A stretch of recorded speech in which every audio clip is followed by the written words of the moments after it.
Hello and welcome to the Monday evening.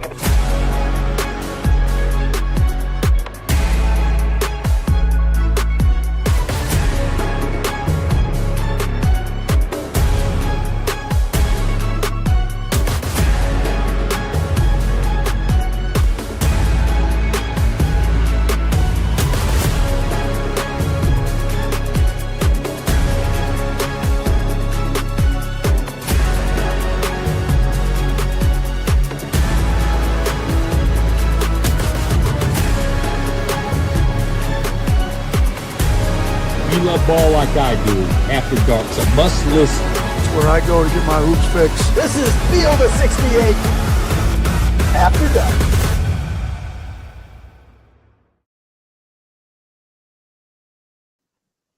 Welcome to the Field of 68 Selection Sunday Special. Say that 3 times. I'm Jeff Goodman. I'm here with Rocco Miller, Brad Wachtel, and we're going to break it all down for you tonight. Everything. Before the bracket is unveiled, we're going to go through it. We're going to do our reveal of what we think is going to happen. Then we're going to react live as it happens on CBS. We're going to have their takes because these are 2 of the best guys in the business. They've been following it all year on our Fielding the 68. We've got a full slate for you tonight. All night we're going to have special guests. We're going to go for about an hour and a half here till about 6:45 Eastern. Then we got Rob Doster, myself, Randolph Childress, Terrence Oglesby, followed by John Fanta, Doster, McCall. We got everybody from the Field of 68. John Martin, Latula, Penson, Hansbrough, Jarrell McNeil. Then we got the Gamblers later, the bettors, Brad Evans, Ryan Horvat from BetMGM. So we are sponsored, as always, by BetMGM. And let's get down to it, boys, because you guys have been waiting for this day all season long. I can't wait to see how accurate you are, number one. But the first thing, guys, let's start with, and I think it's easy, but maybe it's gotten a little bit more difficult over the last 4 games for Auburn.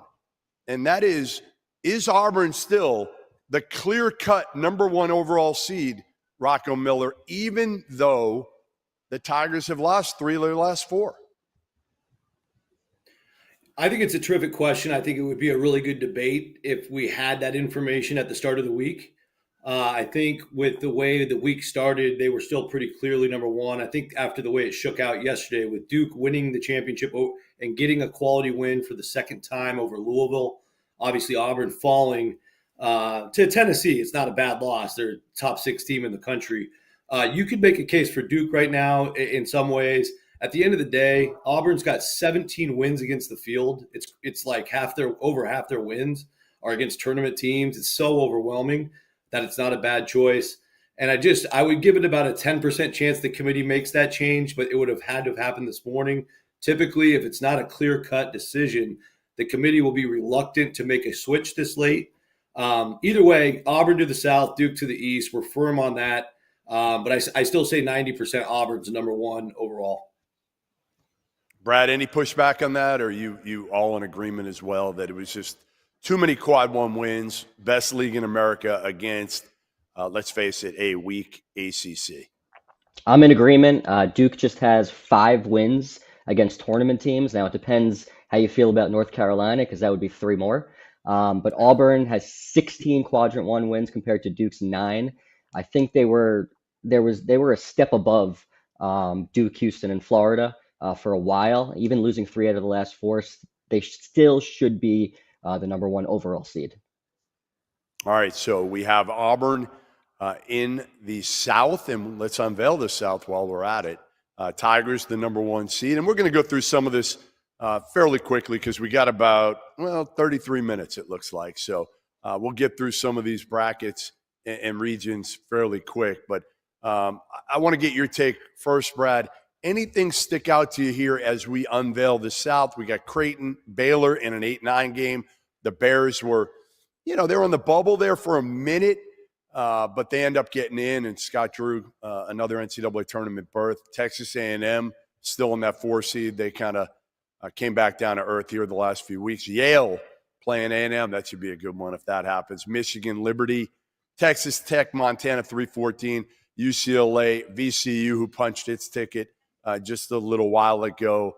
Missouri, Utah State is a 7:10, and Michigan State, Omaha, the 2:15. Brad, anything? What stands out to you? Anything look a little bit off out of that? No, I think everything looks good. You mentioned Baylor. Baylor is one team. I have a 9 seed as well, and I see that Field of 68 has them as a 9 too. Wouldn't shock me if their seed is a tad worse. When you dig into them, they're just 1-11 against Q1A opponents and 1-9 against Q1A road neutral opponents. And they have an under 500 record against quadrant 1 through 3 teams. So the reason why we do have them seeded that well is because of their BPI, their KenPom, their net, and their T rank. That's the reason why we have them up to a 9 seed. But they do have 14 losses as well, which is the most of any team that we have in the field. So having them as a 9 seed, again, we have them there because of their predictive metrics. Wouldn't shock me if they were a step below, though. Yeah, I mean, to me, I think the committee's made it clear, Rocco, that over the last couple of years, they're going to reward those teams that play people in the non-conference. And nobody did it better than Scott Drew. Right out of the gates, going to play at Gonzaga. How much do you think that's going to play in again this year? And obviously, we've got different committee members, so you never know. But they've made that pretty clear, haven't they? Yeah, over the years, that's been the backbone is if you have a bunch of bubble teams and you need to remove one or two, and we had all these bid steal scenarios, and luckily for teams like Baylor, only one of them had to be taken out of the field, with Colorado State, the team on the screen right there, being the one team that stole a bid. But, it looks like we'll avoid disaster in the American as UAB's trailing by 15. So I think we'll just end up with one. But what you're looking for at the end is reasons to take teams out of the field, and Baylor had a lot of them. Like Brad said, 13-14 in games that were not quad 4. Typically, that's a recipe for disaster. They're upheld by that 12th ranked overall non-conference schedule. But I was really worried about the Bears because if they didn't get that controversial win over St. John's, they were quite easily in the Crown tournament. It wouldn't even be debatable. And for it to come down to one game like that way back in November is kind of nuts. So they're just squeaking in. Obviously, since Big Josh went down, they've only been 4-6. And their only significant win during that time was a home win over West Virginia in overtime. So there was a lot of reasons for the committee to leave them out. And don't be surprised if they have them lower than us, even in Dayton. A lot of possibilities with this Baylor team, Jeff. All right, so we just got an updated bracket, so it changes every minute with these guys because, again, you've got things going on as we speak, and right now, we've got Memphis beating UAB. If that holds on, obviously there's going to be a lot of teams, including the one. I'm here at Vanderbilt right now, and these guys are nervous. Trust me. I just saw Mark Byington. He's nervous. Yeah. Every coach that walks in the building is nervous, so they're pulling for Penny Hardaway and those Memphis Tigers pretty heavily here. Anything else from that South region now that we've got the update? A little bit different. Purdue at the 5 seed. We got Kentucky at the 3. UCLA still at the 6. Michigan State at the 2. I mean, listen, what Tom Izzo has done to get Michigan State on that 2 line is remarkable. I don't know how close they were, if at all, to getting that 4th number 1. I think obviously Florida kind of locked that up. And it was an SEC number 1 here. But what he's been able to do, absolutely remarkable. Anything else you guys want to weigh in on that South region, the updated bracket that we just got? Yeah, I would just say go ahead, Rocco. VCU was interesting because once they got that win today, now we know they're in, and you could actually start to seed them for a lot of those beautiful predictive, what I call power numbers, top 30, KenPom, Torvik, they're pretty and all that stuff. Close to top 30 net. They probably are going to be top 30 net tomorrow. And that helped them quite a bit because we were trying to figure out what to do with the 10 and 11. VCU slotted in, at least for me, quite nicely as the last number 10. We'll see if the committee agrees. But once VCU got into that seeding discussion, they were in good shape. And I think we'll probably see that from the committee later today. I'd also just say on Michigan State, they were squarely, at least I know Brad and I, at that number 7 overall spot. They just couldn't pass Tennessee or Alabama or even sneak into the ones at all, based on the fact that the ones were so strong and that even Tennessee and Alabama were almost 1 seed worthy themselves. So it's just one of those years. Maybe the first time we've seen 6 real number 1 worthy type of teams, and Michigan State getting hot and building a nice resume. That might have worked in other seasons, but the road wins by the teams above them were even stronger than what Michigan State had to offer. And they will get number 2 in the Midwest, which is good. They'll get to go to Indianapolis as long as they hold serve. And Spartans fans they're in decent shape there. Brad? Yeah, totally agree with that. I think that's been kind of set. Those top 7 teams have been set for a while, and it kind of came down to that last final number 2 seed, which we will reveal, so I won't even mention it. But no, I'm good with this bracket. I like where we're headed, and as we get into it, I think as you see the bracket unfold, you're going to see the strength of the top 16, 17 teams in the field. It's a really, the top end of this bracket is going to be really, really strong, and I think that's going to set up for a great tournament. I'll say one thing on this region. Kentucky is the number 3. The job that Mark Pope did this season to get them as a number 3 seed is remarkable. I mean, this is a team that lost Kirk Creaser, their backup point guard, early. They've lost Lamont Butler several times to a shoulder injury. They've lost Jackson Robinson, their 3rd point guard for the season. And they're a 3 seed with a completely revamped roster and a brand new coach in a brand new spot is remarkable to me. All right, let's unveil the West Region. And we'll start with the 4th number 1 seed, and that is none other than the Florida Gators, who, man, they have been in a tear lately. And this is a team that not a lot of people were sold on in the preseason. The predictive metrics didn't love Todd Golden and the Gators early, but they like him now. And we got Kansas. How about this one? Kansas in New Mexico as an 8-9 game, guys. Richard Pitino against Bill Self in that one. Oregon, Grand Canyon, good West Coast matchup there. Grand Canyon, Bryce Drew punches their ticket for the 3rd time in a row, 4th in 5 years. Going up against Dana Altman. Clemson, McNeese, man, how about that one? You know where Will Wade went to school, right? Clemson. So that would be an interesting one. And it's been long rumored that if Brad Brunell ever got fired, and it actually was close to happening a few years ago, that Will Wade was going to be the head coach. That was right before he took the job at LSU. Iowa State is the 3 against Lipscomb. Lenny Acuff down the street here from me in Nashville. We got Louisville, 6 seed against Vandy. Well, they'll be cheering here if that happens and Vandy gets in. The Commodores were expected to be terrible this year, predicted to finish last in the SEC, and Mark Byington's got them right on the verge of making the NCAA tournament. Illinois, Utah State, that could be an interesting one. The Jekyll and Hyde Illini, and the Johnnies against Bobby Moe, Robert Morris and Andy Toole, flipping it around this year a little bit against St. John's and Rick Pitino. All right, Rocco, give me your thoughts on this one. What stands out? Yeah, well, I think, Vanderbilt, since you're there and since Memphis is closing the book on the American Conference tournament, I can say it with full confidence. Vanderbilt stays in the field, but they were my team out if UAB won. So they were the cliffhanger team for me. And it came down to, I wrote down, it's right here if you want to see it. It's right here. Yeah, a bunch of chicken scratch notes. I broke down every category that the committee members have talked about since probably 20 years ago of reasons to leave teams out the field. And what I did was I basically put the bottom 3 in every category. And Vandy just kept showing up. Worst in non-conference strength of schedule. They were 2-7 in top 2 quad away games. Their only 2 wins on the road were Texas and Arkansas. So it's not like they went out there and got even an Ole Miss or a Mississippi State or a Mizzou. They got 2 borderline bubble teams as their only 2 road wins. And the committee's told us it's the old backbone statement. Who did you play? Where did you play? How'd you do? And they just didn't get it done on the road. They barely checked the criteria. And I'm sorry, Vandy had the Texas A&M win. That was huge for them. I mixed them up with Oklahoma.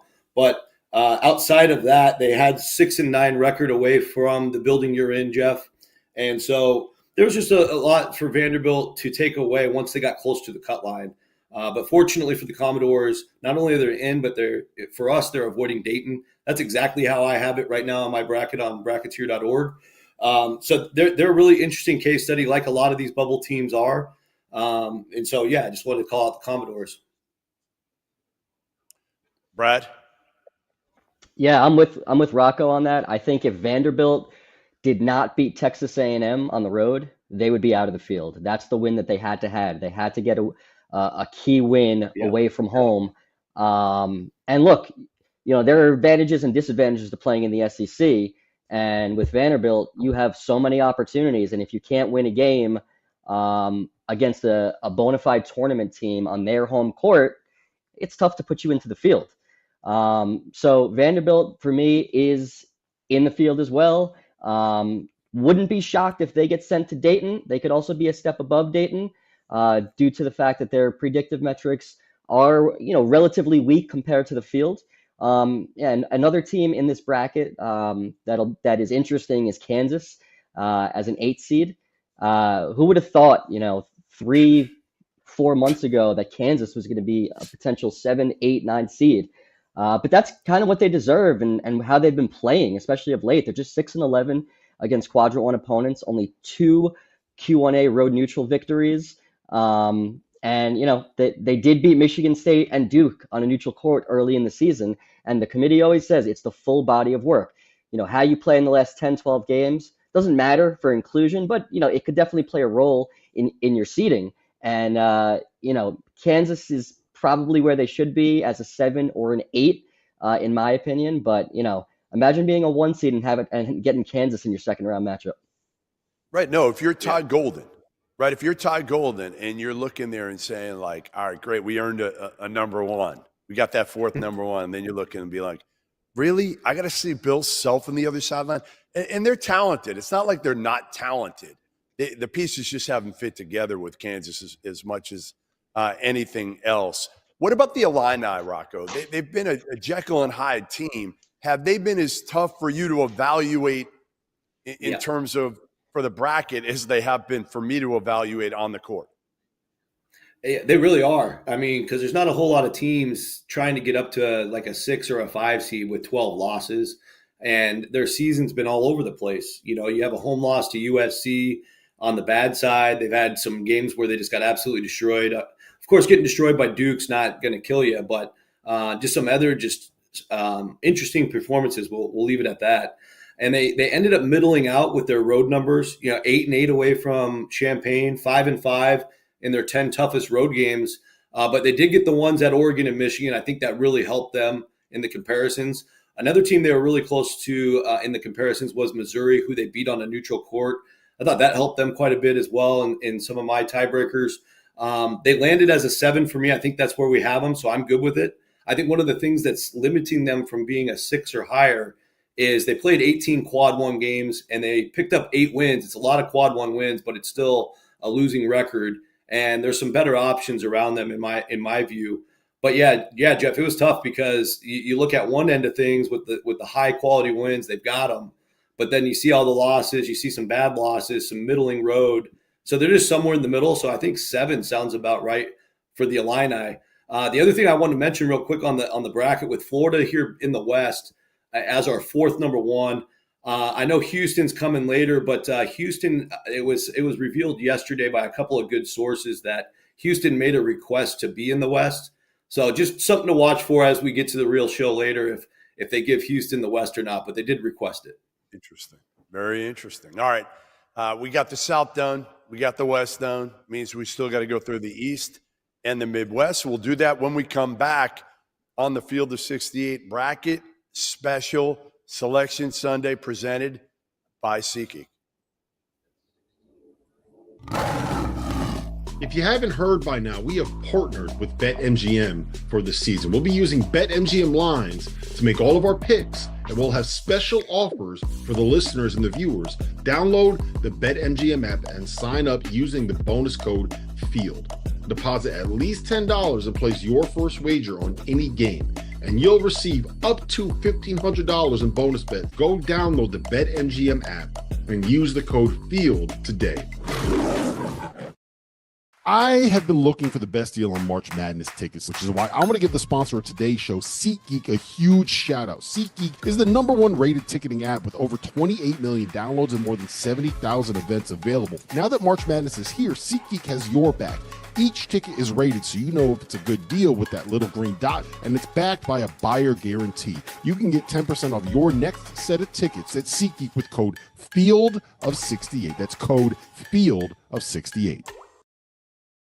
Now is your chance to prove you're smarter than the field of 68. We're hosting a Survivor contest with our partner Splash Sports. There's a $25 entry fee, a 25 entry max in the contest, and more than 1,700 spots available, which means there's a $40,000 max prize for the winner. Survivor is the future of March Madness. Each day you pick a team to win. If they win, you advance. We'll also be running a free to enter bracket contest as well as a second chance Survivor in the Sweet 16. So prove you know more ball than the field of 68 on Splash Sports. All right, welcome back. The Field of 68 Selection Sunday Special presented by SeatGeek. I'm Jeff Goodman here with two of the best in the business, the expert bracketologist, none other than Rocco Miller, Brad Wachtel. And let's unveil the East region and our little bracket reveal here before the real thing gets going in about 16 minutes. All right, you see it up there. And we have Duke as the #1, no surprise there. UConn in the 8-9 game. Dan Hurley, I'm sure, will have something to complain about on that one. Maryland as the 4. Chris Beard and Ole Miss at the 5. How about Grant McCaslin, job that he's done to get Texas Tech in the mix at the 3. BYU, man, Kevin Young, first-year head coach, has come on like gangbusters lately. One of the hottest teams in the country. Memphis, Penny Hardaway, big bounce back year, gets a 7 seed. And I'm going to start there with you, Brad. What's your take on Memphis that has horrible predictive analytics getting a 7 seed?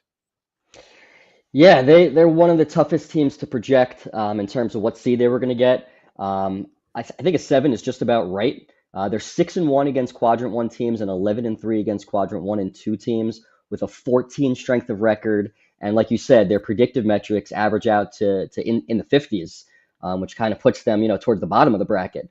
But you got to dig deeper and take a look and see who they've beaten. They beat Missouri. They beat UConn on a neutral court. Beat Michigan State. They won at Clemson. They beat Mississippi. They have some great wins.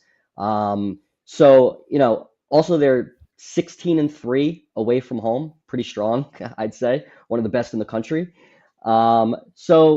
So yeah, I think I compare them to South Carolina from last year. South Carolina was a team that had an unbelievable strength of record, but poor predictives. They ended up getting a 6 seed.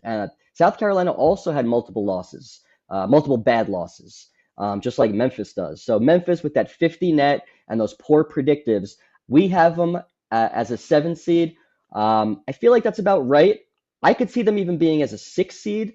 Or as low as an 8 seed. So I think the range of outcomes for Memphis is relatively wide compared to other teams. All right, Rocco, give me your biggest takeaway from the East.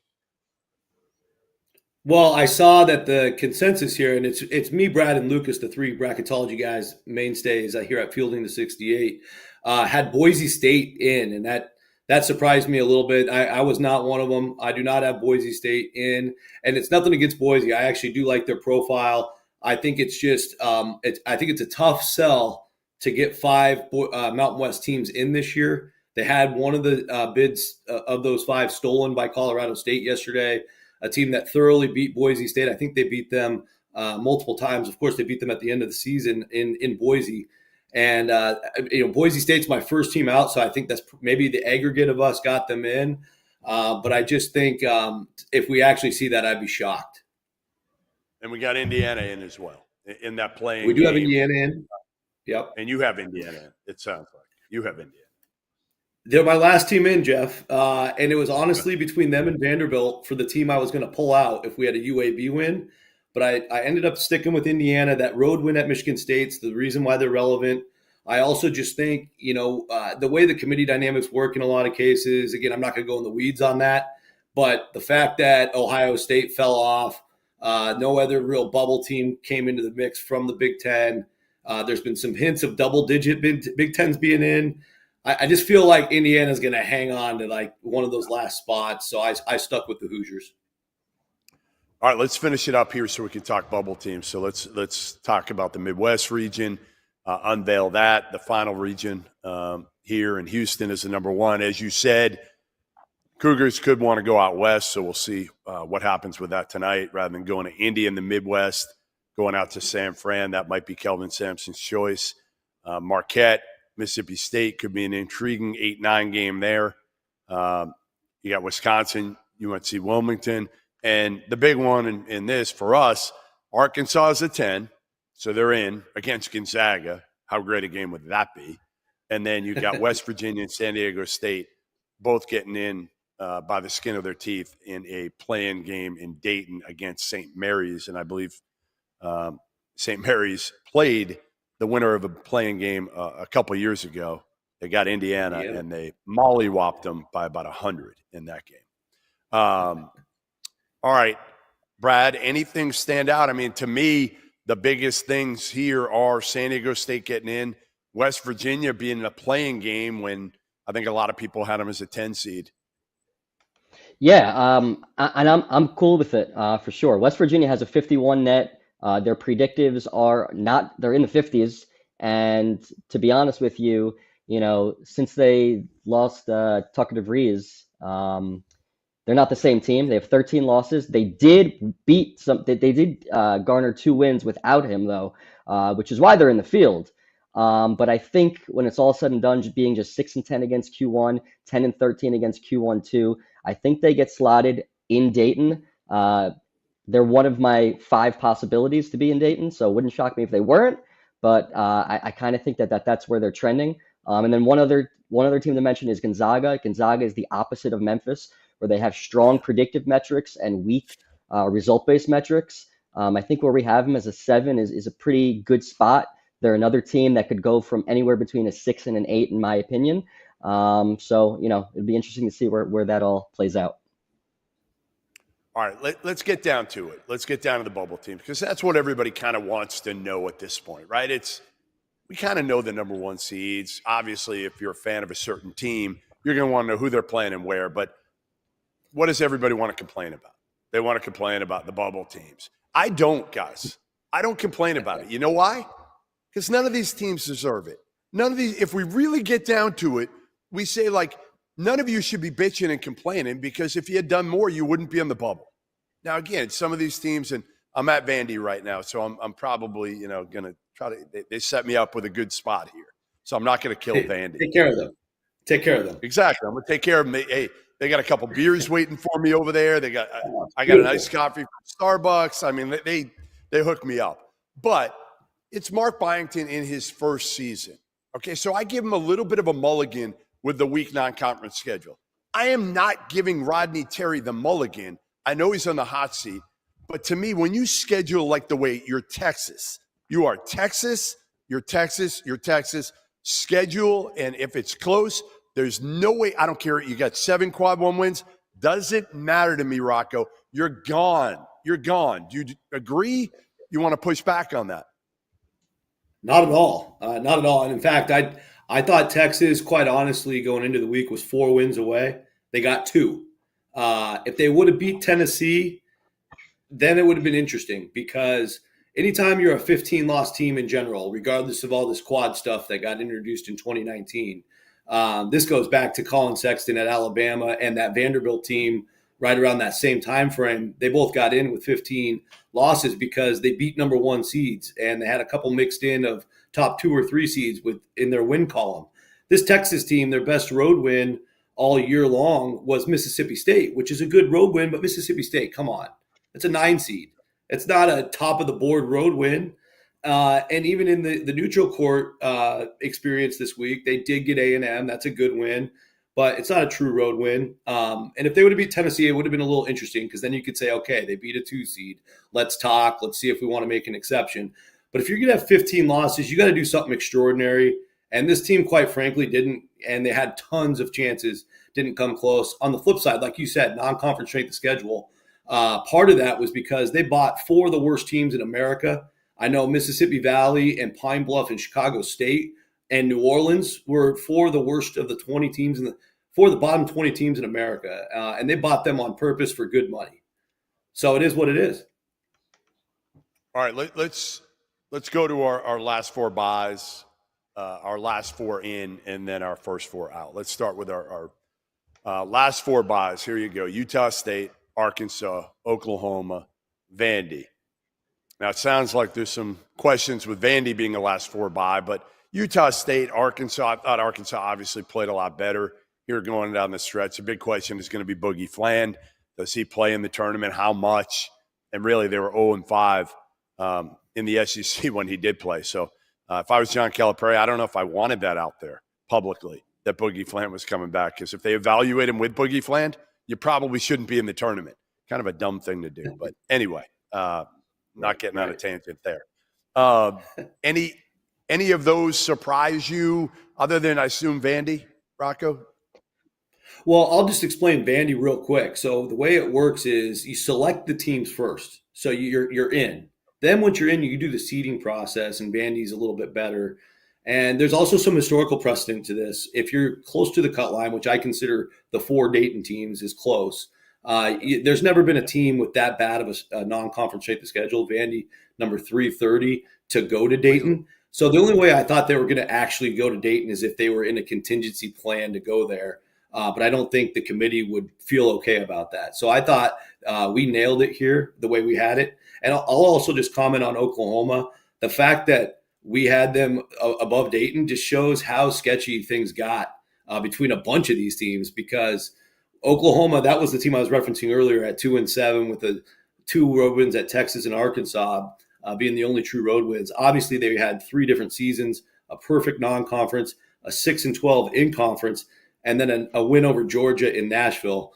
A wild ride, but yeah, I agree. We are going to see Oklahoma's name called. It's just kind of crazy to me. All right, last 4 in. Let's go through the last 4 in, and then the first 4 out. And then, Brad, you can react to this. Last 4 in: West Virginia, San Diego State, Indiana, and Boise gets in. And that's kind of the wild card team right now. All right, the first 4 out. Let's see those. And the first 4 out, we have, all right, here it is, Xavier. So we got Boise in, Xavier out. North Carolina and their 1-12 quad 1 record. We talked about Texas. Irvine, I'm not even going to bother discussing. Brad, North Carolina. North Carolina.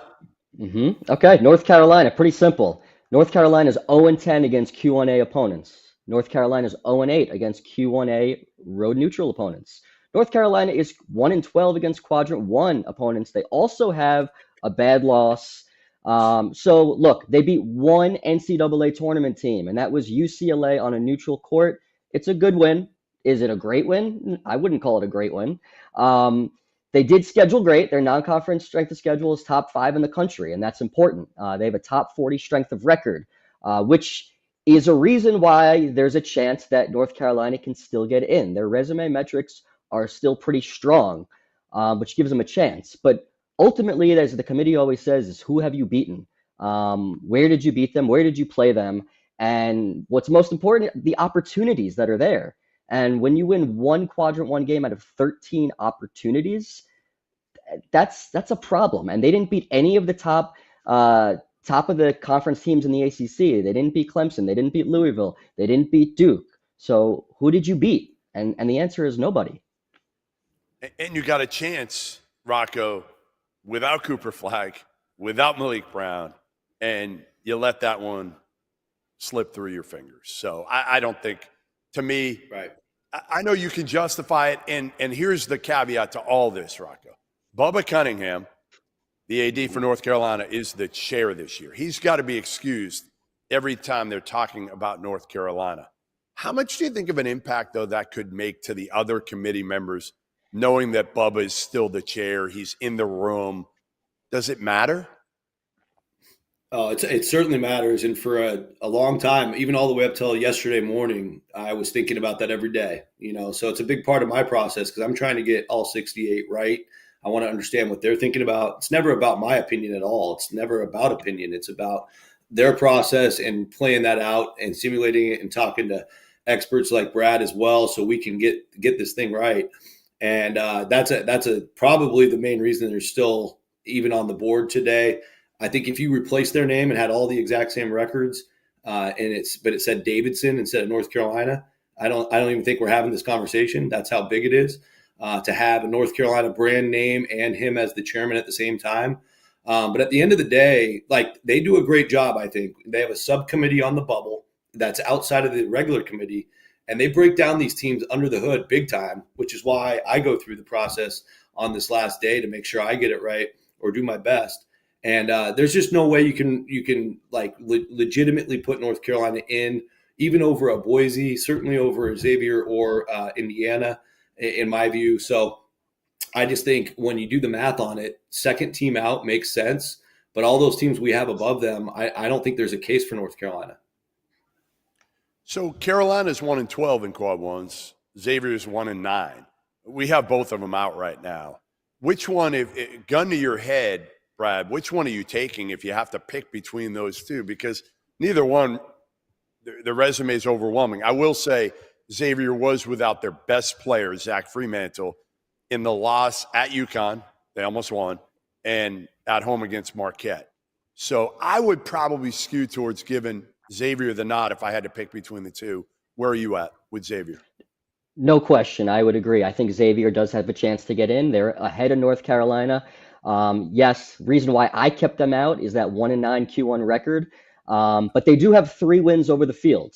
They including a win at Marquette, and they beat UConn and Creighton as well.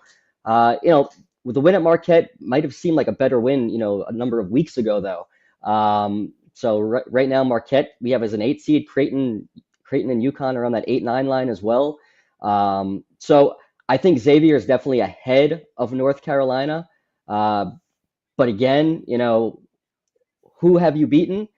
Xavier has some wins. They do have some wins. It would not shock me if they get in. And to top it off, they don't have any bad losses, which is something that, most people might look at and say, oh, no big deal. But that is a big deal. And that's something that could impact whether or not they're in or not. All right. Well, we're just minutes away now from actually getting the bracket. We're going to take a quick break, come back, and by the time we get back, they should be rolling. So Field of 68, bracket reveal, everything's coming up now, so make sure you stay with us because these guys are going to call them out. There's going to be no vanilla bullshit here. They're going to call them out for whatever mistakes they make, the good, the bad, the ugly. So we'll be right back here, Field of 68 bracket reveal. I have been looking for the best deal on March Madness tickets, which is why I want to give the sponsor of today's show, SeatGeek, a huge shout out. SeatGeek is the #1 rated ticketing app with over 28 million downloads and more than 70,000 events available. Now that March Madness is here, SeatGeek has your back. Each ticket is rated so you know if it's a good deal with that little green dot, and it's backed by a buyer guarantee. You can get 10% off your next set of tickets at SeatGeek with code FIELD of68. That's code FIELD of 68.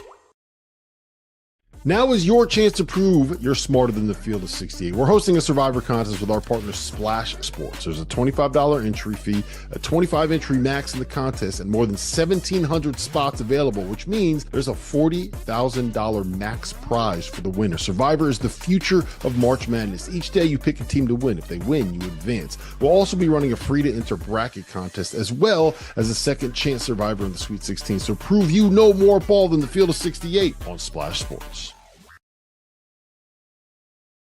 All right, welcome back. Field of 68 bracket special. We got everybody here tonight. We're going to go all the way till midnight Eastern, but right now we got our bracketologists. We got Rocco Miller. We got Brad Wachtel here, and we are going to basically we're going to watch this show, and we are going to react live, and it's going to be unfiltered. These guys are going to, listen, I love Seth Davis, but He's not going to kill the committee. We know that. We know Jay Wright's not going to kill the committee. And Clark Kellogg's too nice to kill the committee. You guys aren't – Rocco, you're not as nice. We know that. We know you're going to hold them accountable here. Brad, you're nice, but I'm gonna put your feet to the fire here a little bit and make sure you hold them accountable too. What's the biggest thing you guys are watching for right now? Rocco, you start as this thing starts. What is the number one thing that you are curious, you're interested, you want to see what happens? Well, yeah, just a lot of these decisions across the board, really. I'm a bubble guru. I take a ton of pride in getting that right. I mean, I think Brad, I respect the heck out of Brad. He does an awesome job with a lot of the middle seeds, which I would call anything below protected down to 9. So I feel like I just go so in the weeds on the bubble. But the big mystery, Jeff, is 7 new members out of 12. I mean, it's some wild cards, and I had heard a few things about the reveal. Rocco, we've started it out. Let's get going here. Auburn, no surprise, is the number 1 seed in the South in Lexington, Kentucky, and they will face Louisville. We're watching here. Alabama State, St. Francis. Winner, obviously, St. Francis. Rob Krimmel got in shockingly. They were in the number 3 seed, but certainly didn't have a great regular season. That'll be a cakewalk for the Auburn Tigers. They'll start to feel a little bit better about themselves after that one.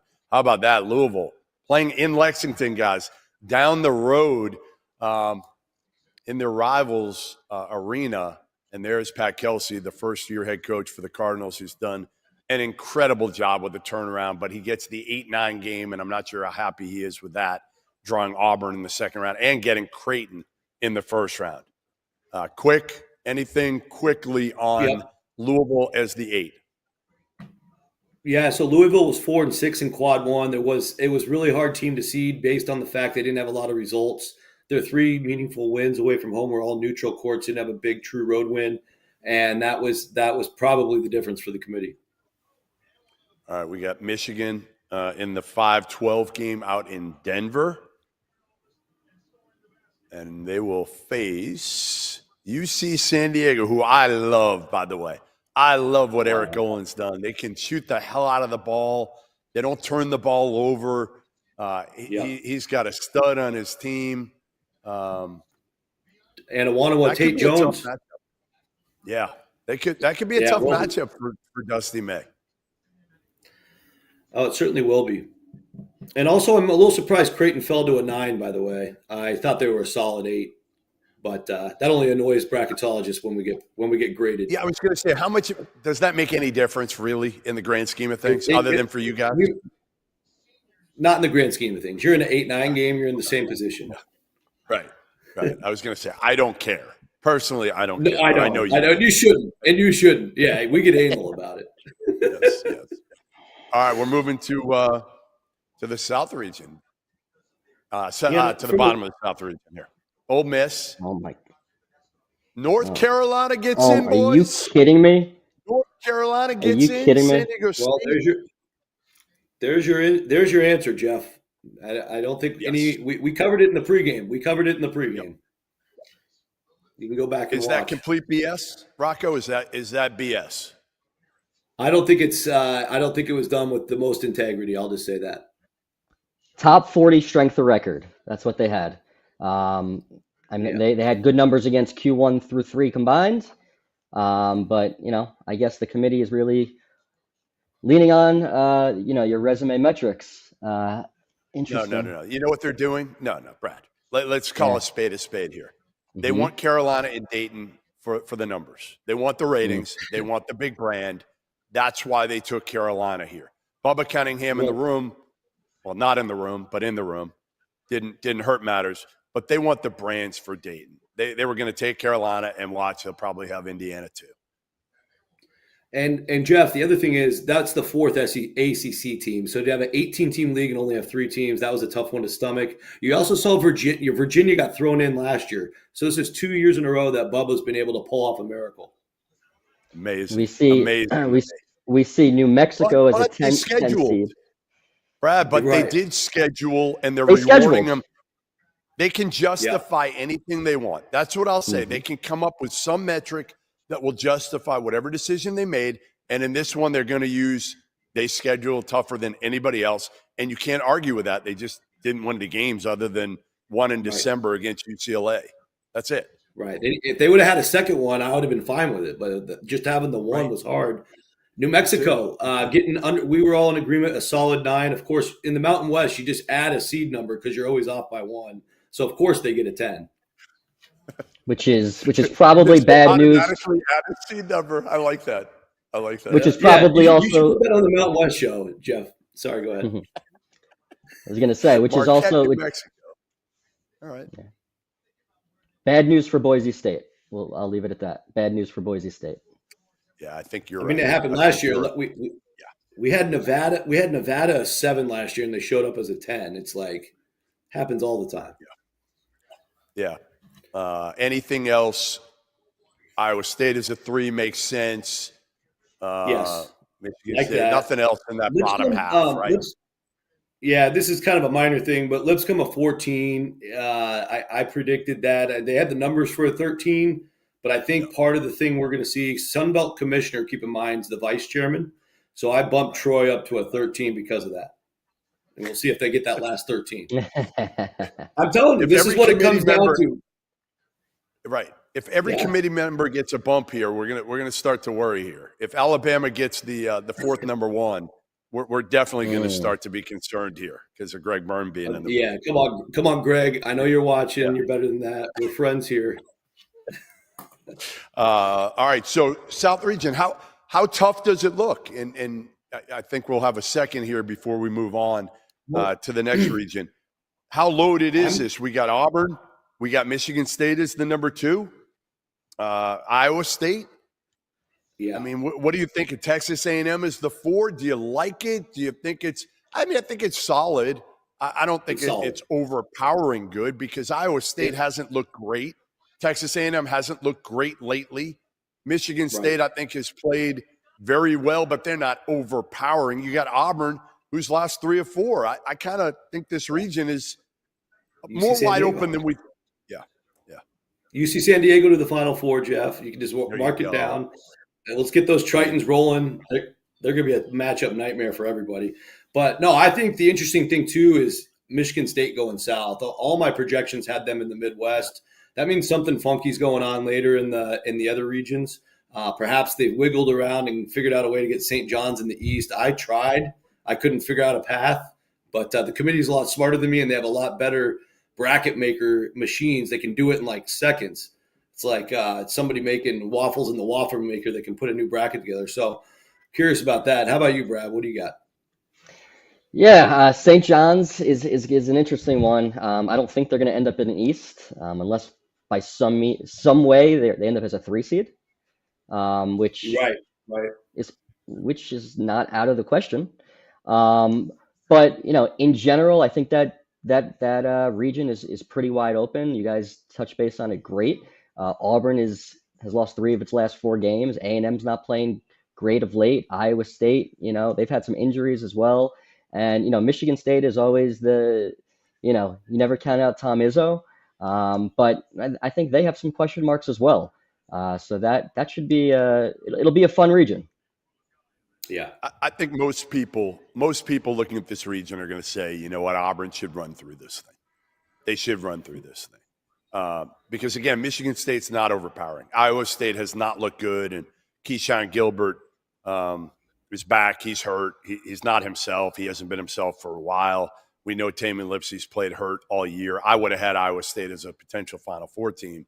But, I don't think they look the part. Michigan doesn't have a point guard. Texas A&M has 2 guards who are completely erratic and you don't trust. So as much as I worried about Auburn down the stretch here, watching them and seeing them yesterday, I still say, they should absolutely get to the Final Four as long as they put it in gear. And I think they will. I think Bruce Pearl's going to have a sit down with some of these guys and say, all right, you had your fun at the end of the year after you won the SEC regular season title. Now it's time to get down to effing business. You're probably right, Jeff. I think so. I'm curious your thoughts if you think, a Louisville would give them a sweat in Lexington or no chance. And here is the bracket as you look at the South region, as we hear now from Adam Zucker, who, by the way, we haven't mentioned it yet. Greg Gumbel, obviously not with us for the first time, and Right. forever doing this. And as much as I love Adam Zucker and I've worked with him and he's the best, but you got to miss Greg Gumbel doing this. I mean, he was a legend, did everything the right way, and he's certainly missed here as we move on to the East region.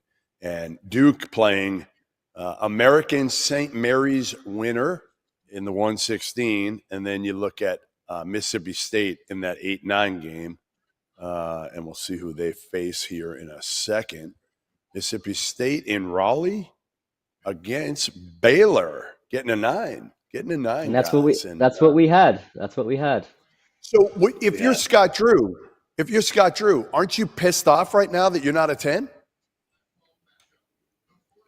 Probably, because your path is way harder, especially next to Duke. Yeah, I know you got Duke. Yeah, Absolutely. I wouldn't mind playing Mississippi State to win one game, but that's tough. Yeah. No, you. I mean, unless Cooper Flagg's ankle is really gimpy, I would say you do not want to play. And even if Cooper's not playing, even if Cooper doesn't play, I don't think Baylor or Mississippi State can beat him. I think Duke takes care of either of those teams, with or without Cooper Flagg, because I don't have faith in either one of those teams going deep in the tournament. All right, Oregon Liberty and Arizona Akron. That's a good game.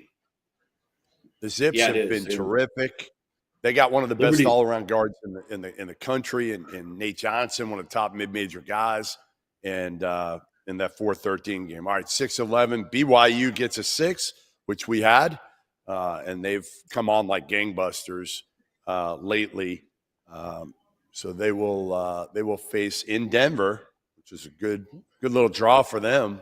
VCU in Denver. You got to like that draw for BYU, don't you? Yeah, I mean, it's good for both. I mean, that'll be a wide open game. A lot of points probably. They both can fill it up. It'll be a really exciting game to watch, actually. 3-14 in Denver. Get the winner of that BYU, VCU. I keep screwing that one up. Wisconsin. Probably as big a surprise as anybody in the country this year. I will say that. Nobody saw this coming. Right, I agree. With the Badgers. I agree. Nobody.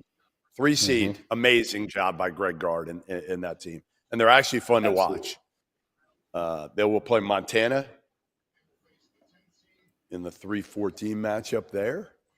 It'll be fun for Montana to play in Denver. It's a good location for them, at least. All right, St. Mary's as a 7, as good a rebounding team, not named Houston in the entire country. That's a bad sign for Gonzaga. That's a bad sign for if you have St. Mary's at 7, you got to have Gonzaga lower. Yeah, and Vandy, there it is. There it is. I'm excited. These guys are going to be happy here. That means we'll get a special appearance by Mark Byington at some point tonight. Yep, it's a good seed for them too. Yes. Yeah, you're in Cleveland. St. Mary's not a fun matchup though. Yeah. Yeah, they're not. I mean, but if you're Vandy, you're just happy to be in. Happy to be in, and you're not playing in Dayton. Alabama's a 2. So Mark's done a hell of a job. And Vandy, if they do beat St. Mary's, that's an SEC matchup in round 2. Vandy and Alabama. Not a great matchup for Vandy, but again, you're kind of playing with house money at that point if you can get past St. Mary's. And Robert Morris against Alabama. Kind of an interesting matchup there. All right, so we got the full East there. All right, let's go down. And again, Duke is the 1, Alabama is the 2, Wisconsin is the 3, Arizona 4, Oregon 5. Those are your top 5 right there. BYU 6. I think it's stronger overall, guys. I mean, don't you look at that and say the East looks much stronger from 1 to 6 than the South? No question. I think that the East is very strong. I mean, Duke winning the ACC, winning the ACC tournament. Bama, even though they've kind of struggled of late, they have some of the best collection of wins of any team in the country. Wisconsin, I think they're I think they're a sleeper team to reach the Final Four. At least I thought so heading into this bracket, but this is a tough region. And Arizona as your 4 and Oregon as your 5. That's some strong teams Right. that have strong overall wins on the season. All right, Rocco. Yes. What have they screwed up so far? Quickly, because we're going to get on the next region here in a minute. What do you look at in this region and say, wow, like I'm surprised? Anything? I'd say Marist is a little disappointing for me. I'm a WCC guy. These guys are so dominant; they win all the time. It's a horrible sign for Gonzaga. It's Stu Jackson's first year on the committee. I thought they would uphold at least as a 6. They were a 5 before the WCC tournament. All they did was lose to the Bulldogs. So that's a harsh penalty. Yeah, but I really don't think Gonzaga deserves I mean, they could get a 9, right? I mean, isn't that kind of what Gonzaga like?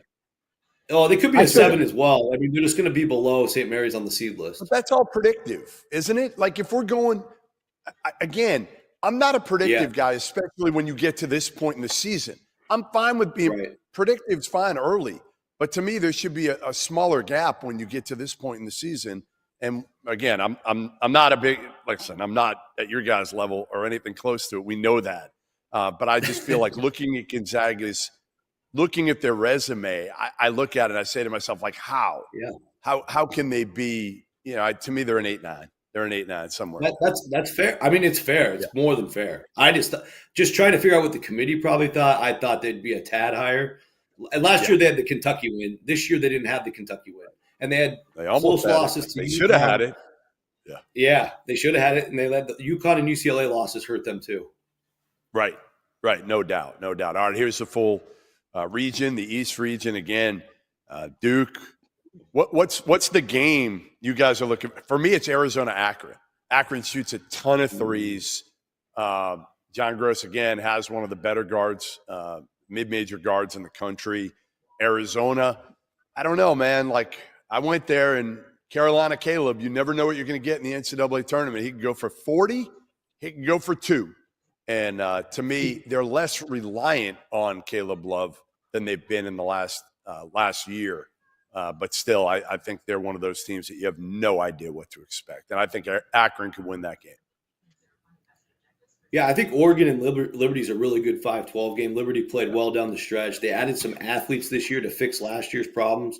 Richie McKay's brother is a University of Washington legend, Orlando McKay, wide receiver, Hall of Famer. And so he gets to go back to Seattle and play where he's from originally in front of his family. I think that'll be a big deal for Richie and get a chance to take on the rival Ducks from a Husky perspective. That'll be a lot of fun up there. And then we already said, Jeff, the BYU VCU game should have a lot of fireworks, and a pretty wide open game. Should be a fun one to watch. Brad, what do you got out of this region? I was a little I thought VCU could have gotten on the 10 line based on, and I know we talked about predictives. You don't like the predictives, but, we always try to do what the committee has done in the past. And I thought their predictives, warranted maybe being 1 seat higher. I'm not up in arms about it by any stretch of the imagination. I think I'm curious to know if VCU would have been an at-large team. Tend to lean towards them probably being out had George Mason won. But, as far as the seedings go, I have no issues with those. I would love to see a Wisconsin-Alabama matchup. I think that would be a great game if they're fortunate to get to the Sweet 16. But like we said before, this is a strong region, and it's we'll see how this last region plays out right now. Yeah, and I would also say with North Carolina getting in earlier, I think Indiana or Xavier's out, so we'll just see which one of them gets left behind. Mm-hmm. So keep that in mind. The crazy part, though, guys, is if Carolina got in, how do you not take Xavier? How do you not take Xavier? How do you justify it? You're right. Tough. You're right. That's the question. That's not how the problem. Yeah, it's a great question, and he's going to have to defend that. But the way the voting works is 12 people throw in a vote. Carolina might have got 7. The other team Xavier might have got 6. Indiana might have got 6, and then Carolina's in. It's just like you don't know who did what, and then he's got to speak up for everybody. Bubba's not that intimidating of a guy. He's only probably about 5'10", 170 pounds. So I don't know how scared the other committee members are of the chair. But all right, here we go.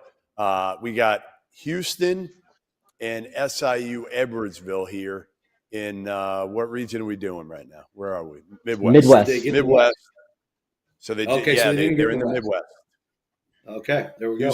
That answers it. Houston, SIU Edwardsville, and head coach Brian Baroni, who's done a really good job in the Ohio Valley, winning that thing, flipping it around after he took over as the elevated from assistant a few years ago. They'll play in Wichita, Kansas, and the big thing will be there, the health of Juwan Roberts. There it is. Gonzaga gets it 8, guys, so no complaints. I don't want to hear any complaining from you or anybody. 8 is more than fair to me for the Zags. I know they're on the 8-9 line, so it doesn't really matter.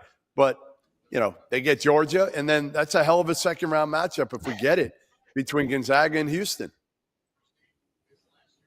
It is. It's a tremendous matchup for that level. And, again, Houston seems to not get any kind of blue blood treatment. I don't think they've put a – you guys called it. Clemson McNeese, you called it. Will Wade. Yes, we did. Against his alma mater, Clemson, the school that he almost got a job at a few years ago. Wow, in Providence. Beautiful. I like it. In Providence. How fun is that? Are you going to be in Providence, Jeff? No, my wife won't let me go to Providence. So okay, I got it. So just we're aware, the last 2 bubbles are going to come soon. Texas, Xavier, Indiana, and Boise State, 2 of those teams will be mentioned on the 11 line. What do we got? We haven't seen West Virginia. What about West Virginia? Oh, yeah. Go ahead, Brad. No, I'm ahead of you guys, so you'll wait and see where those last 2 teams are. Illinois, the 6-11. We got Illinois. Bit of a shocker. In Milwaukee, that's not bad for the Illini here, right? Let's see what they got coming here. 6-11, Texas, Xavier. Oh, Texas gets in. Wow. Holy crap. That's it's not good for the sport. No, in my opinion. No, you don't play anybody. You schedule nobody. They lost a lot of games and didn't get wins. We haven't seen West Virginia or Arkansas yet. All right, can I tell you something, guys? That Texas Xavier game could be a preview for Texas of their next playing against their next head coach. Could be. Right. Okay. You got Kentucky against Troy. Okay. All right. So we could have a Kentucky-Illinois second-round matchup there, which would be a very entertaining game, to say the least. UCLA. All right. We got UCLA against Utah State in Lexington. Interesting. Send Mick back to Lexington. I like that. Yeah, Mick back to Lexington. I like that too. That's good. He likes that horse racing country. That's right. I wonder if Keeneland's going on. We'll stop by. Brad, we couldn't hear you. I'm sorry. Go ahead, Brad. Seeing that playing game, Xavier in Texas, a little bit of a surprise. It is.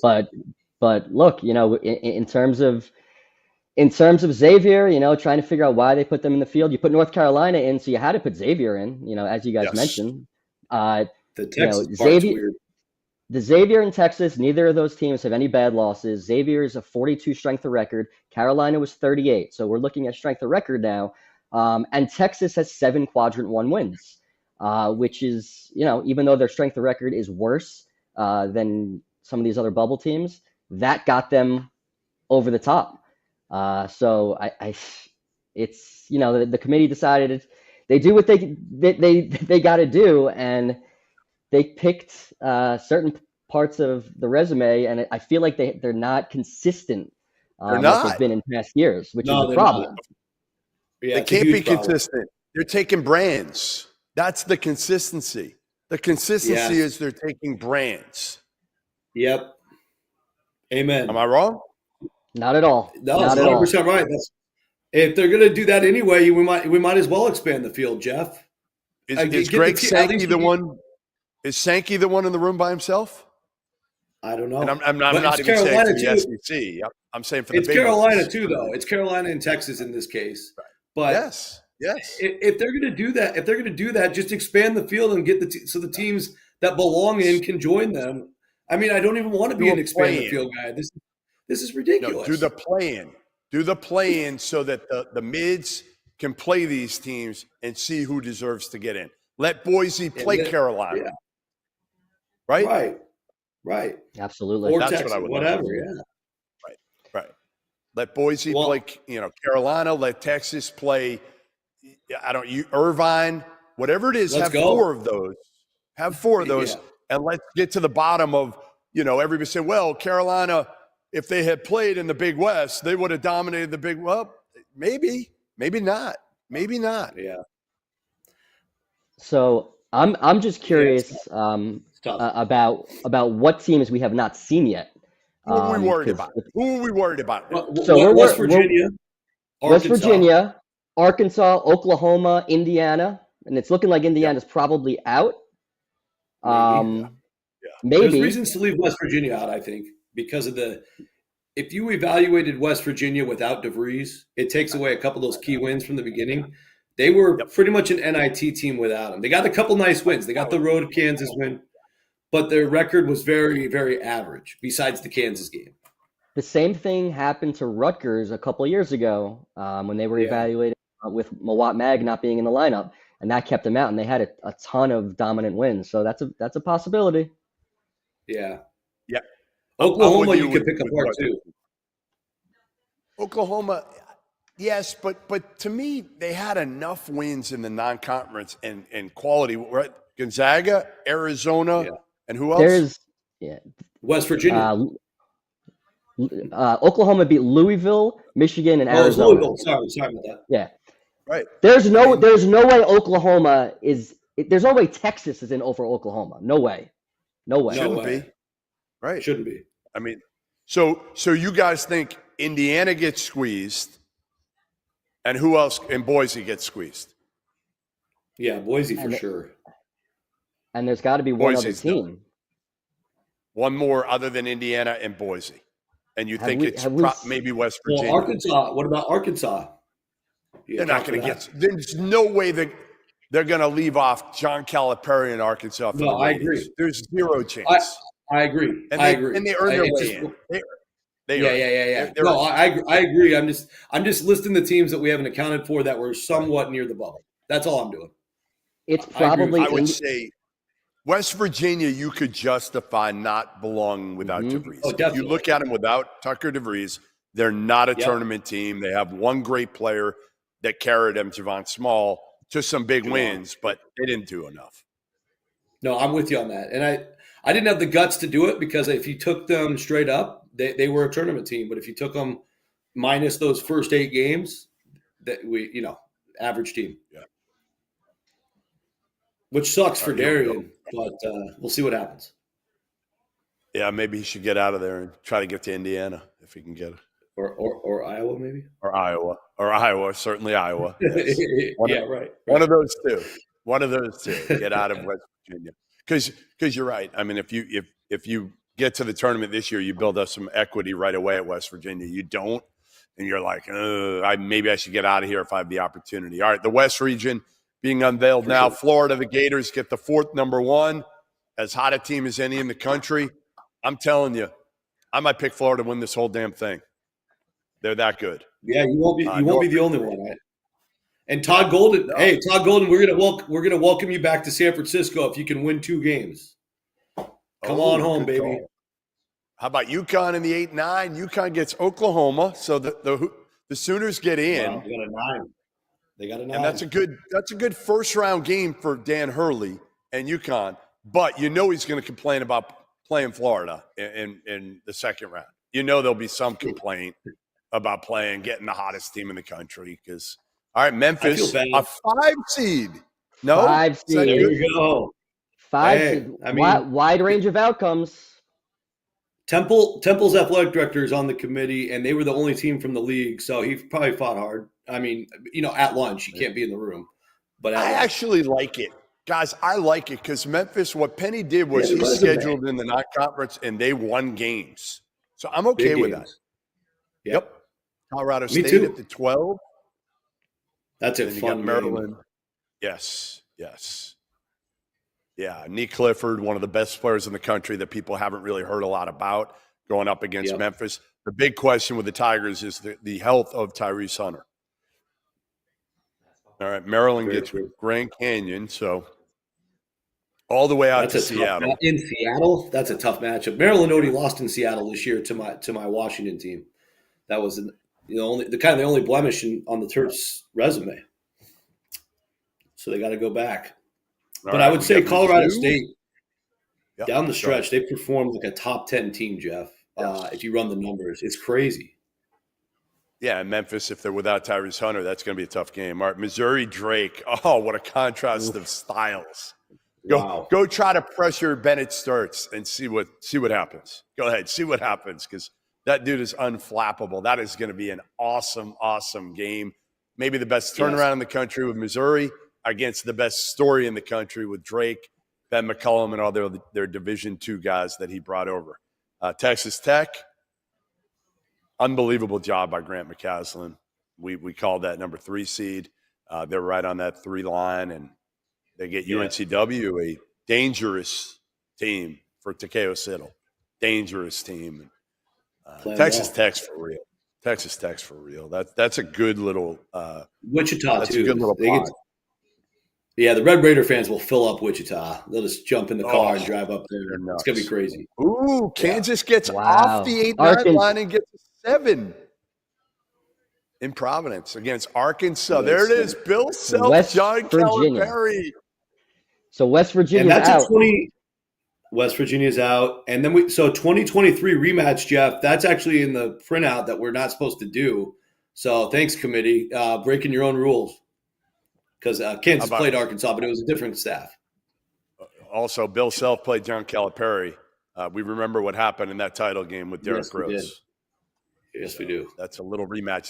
They don't really love each other. They'll be phony to each other, but they're not huge fans. St. John's and Johnny. So, oh my goodness, how about that?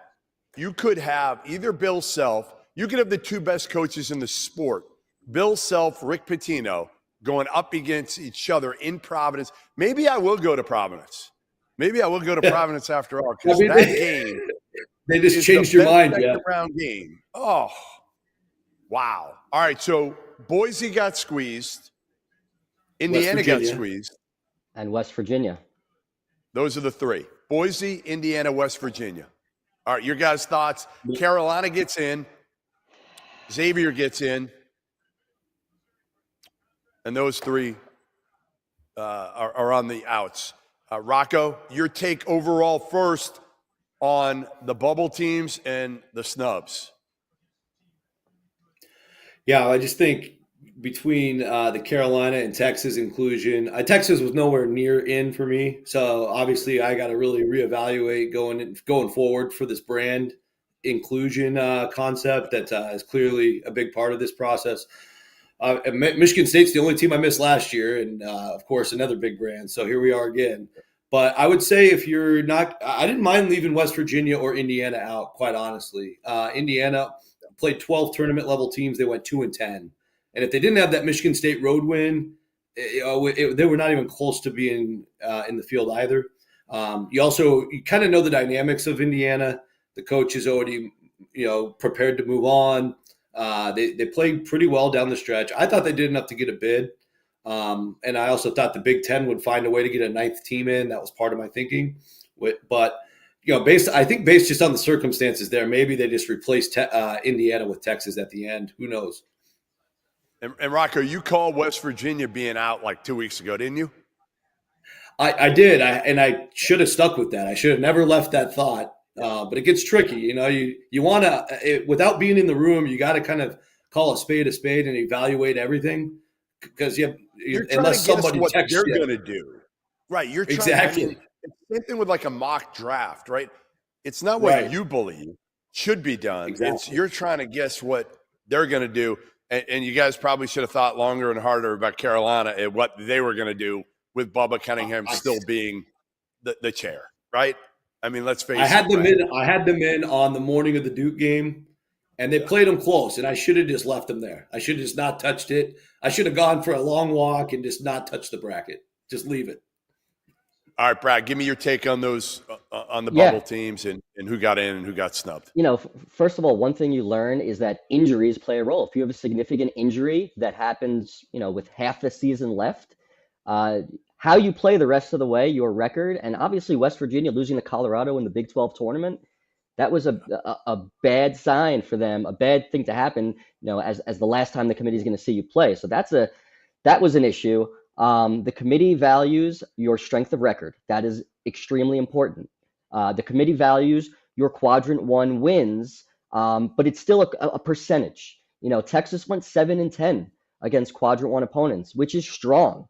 It's very strong. Even though they played a poor non-conference strength of schedule, they play in the SEC. That's 14 teams getting in from the SEC, which is by far a record, not even close to the 11 that happened with the Big East a number of years ago. And then, other than that, it comes down to like Xavier is 42 strength of record and Carolina 38.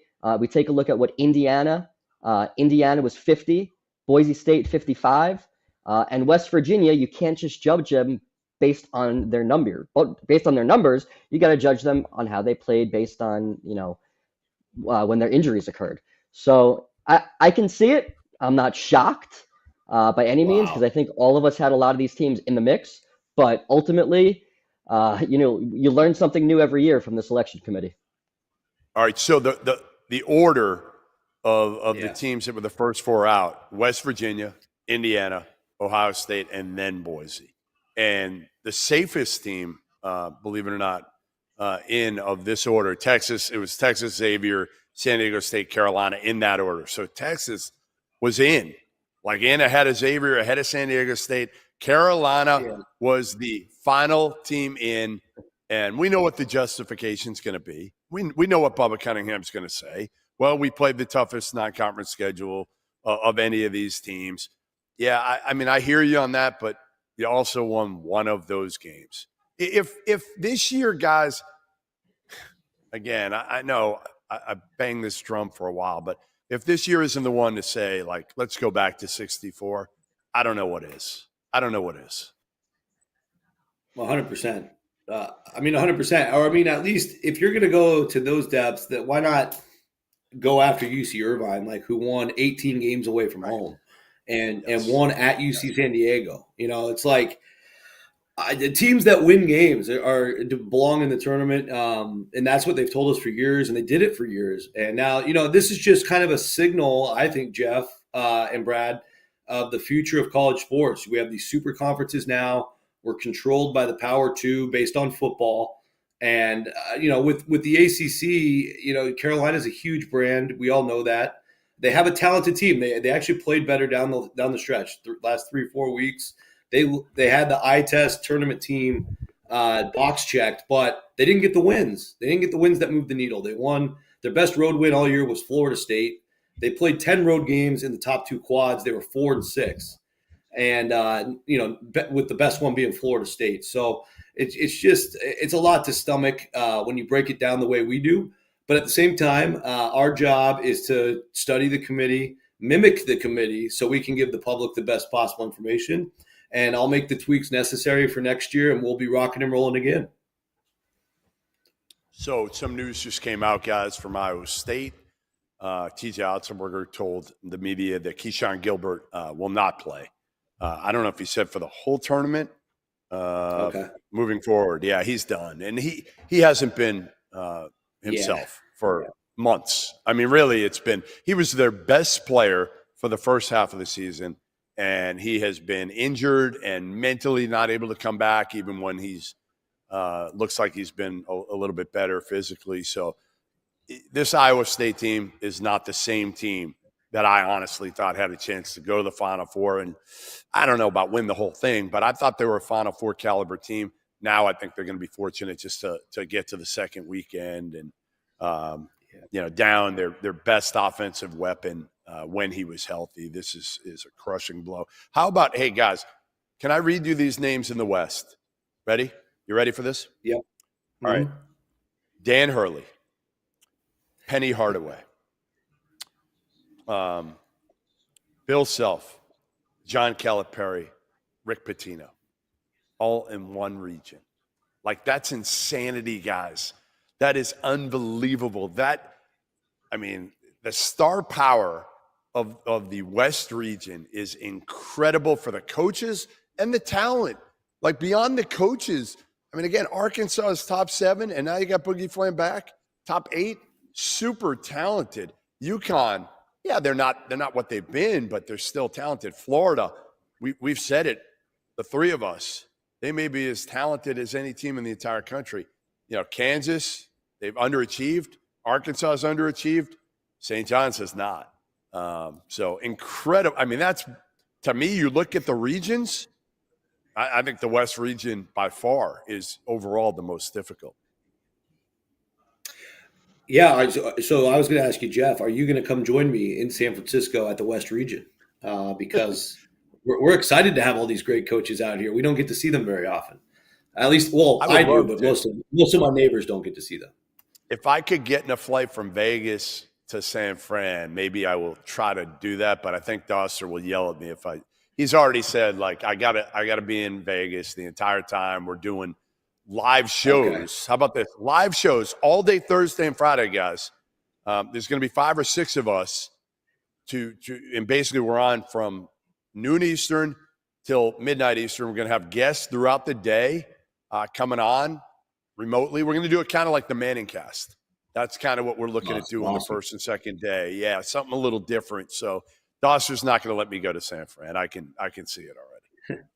Now, you're doing that for the first weekend or the second weekend? Because San Francisco's the second weekend. Oh, yeah, I could. Yeah, I could do that. Yeah, that's a possibility. Okay. Not a bad call. There we go. I was going to go to Atlanta because it's a little closer to me, but we'll see what happens there. But listen, guys, this has been unbelievable in terms of some of the surprises that I don't think we saw coming going into this. Right? This has been one of the more surprising deals. I don't know how many of you guys got wrong, but I bet you, I don't know anybody. You think anybody's going to get this feel right? It might be a random one or two out there. Yeah, there sometimes is, but I wasn't even considering Texas, and I'm guessing half the population of bracketologists were with me on that. Carolina, if you played it straight up, you didn't have them in. If you played it politically, you were probably smart to leave them in. Those are the two stunners, really. I think the other ones, you can start to see which way the committee drifted in the conversations. I thought one of the big decisions was where the St. Mary's Gonzaga combination would land. I thought they would stick in the 6 range. They both fell, and it's totally justifiable for both. And I agree with you on that, Jeff. I just thought there was a little bit more respect. The league got deeper. They added Washington State and Oregon State, played some more quad 1 and 2 games to build up that profile, but it didn't seem to move the needle at the end. And I would just say, in general, I think the main seeds, like top 16, the only surprise I think I had was I had Oregon in there. I think they probably just missed by 1 spot, trade places with Purdue. So overall, like at the top, I think it was about according to plan as possible. Well, listen, appreciate you guys coming on. You guys absolutely crushed it as always. Love your takes. Love the fact that you guys don't hide how you feel. That's what makes it so great. Fielding the 68 has been awesome all season long. Every Monday, every Friday, 5 o'clock Eastern. We know we can count on you. The only bracketology show all season. We also want to give Lucas Harkins a shout out because the trio of all three was absolutely phenomenal this year. So we appreciate it. And we'll be back after the break with none other Rob Doster, Randolph Childress, Terrence Oglesby, and myself. And again, we're going to give you more of our takes, breaking it all down. We're going to make our picks, and make sure you stick around after dark next. If you haven't heard by now, we have partnered with BetMGM for the season. We'll be using BetMGM lines to make all of our picks, and we'll have special offers for the listeners and the viewers. Download the BetMGM app and sign up using the bonus code FIELD. Deposit at least $10 and place your first wager on any game, and you'll receive up to $1,500 in bonus bets. Go download the BetMGM app and use the code FIELD today.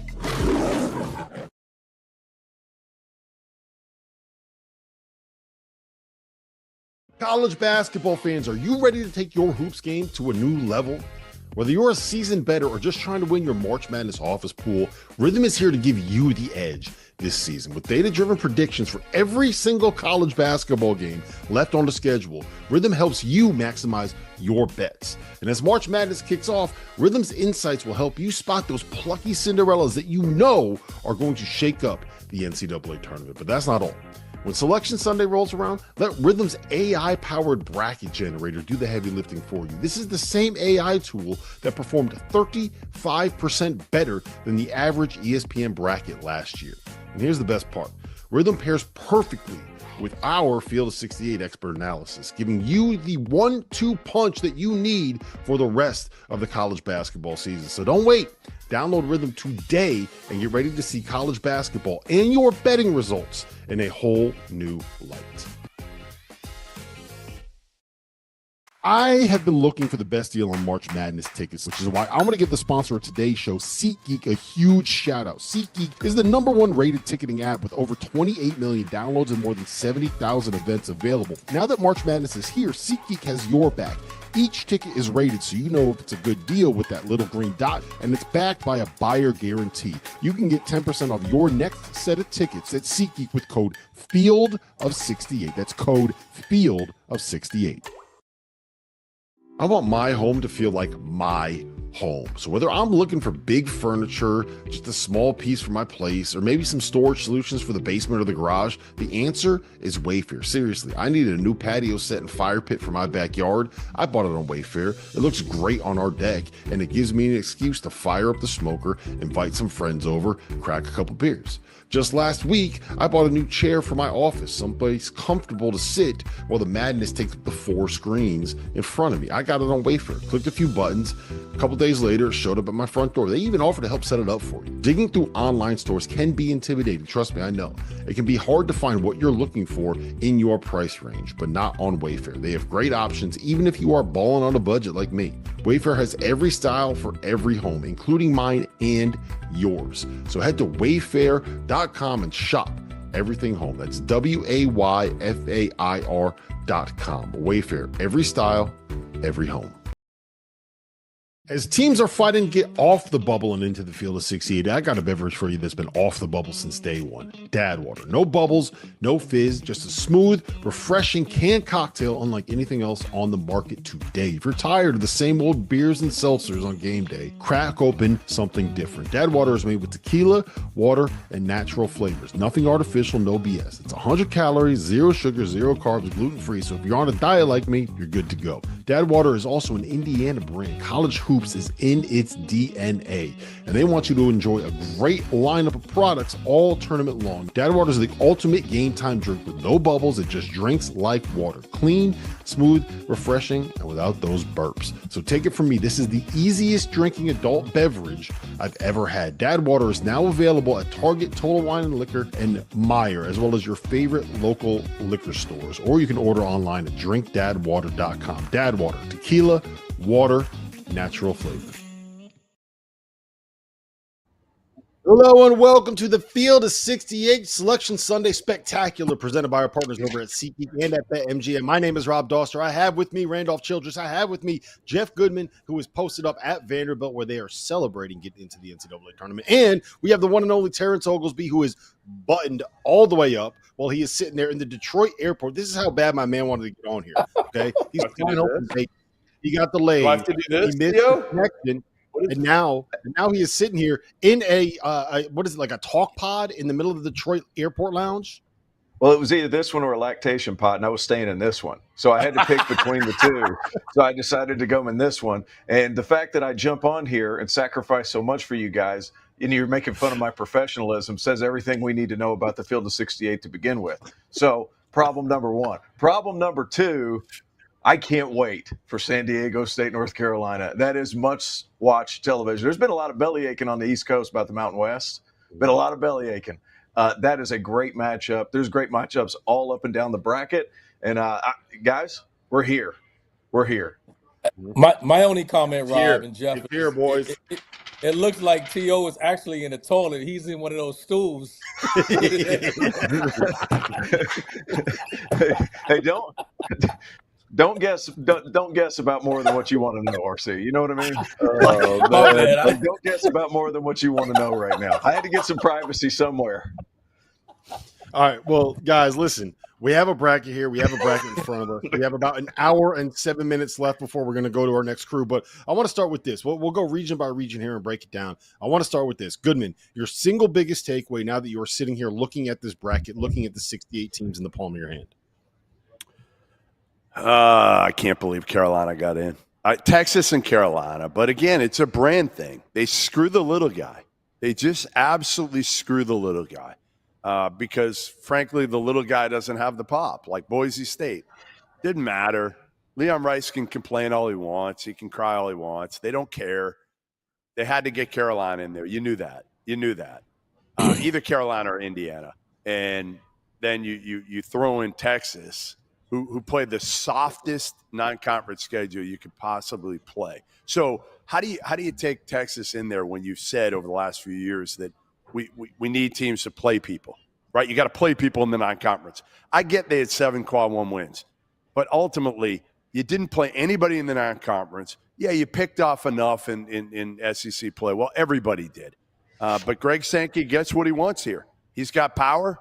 He gets what he wants. And if you take Carolina, you got to take Xavier and Sean Miller. So I don't know. I get frustrated, guys, because I want the little guy to have a chance, and the little guy doesn't have a shot in hell right now. Mm-hmm. Yeah, I tend to agree. Randolph? The only thing I'd add to that, Jeff, if we talk about the expansion, I know you and I were opposed to expanding it, but if we expanded it 4 teams, I always said I thought those 4 should go to the smaller leagues. Just let them get those 4 in, and we got no issues, and we go from there. Yep. Because then it takes care of the big names as well. So I'm in agreement there with Randolph. Boise State, if you line them up side by side, I still feel strongly about them being a really good team and being able to not only compete but win a game like that. And why doesn't the conference tournament matter? Like, we've just completely thrown that to the wind. They go in, they beat San Diego State, who's in the field playing Carolina, and then they go to the second round game. They beat New Mexico, and like, does it not matter? That's 2 huge wins. So I think I thought Boise State should have made it. But again, like, brands do matter. So to say that the Jordan logo and the baby blue doesn't matter, shoot, I'm wearing baby blue right now, but it does matter. It's a part of the equation, and you got to sell tickets. And boy, does North Carolina sell tickets. Yep. And there's going to be a lot of people showing up in Dayton wearing baby blue when they're there. All right, let's get into this region by region. I want to start in the South. We're going to head to the Atlanta region, where Auburn got the number 1 overall seed. They'll get Alabama State or St. Francis. I feel confident saying that we're not going to see a FDU situation here. And then it's Louisville or Creighton, and that game is going to be played in Lexington, T.O. You got Auburn potentially playing Louisville in the second round in Lexington. You have Creighton, who just made the Big East championship game but finished second in the Big East, having to go play Louisville in Lexington in the first round of the NCAA tournament. Yeah, that's a big deal, right? Like, to be able to, an 8th seed for Louisville, I'm a little bit shocked that that's where we're at. I thought they were probably a 5 or 6 seed, at least from a talent perspective. And I'm not a bracketologist. I just know what I'm looking at. That's a good team. They're going to get Rain Smith back for the NCAA tournament, hopefully. That's a great matchup, though, with Creighton. I think, Louisville's going to be able to space it out a little bit. I like Louisville in that game because I feel like they're humming a little bit offensively, as long as they can shake off that last one. But to be able to have a de facto home game in your state, I think that's massive and really a best case scenario for Pat Kelsey and company. Yep. Randolph, Michigan, UC San Diego, Texas A&M, Yale. That feels like the pod where we are going to get the most upset picks. And I can tell you right now that my single favorite upset pick in this entire bracket is Yale against Texas A&M. That's the one that's the one I'm circling. That was the one when Yale got in. I was like, you know how good it would be if Yale ended up getting matched up with Texas A&M here in the first round. Lo and behold, they got Texas A&M. That is the matchup when you look at it, and I was scared to say it because I was wanting A&M to go to advance. I still think because of what happened a year ago, I think it's no surprise there. I think A&M gets it done. I think they're better than people have given them credit for.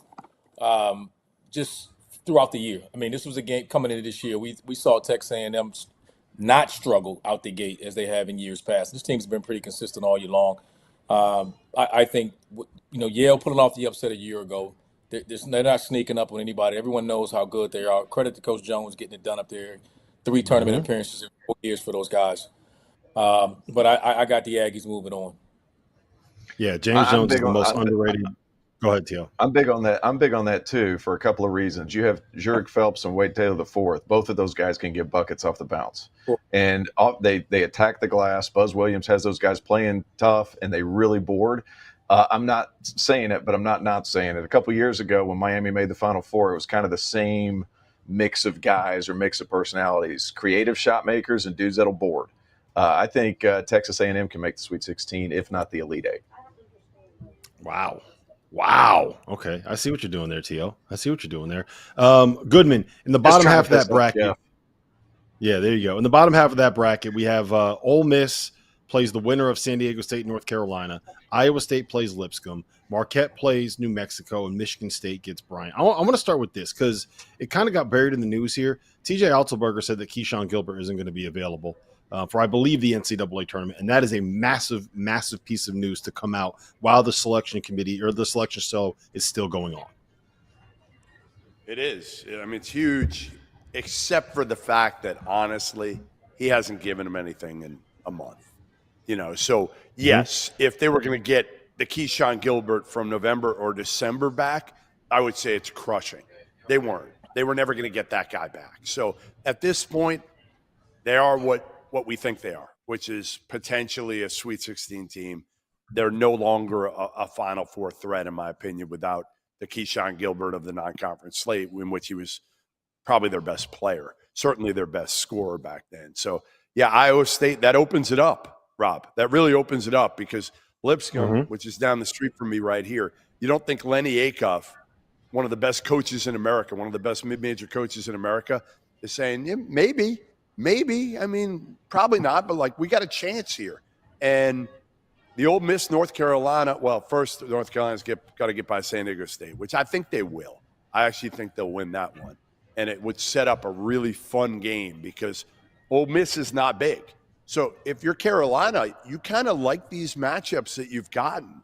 The big kid from Magoon from San Diego State, they're hoping he comes back. Brian Dutcher told me he expects him to back, but he's been hurt, and he's a beast of a rim protector. So he'll give Carolina problems. But if they can get by San Diego State, they actually match up fairly well against Ole Miss because, they got Malik Dia, and they don't have a lot of size. That to me, that's a really, really big if San Diego State or North Carolina can get past San Diego State. I'm a big San Diego State believer here. T.O., I'm going to go to you on this one because I know you love these two dudes as much as I love these two dudes. Cam Jones, Donovan Dent, first round of the NCAA tournament. This is what we sign up for, man. When this bracket was coming out, the very first thing that I noticed about the South region, outside of Yale pulling off the upset, go Eli's bula bula. Cam Jones against Donovan Dent. That is appointment television, man. Sign me up for that. Hey, guys, that's thunder versus lightning. Donovan Dent's one of the quickest guys with the ball in his hands ever. But I think it's less about that matchup and more Donovan Dent against Stevie Mitchell. You want to talk about one of the best defensive guards in college basketball against Donovan Dent. To me, that's appointment television. What I'm more worried about if I'm Marquette is Nelly Jr. Joseph in the front court. Who's going to be your bully in the front? Because Ben Gold is a good player. Can he pull Nelly Jr. Joseph away from the goal?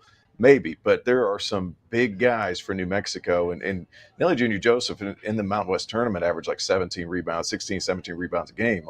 He's a beast down there. And does Marquette have the size to handle something like that? They've played against really good fives in the Big East, of course. But Stevie Mitchell, Donovan Dent, great matchup. And then, do you have enough shooting outside of that to really make things click? But New Mexico's a really good team now, and Marquette reeling a little bit, but at the same time still have enough talent. Yeah. All right, Randolph, I'm really excited that you're on here right away. You are the perfect guy to ask this question to because of the conference tournament broadcast that you had. I said as soon as they won that that you don't want to see Bryant in the first round of the NCAA tournament if you're a 2 seed or potentially a 1 seed, depending on where they got, because they got length, they got athletes, they got Rafael Pinzon, who's been awesome. They have Earl Timberlake, who was a former 5-star recruit. What do you like about Bryant? And they get Michigan State, who's been hot. Do they have a chance to win that game? They do. And we said that, Rob. We were saying if they could I thought getting the 15 seed, having to play against a 2, if they got, Tennessee or one of these teams, I was a little bit worried because depending on the matchup. But Bryant, I'm telling you, Earl Timberlake is starting that point. He's 6'6", 220. He's basically bullying your point guard. And then, after that, like you said, you talked about Rafael Pinzon, Withers is there. Those guys stretch the defense. They're just 6'6", 6'6", 6'8", 6'8", 6'11". That's their starting lineup. They switch everything. They fourth total rebounding team in NCAA, athletic length. The only concern that I have for Bryant is just depth. This is probably one of the deepest teams in the tournament in Michigan State that plays 10 guys, and when they come off the bench, they're just rolling. Them in Florida, I think, don't lose a lot when they go to their bench. That's the only thing that concerns me about them. Ja'Kai Robinson's coming from the bench from Miami, 4-star, coming out of high school. He's coming off the bench, but not known for a scorer. But defensively, this will be a slugfest. And then it comes down to how's the matchup going with guards. This will be a rock fight.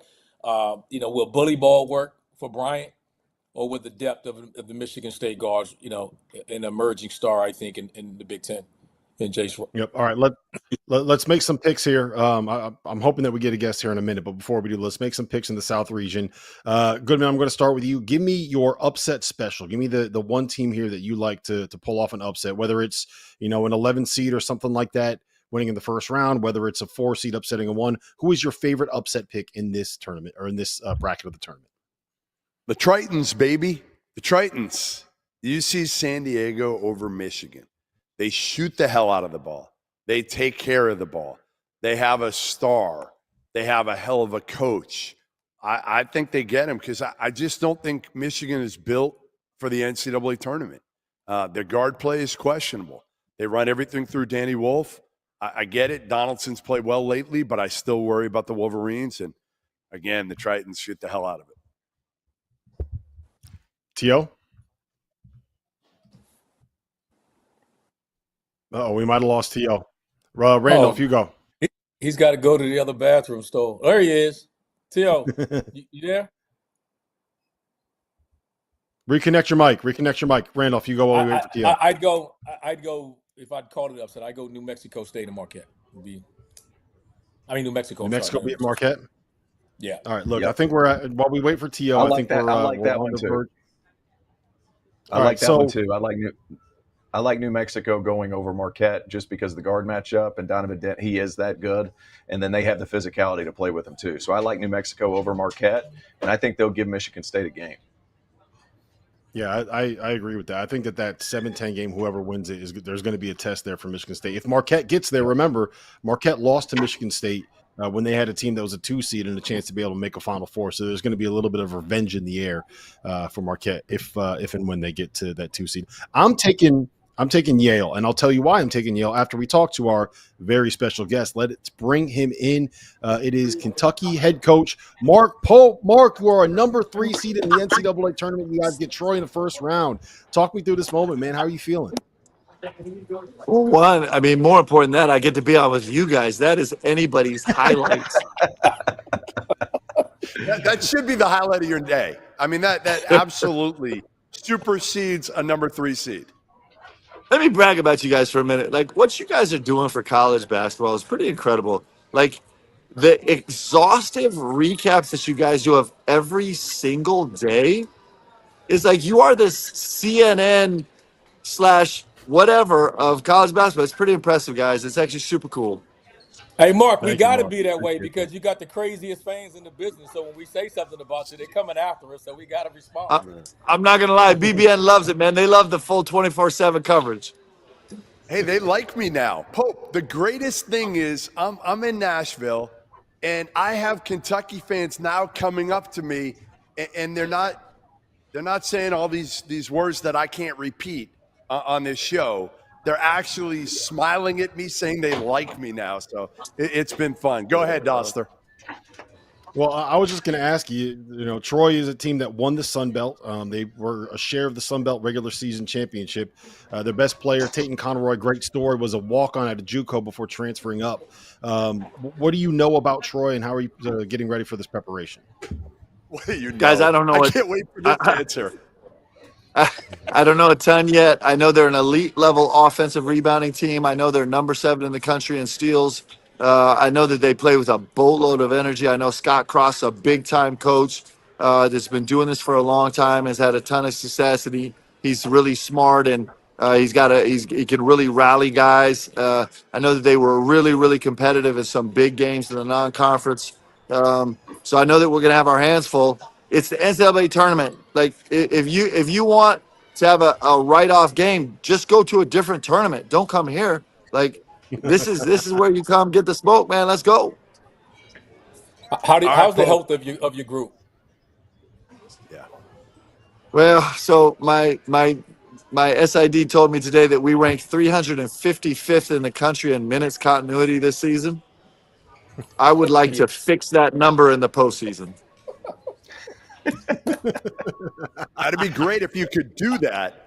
But okay, Lamont Butler, can we start there? Let's start with Lamont and give us the update here. Obviously, he's had shoulder issue after shoulder issue because he's about as tough as it gets, and he doesn't want to sit out.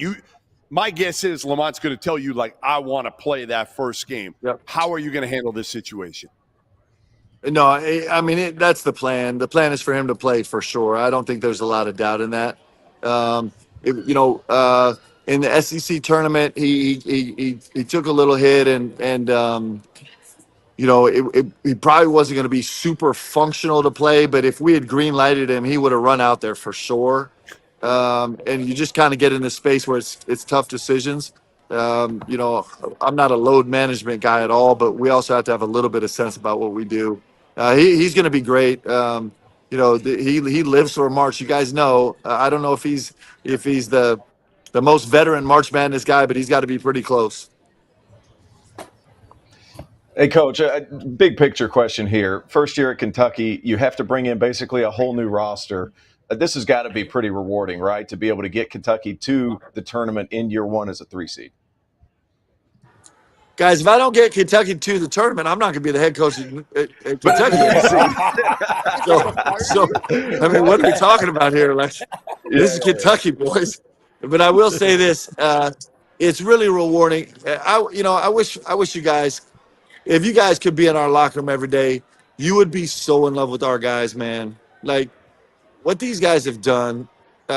From top to bottom, and the commitment they've made to each other, and their ability to kind of withstand all the torturous turns of losing guys every 15 minutes. You lose another guy and have to rewrite the roster, and the way that they've responded to that in the SEC this year, you just got to love them. And so the most rewarding part, I'm not a big picture guy. I don't have time to get lost in a 30,000 foot view. The rewarding part of this is these guys made a decision to come here knowing that there was no guarantee for them individually and knowing that there was no guarantee for a first run at this as a program. And they came and said, we're going to go do this. We're going to go make some waves. We're going to make the country pay attention. We're going to go put on this jersey with all the stress and pressure that's involved in that. And we're going to go find a way. And they've done it. And now we go to this is the truth moment, right? This is where you go try and put yourself in a record books. Well, listen, man, we're happy for you. We're going to be rooting for you. And hopefully we get a little bit of health here for you guys. You deserve some good health luck here. So congratulations, man. But you haven't done anything yet. 3 seed in the tournament is a 3 seed in the tournament. Best of luck. Go start prepping for Troy. You got to figure this team out. We got to get a win here. Let's go, boys. Appreciate y'all. Hey, thanks, Coach.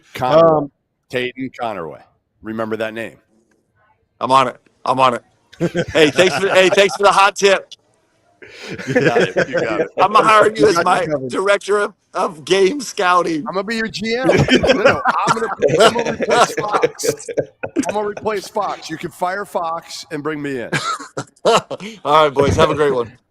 All right, Thanks, Coach. That was Kentucky head coach Mark Pope, who is very clearly in a good mood right now. Go ahead, T.O. Hey, careful inviting Goodman into your locker rooms. He'll end up interviewing your players while they're in the ice bath. So, like, you better be careful with inviting these guys so liberally. Like, you need to know who you're working with, or else you're going to get more than you bargained for. That is a fact, T.O. Thank you for making that point. All right, I'm going to jump back into the point that I was trying to make. My favorite upset pick is Yale over Texas A&M, and the reason for that is Yale. What they do defensively is they don't let you penetrate.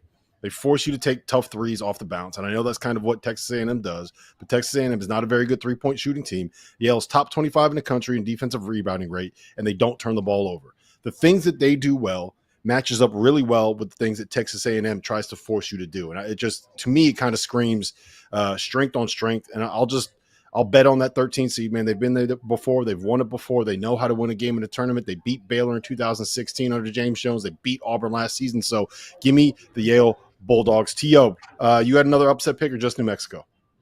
I think for right now, I'm going to do a little bit more digging, but I think Yale, how often does it happen 2 years in a row? Does that happen often? Doesn't feel like it does.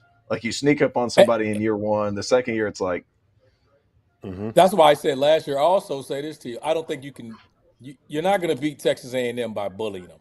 And that's essentially what you're saying. That's the thing.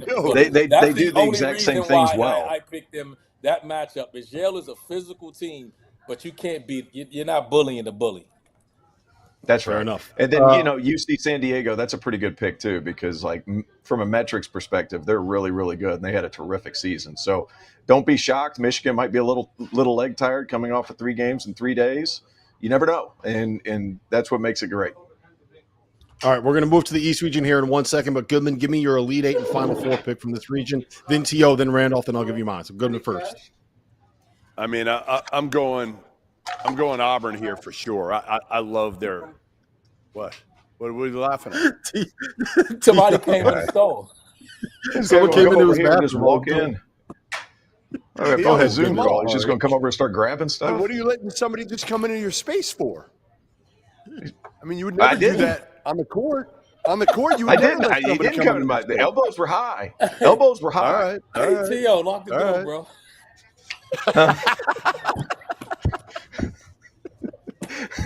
All right, I'm going Auburn Final Four, and I think they beat Michigan State. I just feel like Tom Izzo, this is the year. This is the year that he kind of gets back, and I'm not sure he gets to. Again, I don't think he beats Auburn, but I think he gets close to that Final Four, and they've had a magical season in which most of us thought it was over for Tom Izzo and the national relevance of having a chance to get deep in the tournament. T.O.? Oh, I kind of want to pick against Auburn, but I don't think I can do it.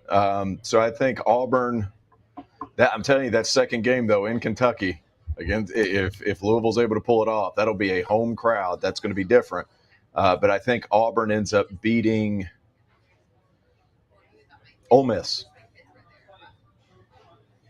Ole Miss. Iowa State is the team that concerns me the most. I had coming in. I thought they'd be playing better, obviously without Gear, but I don't think they're going to go very far.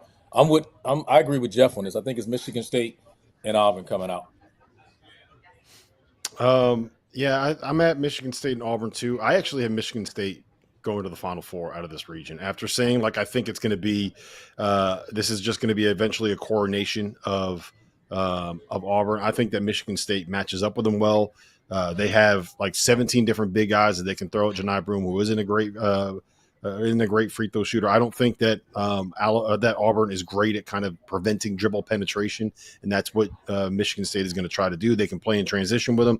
They're not going to be scared. It feels like, you guys remember 2019, the Zion Williamson team? when with Zion Williamson on Duke, and everyone thought they were a shoo-in for the Final Four. And Michigan State comes along, and Cassius Winston and Kenny Goins hits a game-winning 3 and sends them to the Final Four. I'm predicting that will happen again out of the South Regional in Atlanta. Gentlemen, let's head to the East. Duke is the number 2 overall seed. They get the winner of American Mount St. Mary's. Sounds like Cooper Flagg is going to be just fine. If I have to make a prediction, it is going to be him coming off the bench again in the second game of the tournament, where they might play Mississippi State and Jeremy Roach, who is at Baylor now. So, what do you make of that pod up there, T.O.? Mississippi State playing Baylor. Do you think Baylor can get past the Bulldogs? I think it's going to be really hard. Defensively, the Bulldogs are so good. That's kind of what worries me a little bit. But, I mean, VJ Edgecombe for Baylor, Big 12 Freshman of the Year, obviously a big thing. Guys, if I'm going to be honest, I'm starting to look down towards the 6'11 and the 314. If Wisconsin plays BYU, that's going to be offense on offense. I am excited if that's able to happen. But Ryan Odom has VCU playing well. But that's immediately where my eyes went in that one. And then the 5-12 matchup, Oregon and Liberty.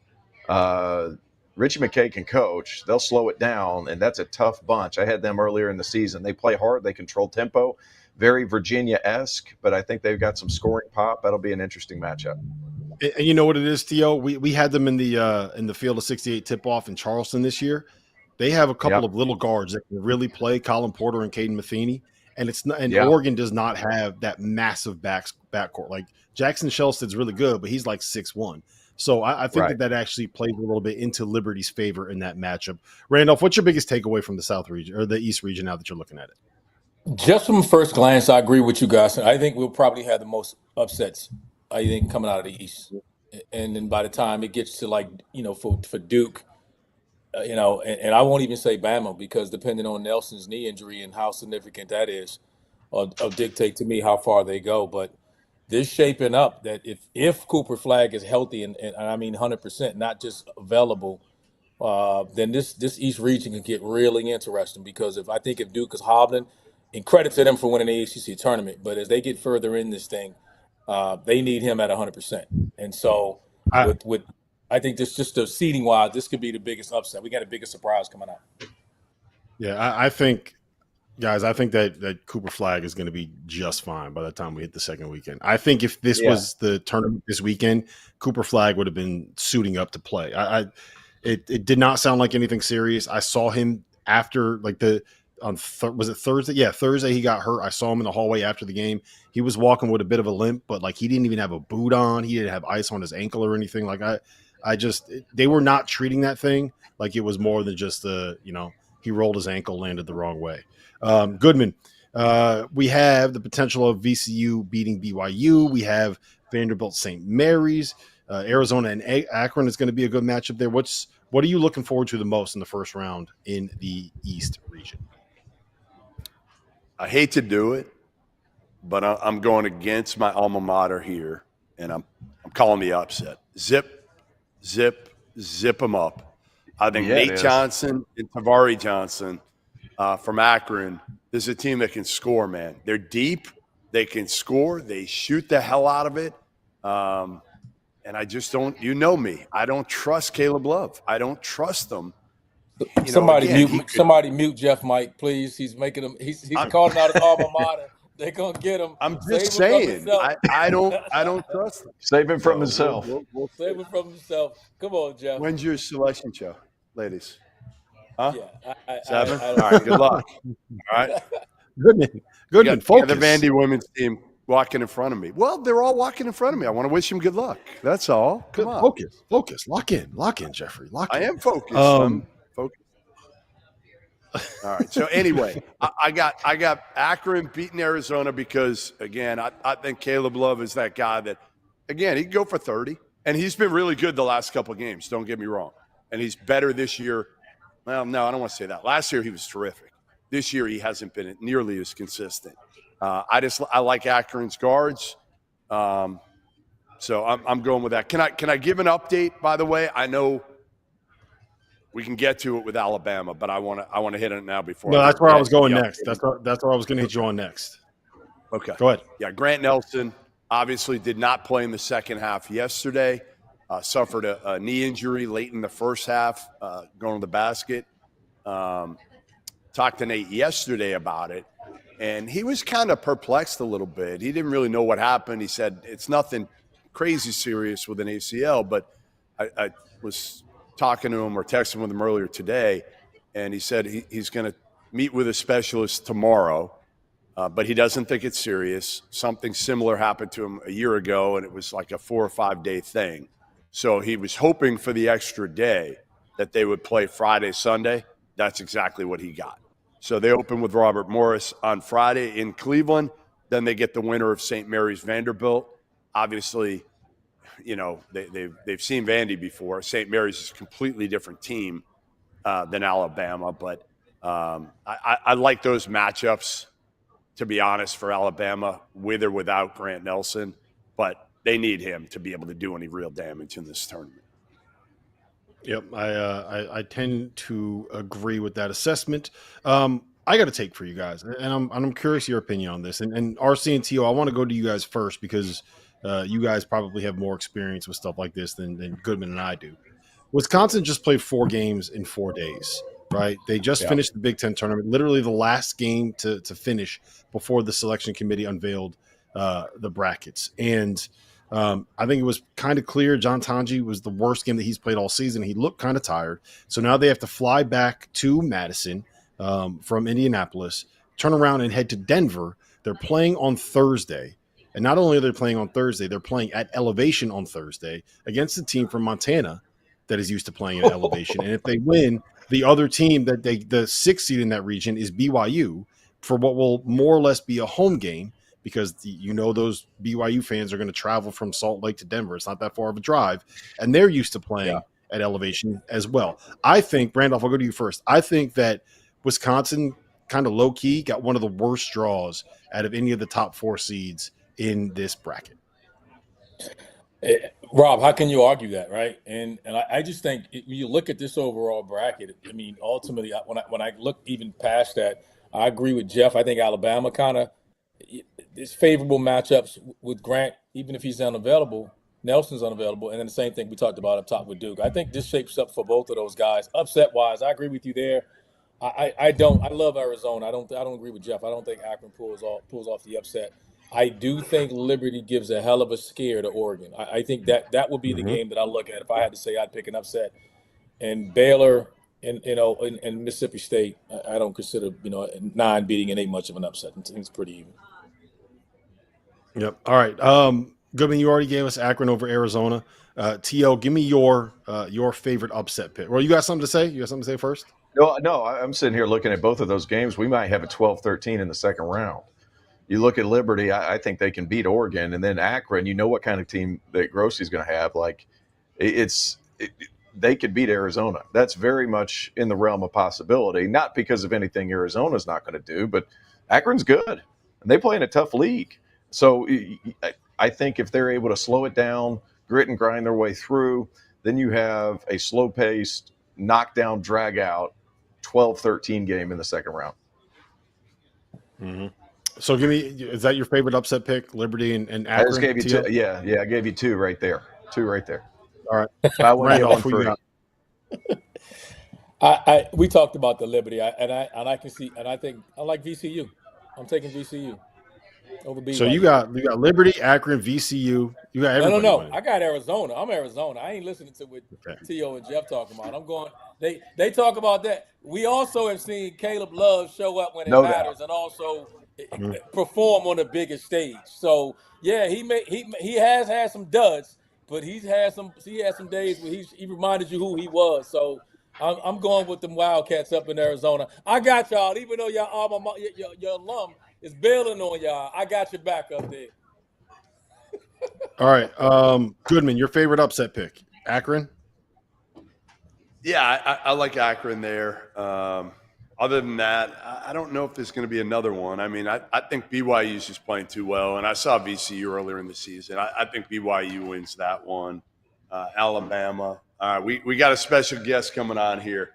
He's all smiles, boys. He is all smiles, and rightfully so. We got Vandy head coach Mark Byington here, and you got to get in tight. We got to. You got to pretend like you There we like go. Jeff. I know it's hard. I know you got to get close to me. Yeah, well, It's at least it's not hot outside. He don't smell like he normally does. So the colder weather's keeping him all right. So, all right, you got in. You got in. You were a little bit worried, nervous this morning, weren't you? Oh, I mean, I think it's just part of my personality, but being on the bubble is miserable. It's the worst. It's right? absolutely miserable. I don't know if you ever have an enemy you hate. If you can send them to the bubble, it's probably the right thing to do. But it's been a hard, 48, 72 hours. But it's a great feeling to have this team and get into the tournament with them. You get in, and you don't even have to go to Dayton. I mean, yeah. I mean, I didn't know what it was going to look like. And, actually, this when I saw that, I think it was San Diego State, North Carolina in that 11 game. You started to sweat, didn't you? That one made me nervous. I'm like, all right, what are they going to do now? But, the NCAA showed a lot of respect for the SEC. And, it was a historical year. And they showed that with 14 teams. And, there is, the power of that. We got to do well in the tournament. Well, we'll try to take care of our business. And we got, a team that won 28 games, Randy Bennett. We got a tough challenge like everybody else, but we're happy to be in. What do you know? I assume you know very little about St. Mary's. Late night games. Maybe you're watching them a little bit. Maybe you got them, playing in the background as you're watching film. Well, he's a guy sometimes I look at in the summer. Like I'm always trying to get better and learn, and Randy Bennett as good as they come. And so with their roster, I watched them a couple times. You usually watch the Gonzaga games, and I know they're old, veteran roster, very balanced, and great defensive team. That's one of the things you're watching with them. So they rebound. Yes, we got a lot of challenges. I like the fact we don't play till Friday, so now we got a chance to try to figure out some kind of game plan. What is the key for your team? Forget about St. Mary's. What do you guys need to do to be able to win a game? Obviously, go to Cleveland, which isn't too bad. Yeah, I mean, one thing, we got to be healthy, and we actually practice healthy today. And when we're 9 deep, that's an advantage for us because sometimes we can, our defense goes up, our rebounding goes up, and we can push pace and do some different things. So the last couple games, the SEC play, we've been 7 deep, and that's hurt us. But we should be healthy. It's going to be smart in practice this week and try to take everybody into the game. Well, listen, congrats. Thanks for the setup here. I mean, This was huge. Yeah. I got beers, and Andy Farrell brought a couple beers over there for later. I got coffee, iced coffee, waters, the setup. Wait till you get your bill.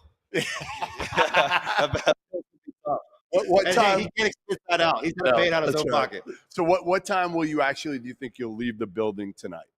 You know what? The fact we don't play till Friday, I told the staff to, kind of everybody's prepping on their own. And so we'll meet tomorrow, 10 o'clock as a staff, and get our ideas together, practice, and take a roll at it. Well, listen, sleep well. Yeah, better. Sleep well. Congrats. Yeah, thanks, Great man. seeing you, man. Appreciate it, guys. All right, there Thanks, he Coach. is. Congrats. All right, real quick, guys, before we get to a break, Goodman, give me your Elite Eight and your Final Four pick coming out of the East region. All right, I got to put my glasses back on. I'm going to go Duke at the top. I just think they're too powerful. And I think the bottom is fairly wide open, especially if Grant Nelson is not healthy. And Alabama's been up and down throughout the season. I'm going to go BYU. I'm going to go BYU coming out of there. I'm going to go Duke, BYU. Yeah, I really am. I mean, they're old. They got shooters. They got a terrific point guard who again, makes people better. So I'm going Duke, BYU in that one. Yeah, I have Duke, BYU as well. T.O., what do you got? That's gross. That whole situation's gross. That's just I was actually going to nasty. pick Duke, but You mean it's gross? Duke, What's BYU. gross about I was going that same exact way, Duke, BYU. But because you guys did it, let me throw a curveball in there. Grant Nelson, if he's feeling better, let's go Duke, Alabama in a traditional 1-2. Go chalk all the way through, and then Duke heading to the Final Four. And I think Duke wins the national championship. All right, there you go. We got T.O.'s Duke National Championship You pick weren't in there. supposed to say Randolph. that yet. Hold on, Goodman, stop. Goodman, stop. Randolph, go ahead. Give me your pick. I'm gonna go Duke, and if with Jeff reporting about Grant Nelson's being available, then I gotta go Alabama. They've been 2 of the top, we'd say 6 teams in college basketball from November to now. There's no reason for me to think that they won't be meeting up in San Antonio. Yep.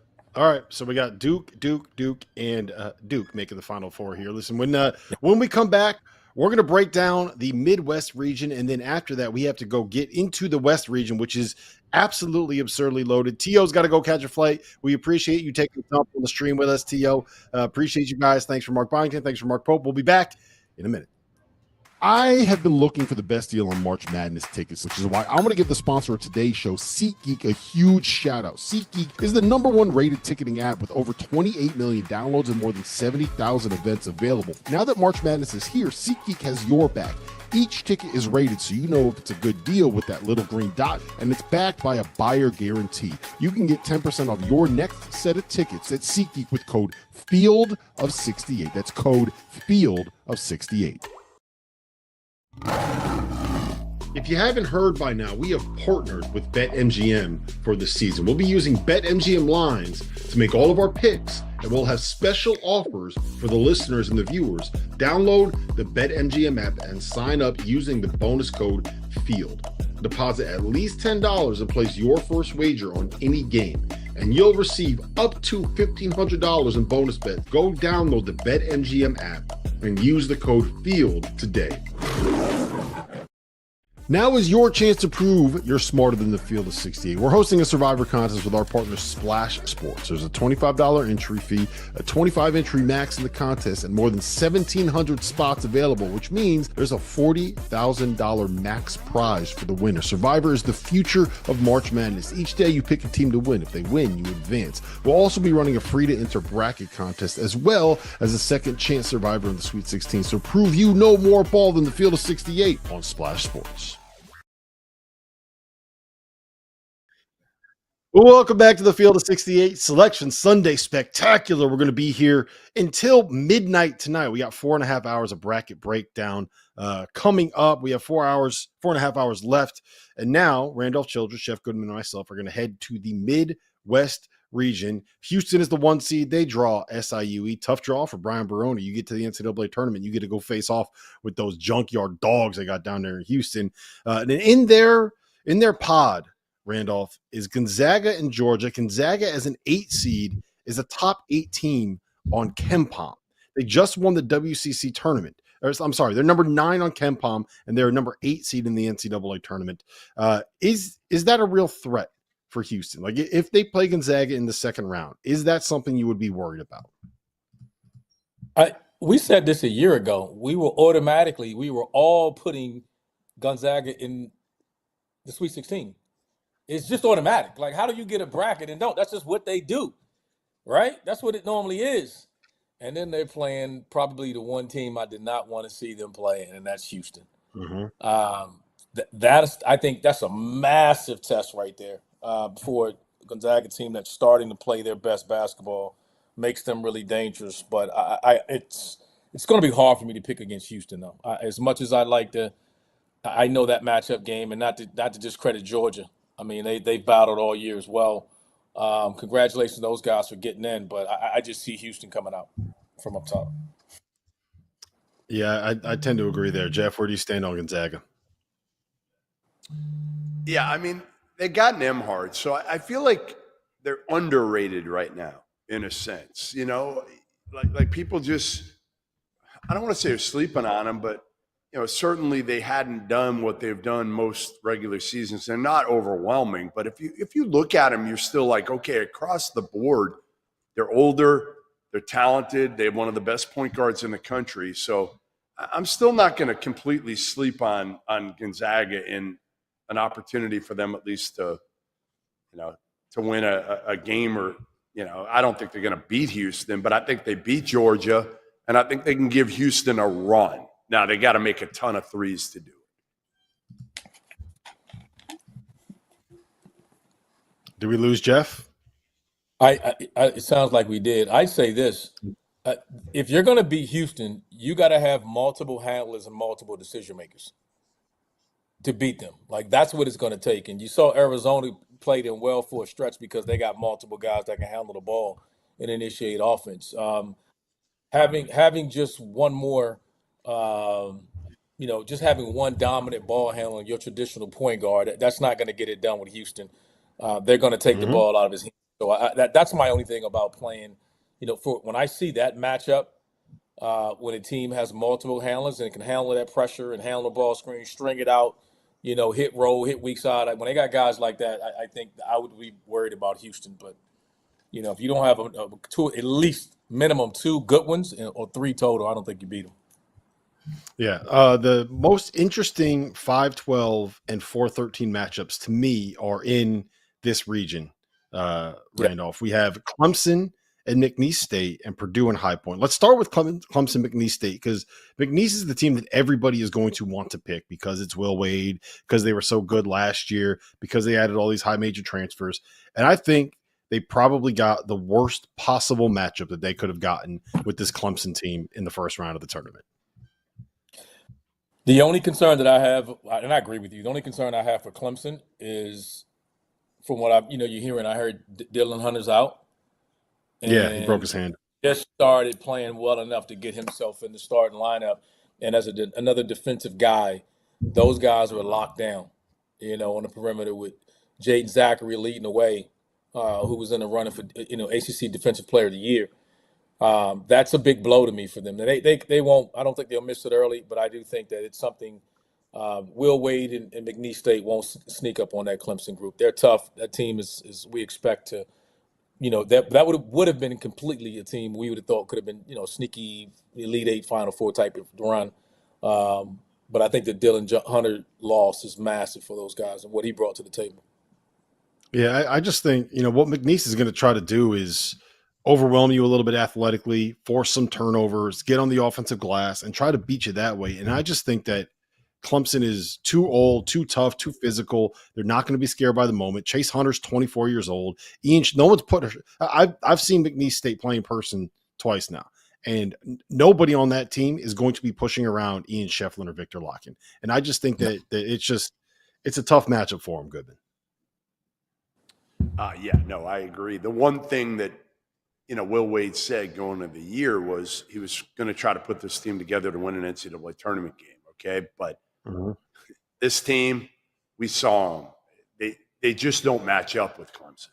Like, Clemson is all about size and toughness. And, McNeese State's kind of a poor man's Clemson in a lot of ways. You could try to pressure him. I don't think it's going to work. And again, you're not going to be able to physically disrupt Shefflin and Locken. You're just not. Yep, and I will just say they don't have Alan Breed, who went down the second game of the season and has not played since then. That's a big loss for him. Purdue and High Point, I actually love this High Point team, and I think that, again, I called the Yale over Texas A&M upset. I think High Point over Purdue is the one that I'm kind of into the most here. Part of it is just also just fading Purdue. I think Purdue is kind of topped out here, Randolph, but give me High Point, man. Keza Giffa, Kamani Hamilton, Damarian Williams, Bobby Pettiford. They go 10 deep. They got high major athletes everywhere on the floor, and they can win a shootout. They have a top 25 offense in America. They can. My daughter has been leaning on me all afternoon because she went to High Point, telling me I had to pick High Point and an upset over Purdue. I want to do it. I am literally 15 minutes from campus. I'm so happy for them. This is their first time in the tournament. Ever. Yeah. Yeah, it's the first time in the tournament. I mean, and I'm thinking Purdue fans are already mad at me. Hell, I might as well pick the upset too. I'm gonna go to 4-13. When my mind's telling me to Purdue, but I gotta go with the home team. I'm gonna go cheer. I'm gonna cheer for High Point. There you go. So winning the Big South tournament was not the high point of their season, Jeff. I think they're going to win that. Let's get into the bottom of this bracket, because I think the bottom of this bracket is a lot of fun.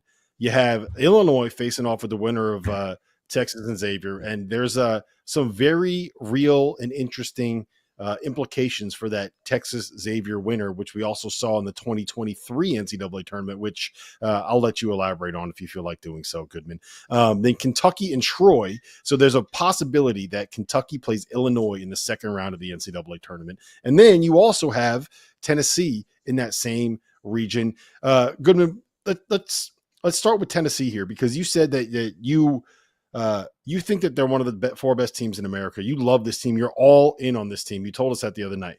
Do you think they can get out of this bottom half of the region and get to the Elite Eight?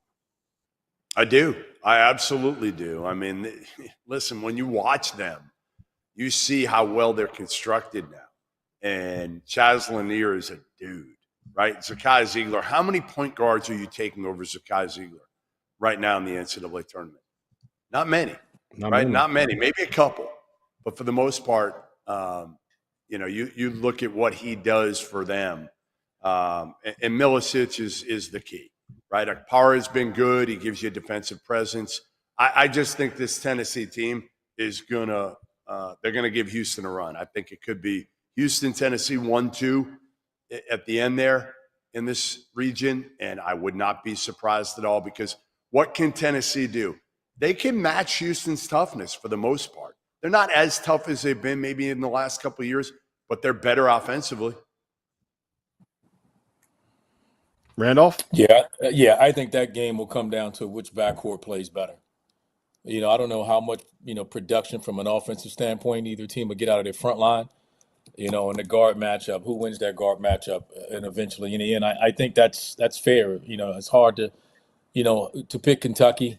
They've had some defensive struggles throughout the year to make a deep run.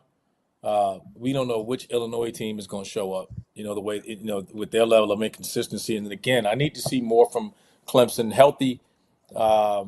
They were a team that I could have seen upsetting Houston with the guard play, not having him. We'll, put a lot of pressure on the freshman Jones to step up for Clemson. Because like I said, to beat Clemson, you're going to have multiple handlers and multiple decision makers. You're not beating them with one guard, dominant guard kind of coming off making reads. That's just not happening against that team. They put too much pressure on you, level of toughness. So I think it comes down to that, Tennessee and Houston. And again, that'll be, if I'm betting, I take the under for sure.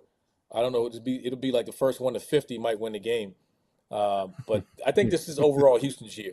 I think this is just their year to get to San Antonio. Once you get there, we'll see matchups. But I like their path coming through. If Clemson can't, if Jones steps up and be a decision maker for them and helping them out, then I would say Houston. Yeah, guys, I really do think that. Well, one, I think it's going to end up being one of the three teams coming out of the pod is going to be Illinois, Xavier, or Kentucky. And I think all three of those teams are capable of beating Tennessee. And I think that Sweet 16 matchup is going to be so fascinating because the ceiling, when Illinois plays their best, I still believe that they could beat Houston, they could beat Tennessee. When Kentucky plays their best, I think that they can beat Houston, that they can beat Tennessee. And Xavier just has so many really good guards. That's what you need to win the tournament. So that's the section that I'm going to be fascinated by. That's probably the most interesting pod, I think, in the first weekend of the tournament is Illinois, Xavier, Texas, and Kentucky, and who ends up coming out of that group and facing probably Tennessee in the Sweet 16. Goodman, give me your Elite Eight and Final Four picks. Randolph had Houston beating Tennessee. Who you got for Elite Eight and Final Four? So I have Tennessee for sure. As I said, I really like Tennessee, and I don't trust Illinois and Kentucky with a Lamont Butler that we just don't know. We don't know. You can't really rely on him getting through every game. So I think it's set up for Tennessee at least to get to, the top half. And I don't know who beats Houston out of there. I don't think Gonzaga can. Clemson might be the best bet. And then you look at Purdue and nobody's talking about them, guys. Nobody's talking about Purdue. And oh, by the way, they still have the best point guard in the country in Braden Smith. And last I checked, they got a pretty good guy coaching them. But having said all that, I'm going Houston, Tennessee. As my Elite Eight. Hey Jeff, I won't spend too much time with this, but I got to ask you, does this mean Rodney Terry's off the hot seat down there now because they're in the tournament? No, hell no. Does it mean with Sean, because Xavier is in, does this mean Sean's on the move now? Because that's all you're looking for is somebody punch their ticket. Sean could be playing his future team in this game. How's that?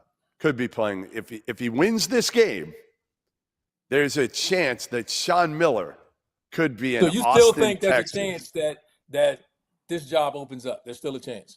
Oh, not a good chance. A very good chance still. Wow. Well, remember, Tubby was fired after he won a tournament game years ago. Remember, he beat Ben Howland. It was Minnesota beat UCLA, and both coaches were fired after that year. So it's happened before. Yep. I'm going to go with Houston beating Kentucky in the Elite Eight, and I will have Houston in the Final Four. Let's head out west, guys. Florida is the number 1 seed.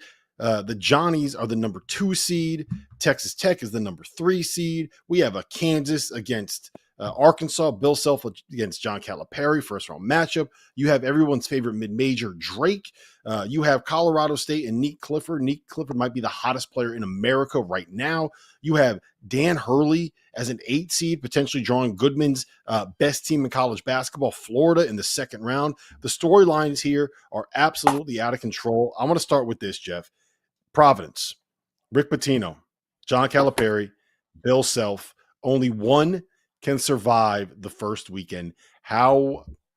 That's got to be intentional. There's no way that the selection committee is sitting there looking at all this stuff going, oh, you know what? What will happen if we put 3 Hall of Famers in the same site in the first weekend of the tournament? Well, and Rick Pitino going back to Providence where he coached. Mm-hmm. That's the other part. So you're telling me that's not going to already be a big time home court advantage, because I don't know how many Kansas travels obviously, but I don't know how well they're going to travel for this team. So huge home court advantage for Rick Pitino. He's got Omaha first. Crutch has done a great job with Omaha, but I think he wins that one. And, you know, do we trust Kansas or Arkansas? I'm not saying they can't win, but even if St. John's goes 0 for 20 from 3, let's say they go 0 for 20, guys. Do we trust Kansas or Arkansas to be able to beat them, even if they go 0 for 20? I feel like it would still be a 65-62 win for the Johnnies.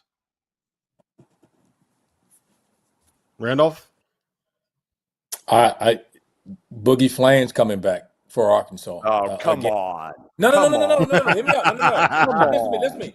I'm not what are we saying doing here? If they can get past I'm answering your question when you said about them 0 for 20. I'm only saying you need ball handlers to handle the press. If you can't handle the pressure, excuse me, St. John, they're running away from you. Yeah, hey, RC. RC. Wait, hold on, Rob. RC. What was Arkansas's record in SEC play with Boogie Fland? 0-5. Correct. 0-5. 0-5. I'm only saying that, and we know in Kansas too. That's just a hell of a bracket.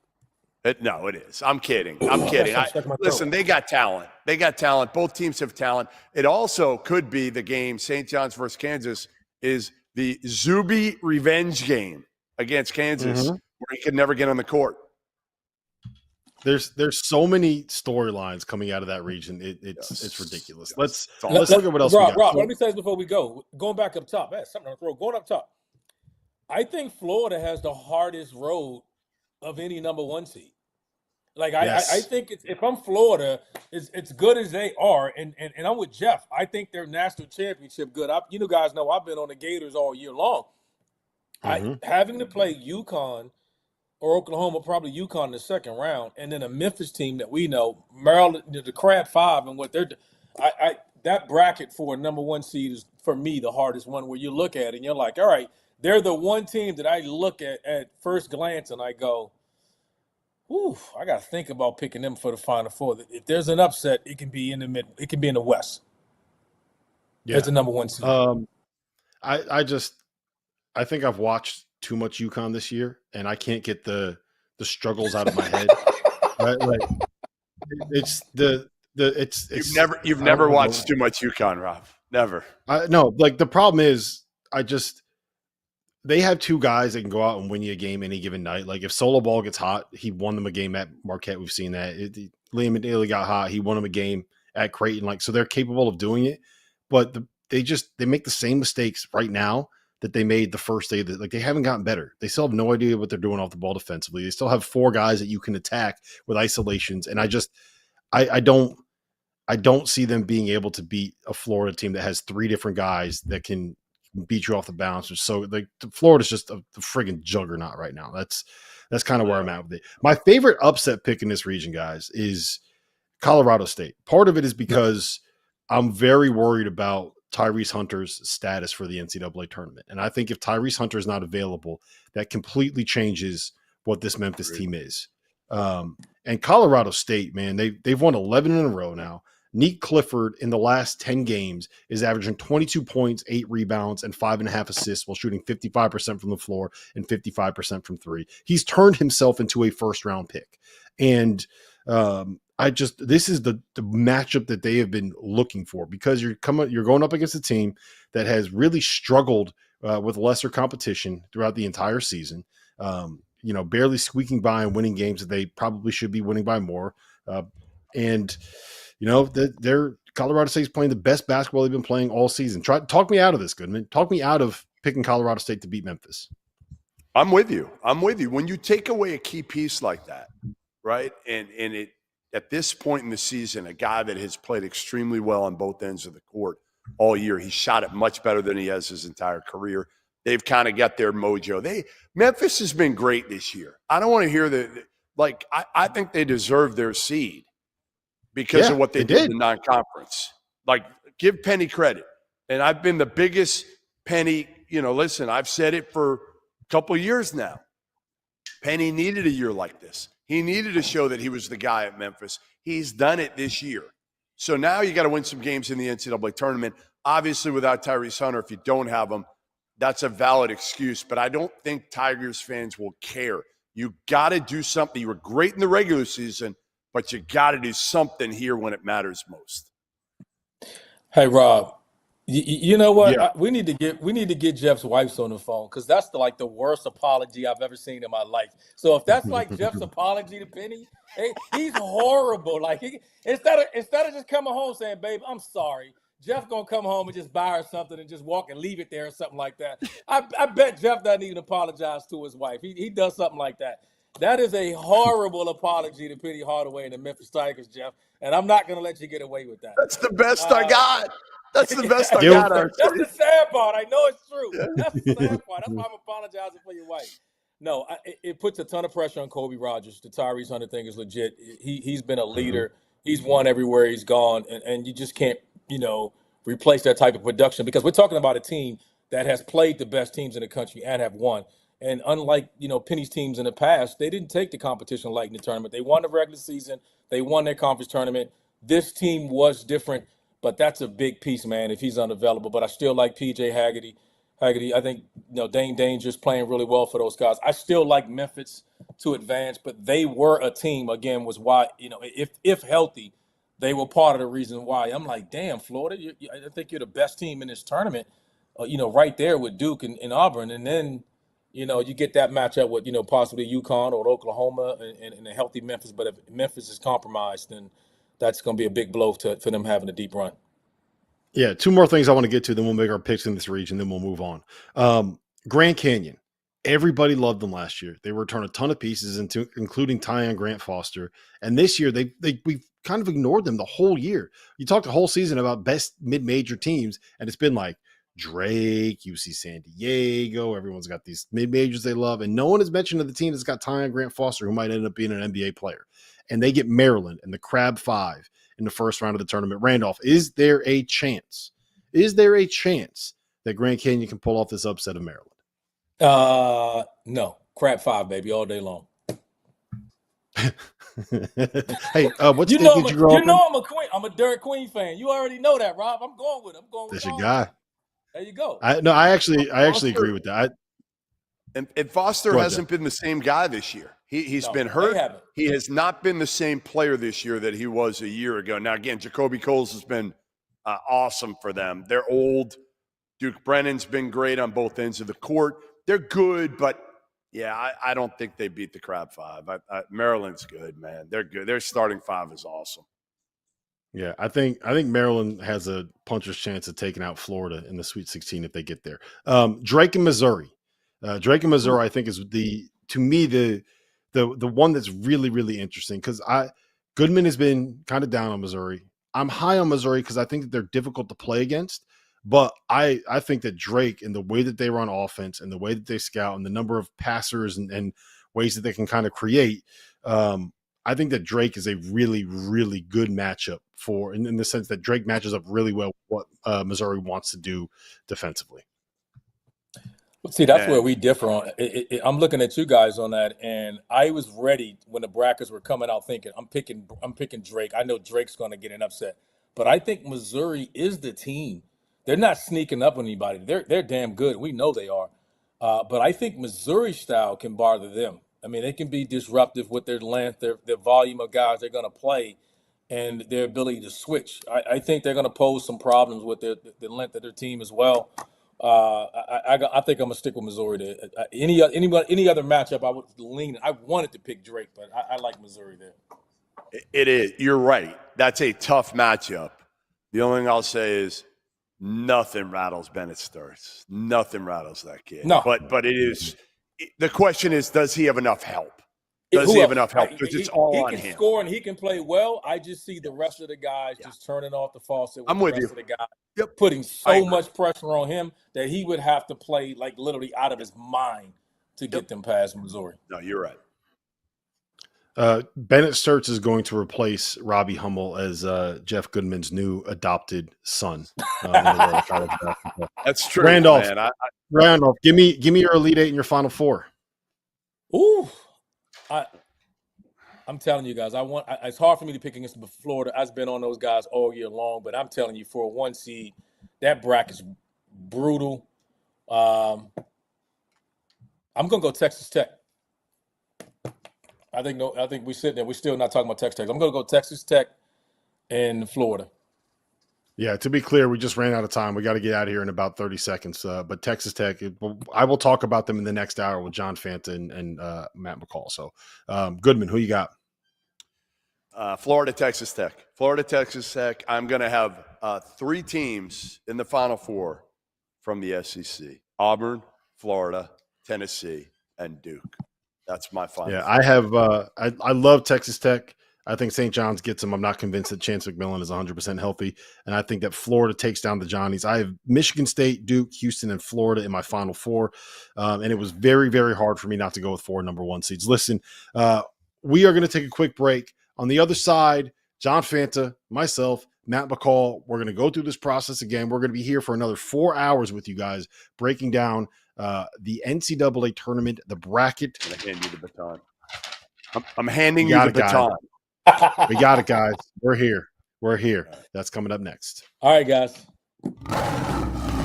If you haven't heard by now, we have partnered with BetMGM for this season. We'll be using BetMGM lines to make all of our picks, and we'll have special offers for the listeners and the viewers. Download the BetMGM app and sign up using the bonus code FIELD.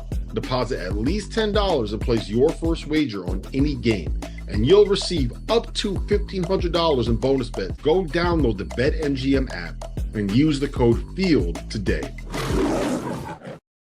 As teams are fighting to get off the bubble and into the field of 68, I got a beverage for you that's been off the bubble since day one. Dad Water. No bubbles, no fizz, just a smooth, refreshing canned cocktail unlike anything else on the market today. If you're tired of the same old beers and seltzers on game day, crack open something different. Dad Water is made with tequila, water, and natural flavors. Nothing artificial, no BS. It's 100 calories, 0 sugar, 0 carbs, gluten-free, so if you're on a diet like me, you're good to go. Dad Water is also an Indiana brand. College Hoops is in its DNA, and they want you to enjoy a great lineup of products all tournament long. Dad Water is the ultimate game time drink with no bubbles. It just drinks like water. Clean, smooth, refreshing, and without those burps. So take it from me. This is the easiest drinking adult beverage I've ever had. Dad Water is now available at Target, Total Wine and Liquor, and Meijer, as well as your favorite local liquor stores. Or you can order online at drinkdadwater.com. Dad Water, tequila, water, natural flavor. I have been looking for the best deal on March Madness tickets, which is why I want to give the sponsor of today's show, SeatGeek, a huge shout out. SeatGeek is the #1 rated ticketing app with over 28 million downloads and more than 70,000 events available. Now that March Madness is here, SeatGeek has your back. Each ticket is rated so you know if it's a good deal with that little green dot, and it's backed by a buyer guarantee. You can get 10% off your next set of tickets at SeatGeek with code FIELD68. That's code FIELD68.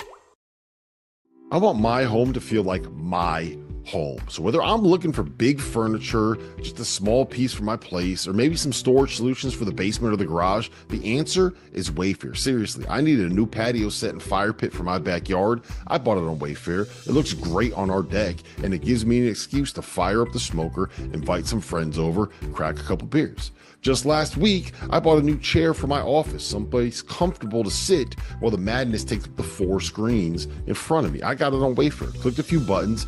A couple days later, it showed up at my front door. They even offered to help set it up for you. Digging through online stores can be intimidating. Trust me, I know. It can be hard to find what you're looking for in your price range, but not on Wayfair. They have great options, even if you are balling on a budget like me. Wayfair has every style for every home, including mine and yours. So head to wayfair.com and shop everything home. That's WAYFAIR.com. Wayfair, every style, every home. College basketball fans, are you ready to take your hoops game to a new level?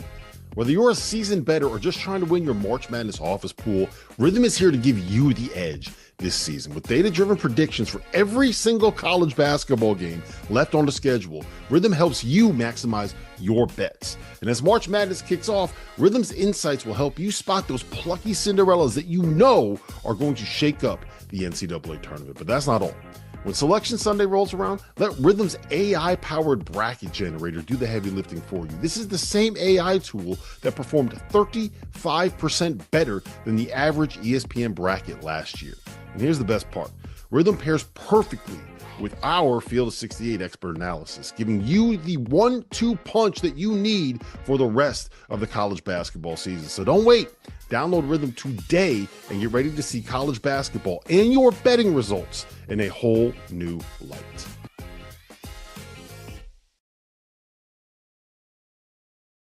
Our bracket marathon rolls on Selection Sunday on the Field of 68 with our partners BetMGM and SeatGeek. There is nothing like this night. Happy Selection Sunday. Merry Christmas, college basketball fans. Matt McCall is here. Matt, who you got with you tonight?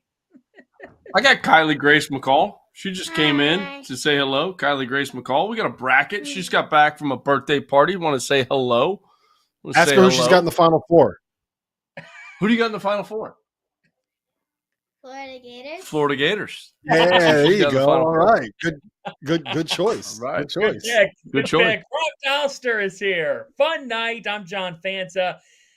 Wow, we came on at 5:30. Now 2.5 hours in. We got a fresh hour for you. We're on with you all throughout the night. Fellas, we're not going to waste any time here.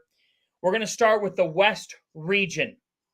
This is a fascinating region that is led by the Florida Gators, who just won the SEC tournament. So perfect there from your daughter, Matt, to lead us off. Let's go out to the West. And it is just remarkable to see this collection of teams. This is the region of death to me, and it's the region of brands. Florida, the top seed. How about St. John's and Rick Pitino? You've got Bill Self meeting John Calipari. Are you kidding me on Thursday in Providence? For that to be a day one game is absurd. You've got Maryland in the Crab Five against Penny Hardaway in Memphis, potentially in the second round, but will we even see Maryland in Memphis? And oh, by the way, the back-to-back reigning national champion UConn Huskies are on the 8 line. Texas Tech, Missouri. Drake's in here. So, Rob, what's your favorite thing about the West? The bottom of that region, Kansas, Arkansas, St. John's, John Calipari, Bill Self, Rick Pitino are going to be in the same building at the same time.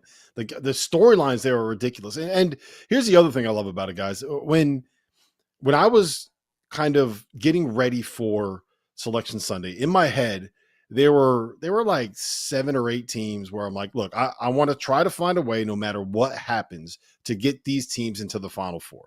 It was the 4 1 seeds that we ended up with, right? It was St. John's, and it was Texas Tech. And those were 3 of the teams that I was like, hey, you know what? I think they're going to try to get these teams into the tournament or to the Final Four, all kind of end up in the same region. So I think that it is absolutely loaded in the West. Nick Clifford has been as hot as anybody in college basketball. Tyon Grant Foster in Grand Canyon. You guys remember everybody picked him to be the 12-5 upset last year. And I think it was, was it Alabama they played in the first round that they gave all kind of hell to? Drake in Missouri. No, they won a game. They won a game. Yeah. Yeah. Beat St. Mary's. He beat St. Mary's. Yep. Yep. And I mean, look, you could very realistically have 3 double-digit seeds win in this region. You also have a guy by the name of Dan Hurley that's won back-to-back titles that is facing off with the team that might be the best team in college basketball in this moment in the Florida Gators. Like, there's just the West is completely bonkers loaded. I think that it is the best region that we have in this NCAA tournament bracket, and there's more storyline. It's unbelievable, man. I cannot wait to see what happens in this West region. Matt. I'm so glad I'm on with you guys right now, not Jeff Goodman, because if I brought this up, Jeff Goodman would call me a Gator homer because I spent 11 years of my life working for that program. Florida's the best team in the country. They are the best team in the country. And to see what they did in this SEC tournament and the wins that they've had at Auburn, at Alabama, and then to beat Tennessee twice. I know they got blown out by Tennessee, but today they flexed their muscles, and Florida's the best team in the country. Now, with that being said, to line up and play against UConn in the second round, assuming that UConn gets through Oklahoma, I mean, what a matchup. I mean, the defending that back-to-back national championships against a Florida team. This is the thing with the whole committee. They love the storylines. So you're going to have UConn play against Florida in the second round. The last team to go back-to-back before UConn was who? Florida. That's what we get in the second round. That's what we get in the second round. I got the 2007 Final Four chair that I'm sitting on right now. Not a flex, but a little bit of a flex. But this bracket, like when you see it, like even the Grand Canyon game against Maryland, and Rob, you just brought it up. Tyon Grant Foster, Ray Harrison is back. This is a team that won a game in the NCAA tournament. They're going to play against the Crab Five in the first round. Like this is going to be a battle in that first round matchup. So, and then the bottom of the bracket with Rick Pitino, St. John's. Look, it's hard to not give any of the teams that got a one seed, but St. John's, had the SEC not had this historic season, St. John's is deserving of a 1 seed. Well, I agree with you. And let's stay right there. For the committee to give us the potential gift, and I don't want to overlook Omaha, but of St. John's and either Kansas to start. Let's just say it's Kansas. So what's standing in the way of Bill Self and Rick Pitino is the other, and Hunter Dickinson trying to keep his college career going. And you know there's going to be a sense of urgency. But think about this. What have been the biggest question marks with both Kansas and St. John's all season long? Perimeter shooting. So who's going to step up in that game? Who can knock down some of those perimeter shots? Now, I think St. John's has more weapons. I think Ejiofor. How about Ejiofor facing his former team? He transferred from Kansas. Yes, that's a storyline. We have three guys, 3 coaches that are all currently in the Naismith Hall of Fame. They're all currently in there. They're all in the Naismith Hall of Fame. 2 of them are going to play each other in the first round of the NCAA tournament, and then possibly someone else in the second round of the NCAA tournament. Think about that, Fanta. 3 Naismith Hall of Famers. And then there's a world where 5 years ago you could have said, we'll never see John Calipari and Rick Pitino ever again meet each other. There's a world where earlier this year you're like, yeah, that's never going to happen. It just won't happen again. Like, that's very real. And we could, if Arkansas were to pull it off over Kansas, Cal and Rick despise each other. They don't like each other. Nice. There is zero love lost. Really? It would be an all-time press conferences, everything. The theater of that would be elite. Elite. How will the handshake be? Guys, there are this is how we'll sum it up, right? There are 6 active coaches right now that have won a national championship coaching in college basketball. 4 of them are in the West. 3 of them are in Providence. Yeah. That's ridiculous. Right. Fanta, no, that's another storyline. Pitino back in Providence. Pitino back in Providence. He's back in Providence.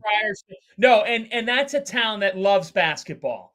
And that building You both know this well. I'm here to tell you, America, that place is going to be bonkers loud because one, Oh my God. the fans travel that are part of these fan bases. Kansas fans go anywhere. They would go to Jupiter for a game. St. John's fans are going to travel. As they should. Arkansas, Nice weather down has here. fans. What's that? It's nice weather down here. They should come to Jupiter for a game. I would love that. Right. Right. Oh, by the way, in Providence, Matt Painter's in Providence with Purdue. I mean, it is ridiculous, and that's in another region. But the fact is, it's crazy. Now, I think Rob, the most intriguing first-round game is Missouri and Drake because I knew you were going there, Fanta. so many of us have loved Drake with Bennett Sturts and Daniel Abreu and this story from Ben McCullum. And here's Mizzou, who's had a tremendous year behind Mark Mitchell and Caleb Grill. And I mean, just how tough they are and how they can drill shots and everything that they've done. What do you think here, Rob, of that game? Are you willing? I've got Drake. I'm taking Drake right there. There you go, America. I'm taking the 11 seed in Drake. What do you think, Rob? Yeah, I'm with you. Randolph was just on, and he likes Missouri here because it's the athleticism advantage and the fact that they kind of play that switching man-to-man that Leonard Hamilton made famous.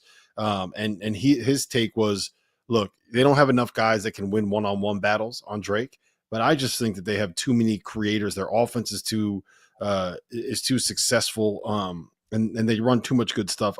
I tend to think that it's Drake here as well, but I initially saw it and I was like, yeah, I have to take Drake. And then I listened to Randolph talk and I'm like, oh man, maybe I don't have to take Drake here. So I don't know. Where are you at with him, McCall? Yeah, I see both sides. You got to wonder too, like just with Drake, like the distractions around, is their coach going to be there next year? I mean, every single time a job opens up, like this guy's name gets mentioned, Dennis Gates is not going anywhere. Dennis Gates is going to be the head coach of Missouri next year. So you wonder if that plays a factor, just the distractions. Look, Drake's good. The spacing that they play with on the offensive end of the floor, they've won 30 games, 30-3. My only concern would just be that, like, where the players at. I mean, but the NCAA tournament, when you get there and you walk into practice and you walk into that arena and you see your name up on the nameplate in your locker, your adrenaline completely takes over. So, I mean, this may be the most intriguing matchup of the region outside of Cal, outside of Bill Self, but just like in terms of pure basketball, this one's going to be fun. Yeah. See, I think that I think the most intriguing matchup is Colorado State and Memphis, because Memphis and Penny, and he hasn't. I've been very high on Memphis all season long, but it does not sound promising with Tyrese Hunter and the injury that he's dealing with. And then you get, like, I'll say, guys, Colorado State is the hottest team in basketball right now. They might not be the best, but there's nobody in college basketball that is hotter than them right now. Nick Clifford, right now, the way that he's been playing in the last month. I'm not buying it. I'm telling you right now, I'm not buying it. I don't subscribe. I know that they're hot, but they're hot against their league, and I'm not buying the Mountain West. I'm not doing it 2 years in a row. I am out. I'm out. I'm out. I like this conference. I do, but I'm not doing it. I'm not falling for it. Penny Hardaway and Memphis have had too good of a year. They are winning this basketball game. They're the tougher team. They're going to defend Colorado State. You're going to find an answer. Colorado State's not the hottest team in the country. The Florida Gators are. So let's just let's Rob, back it up. Colorado State's hot. Colorado State's hot, but I'm going to get a little testy here and say I need to see it, McCall. McCall, am I at fault? Am I at fault for saying I got to see the Mountain West put up an NCAA tournament result? Some results. Like getting to the national championship game? Win a game. Which I do think New Mexico beats Marquette. I do think New Mexico beats Marquette. I can see that. Yeah, I like that. No. I like that. I just think that that's underselling Memphis. I think it's wrong. Memphis to me. Are we underselling Memphis because of the league? I agree with you, Fanta. I think Memphis is good. I give Penny so much credit for what he did back in whatever it was, November, when he fired everybody. And he's like, look, like there's something off here. and I have to make a decision to get this right. And that's what he did. He made a decision to get this right, and it's right. And the only reason that we're not giving Memphis more love or think that they can win this first round game is because their league's not great. That's it. That's the only reason. No, it's not. I like the Mountain West. I just don't like I'm not ready to get baited into. Here's a take I have trouble with this stuff. Everybody goes off conference tournament results. Not everybody, but a lot of people do. That just jump into the sport at the last moment. They don't always equivocate to NCAA tournament wins. They don't. Because if they did, then you wouldn't be able to have the tournament, because you're going to have losers. By the end of Friday, there's only going to be 32 left. And the 32 went out when somebody tweets this team sucks. No, they don't suck. They probably had a bad game or a bad day. Who's going to win the region? Who's going to win the West? I could talk for an hour about this region. McCall, who's going to win this region?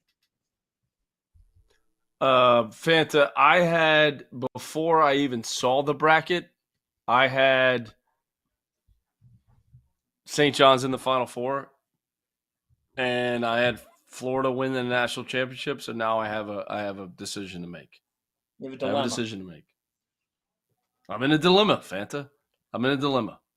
I appreciate the dilemma. I think Florida and St. John's will meet in a 1v2 region final. And if it's not them, I could see, I know this sounds crazy, but I could see Drake really making a run to an Elite Eight here, because I think that the path is there if they can get past that first game. But I think it's going to be Florida, St. John's, and I'm taking Florida. Florida to me. I'm with you. I can't get over what the Gators are doing right now. I can't get over it. And Rob's on the same boat. I mean, they're beating teams. They're beating good basketball teams by double figures. Good basketball teams by double figures. Like that, I can't get over that. I got the Gators. Yeah, the way they rebounded. So how about Ruben Shinleyu when he gets it off the rim on an offensive rebound and just eats the rim to put it back in there? Like the 3-point shooting. You got to move. Look, here's the thing for the Gators. Here's the thing. Walter Clayton, they're going to pick on him defensively. Teams are going to continue to exploit that matchup. Can he figure out a way to guard, because you can't take him off the floor? All right, let's move. Let us move and go to the Midwest. To the Midwest region, where Houston is the 1 seed at 30-4, the Cougars. And how fascinating is this, Rob Dalster? Gonzaga's gone to 9 straight Sweet 16s. That streak has never been more in jeopardy than it is now. Yeah, they're not going to 10 straight Sweet 16s. I'm sorry. Sorry, Zags fans. You're not beating this Houston team. All right. I think you need more. My problem with the way that Gonzaga is built this year is too much of it is reliant on getting the ball into the post, and I just don't think that you're going to be able to score in the post. Too much of what they do is reliant on they want to get out and transition and run, yes, but then it's all ball screen continuity stuff, and the way that Houston puts 2 on the ball and traps those ball screens, I don't know how Gonzaga is going to be able to run what they want to run offensively against it. I think this is just a difficult matchup. Houston's going to be a difficult matchup for a lot of teams. I don't see it this year. It's Houston. I think Houston's making it to the Final Four. McCall, what do you see? Yeah, it's hard because you're look, this guy, he never doesn't go to the Sweet 16 and Mark Few. But I'm kind of with Doster in the sense of the rotations, and when they put 2 on the ball on ball screen coverage and the ball gets thrown out of that, this team rotates so hard and they take 3-point shots away. I'm with Rob. I think Houston gets to the Sweet 16, possibly the Final Four. We'll see what happens, going down this bracket. But it's hard for me to pick against Gonzaga because of what Mark Few has done. He gets there every single year, but defensively, this team's going to be locked in. Now, look, it's a 1-day prep. So that Houston defense, they're going to be ready to go for SIU Edwardsville, and they're going to have one day to prep for Gonzaga. If Gonzaga gets past Georgia, I mean, Mike White, they were dead in the water 3-4 weeks ago, whatever it was, and to see the bounce back that his program's had, that's a credit to him. So that Gonzaga Georgia game is going to be good. But Houston with that defense and how they rotate out of their traps, that's the most impressive thing. If you're going to commit to the ball and you're going to trap a ball screen or you're going to trap the post, how do you rotate out of it? And that's what makes them so good. Mm-hmm. So I'm going to go with an upset pick right away because America wants upsets tonight, and I'm going to take Greg McDermott, Disciple, Allen Huss, and High Point to pull off shocker over Purdue. Keza Giffa is a guard who averages 15 points per game. Damarian Williams shoots 40% from three. They've got multiple flamethrowers from deep. How about Bobby Pettiford?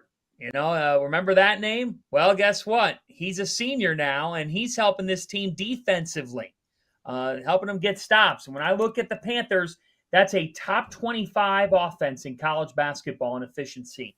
The formula for an upset, McCall, in my book, you tell me what it is in your book in a moment, but do you have multiple scoring threats, perimeter shot making that can hang with a team? Because Purdue's going to make some shots. Braden Smith, Fletcher Lawyer, Trey Kaufman-Renn can cause issues. But I do think there's the key also to a higher seed getting upset is there an element of predictability with what they do? And I think what Purdue does has been great for Purdue this season. But when you're in the NCAA tournament, you're going to face terrific teams, whether they're mid-major or high major. And the upsets are going to happen somewhere. So McNeese, I really like, guys, but Clemson to me is there's an opportunity for two upsets there. McNeese the 12 and High Point the 13, and Will Wade's got the Cowboys, but man, that's a difficult draw with Chase Hunter and Ian Shefflin. And then I'm going to go bold here. And I know that here's my science for this, Rob.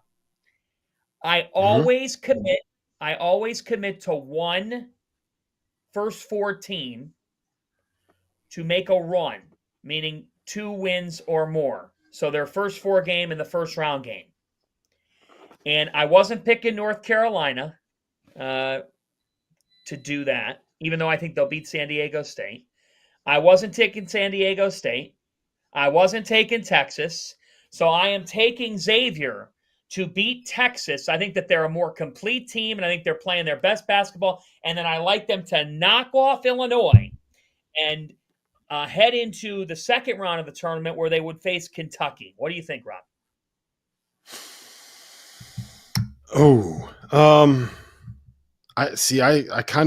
I like Illinois there. I said this on the previous hour that that St. John's, Arkansas, Kansas is the most interesting region in terms of storylines.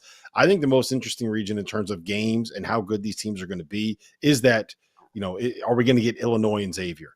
Will the winner be able to face off with Kentucky? Those are 3 teams that are incredibly fun to be able to watch, and incredibly fun teams in terms of how they play and their pace and whether or not they get up and down the floor.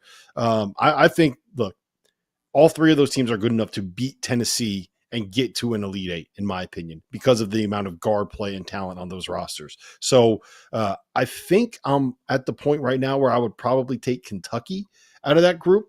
But there's a very real chance that Xavier can make that run. One point on you mentioned McNeese and High Point, Fanta, and I'm curious your take on this, McCall. I got an up close look at McNeese in South Dakota, right? And I've followed them, I've watched them. They were part of one of our events, and hopefully they'll be a part of future events that we do. I think that Clemson is a nightmare matchup for them, because I think what McNeese wants to do is they want to force turnovers, they want to get to the glass, they want to kind of out physical you, they want to out tough you. And what Will Wade did was he got a little bit bigger and more athletic, but he went out and got Allen Breed in the offseason, and Breed got hurt 2 games into the season, so they don't have that go-to guy down the stretch. I like High Point over Purdue. I don't think that McNeese beats Clemson. I think that Clemson wins that game by like 12 to 15 points. Yeah, I think too, when this happens and you start picking upsets, what these coaches, they start clipping all this, right? So like if we start saying McNeese is going to beat Clemson, what's Brad Burnell going to do? He's going to clip it. He's going to show it to his team, right? And that's a storyline too. Will Wade was a former student manager at Clemson. That's a storyline. My man, Javon Garcia, Southland Conference Player of the Year. He played for me at UMass. Happy for him. But I'm with you in terms of High Point. I mean, this is the 17th ranked offense in the entire country. What Alan Huss is doing there is really impressive. So in terms of an upset, I do like that one. I think Brad Burnell is going to have his team completely locked in to play against this McNeese team.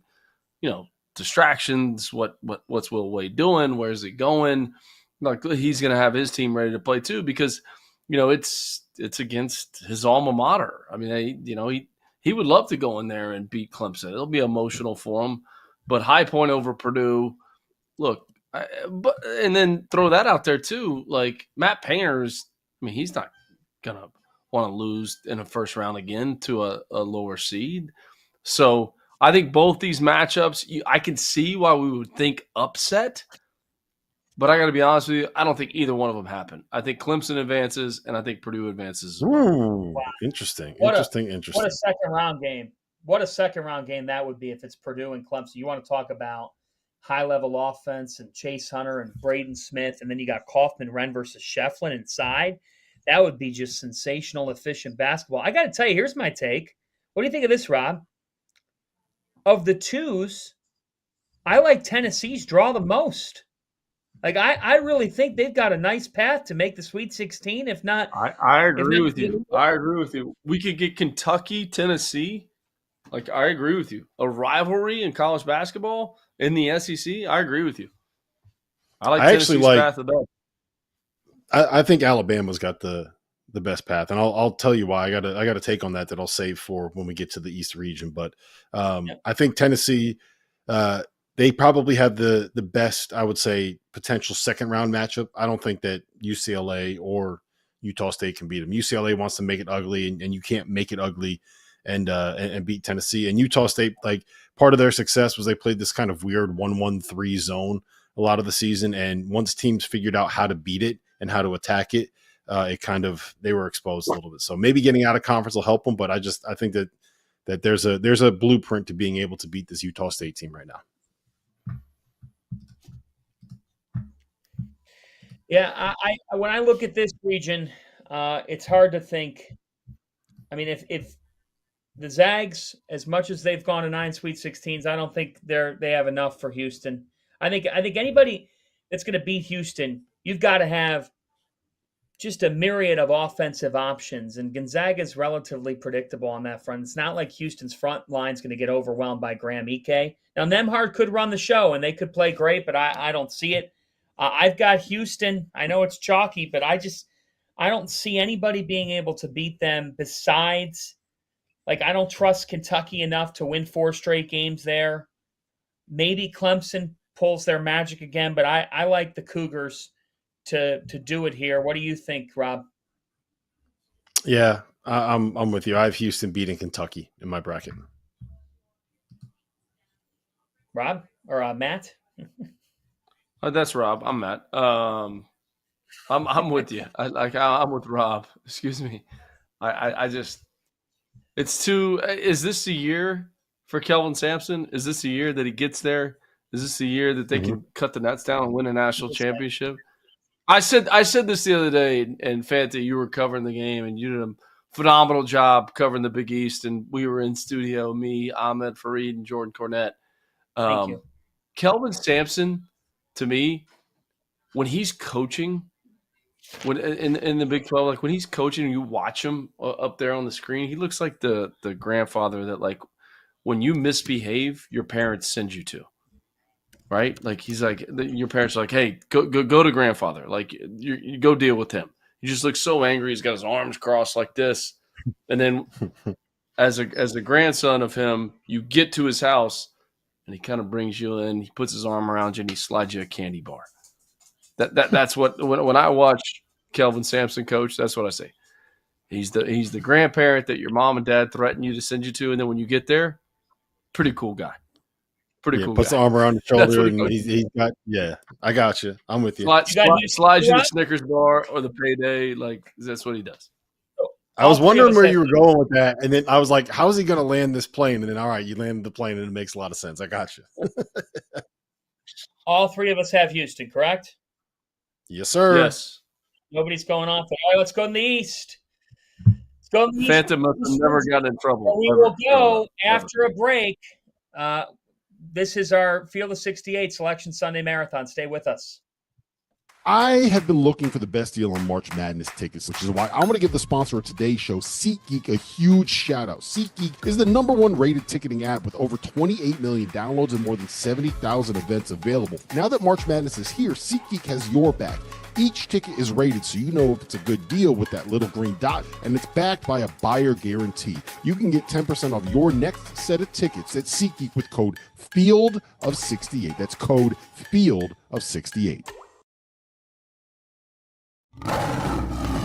If you haven't heard by now, we have partnered with BetMGM for this season. We'll be using BetMGM lines to make all of our picks, and we'll have special offers for the listeners and the viewers. Download the BetMGM app and sign up using the bonus code FIELD. Deposit at least $10 and place your first wager on any game, and you'll receive up to $1,500 in bonus bets. Go download the BetMGM app and use the code FIELD today.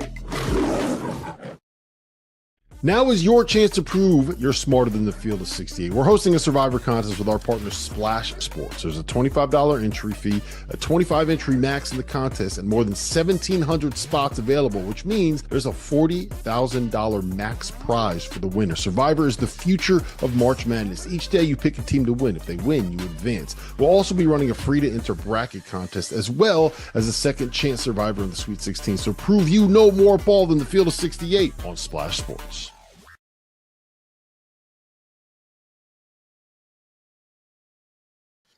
Welcome back to our Field of 68 Selection Sunday Extravaganza Marathon, presented by SeatGeek and BetMGM. John Fanta, Rob Doster, Matt McCall with all of you. Let's go to the East. And the road to this leads to Newark, New Jersey. Duke, they will meet either American or Mount St. Mary's, and they've got Mississippi State or Baylor there. When I saw that, I'm like, well, you could just pen them into the Sweet 16 if I'm being candidly honest with you guys. We could get an old school Pac-12 showdown between Arizona and Oregon, or will we? BYU, VCU, that's tremendous offense against a fantastic defense. I think that might be the best first-round game in this region.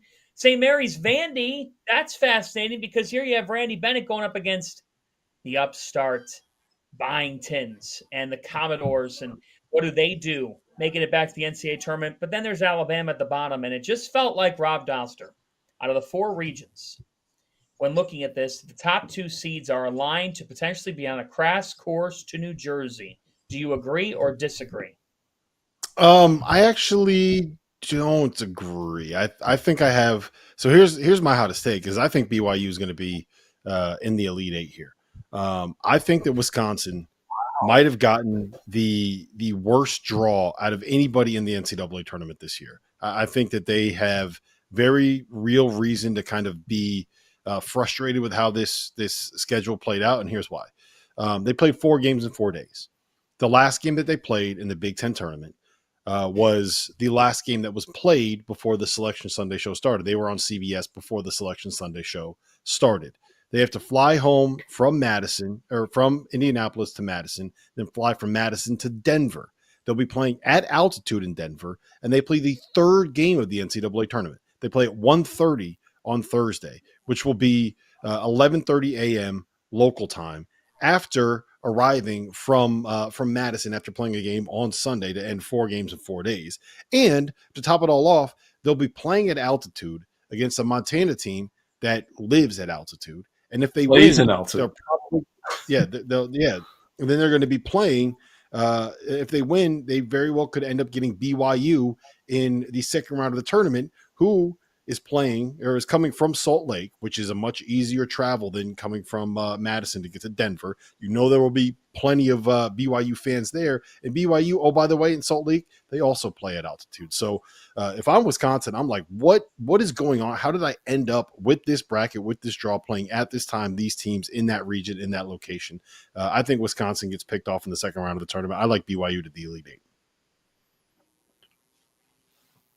McCall?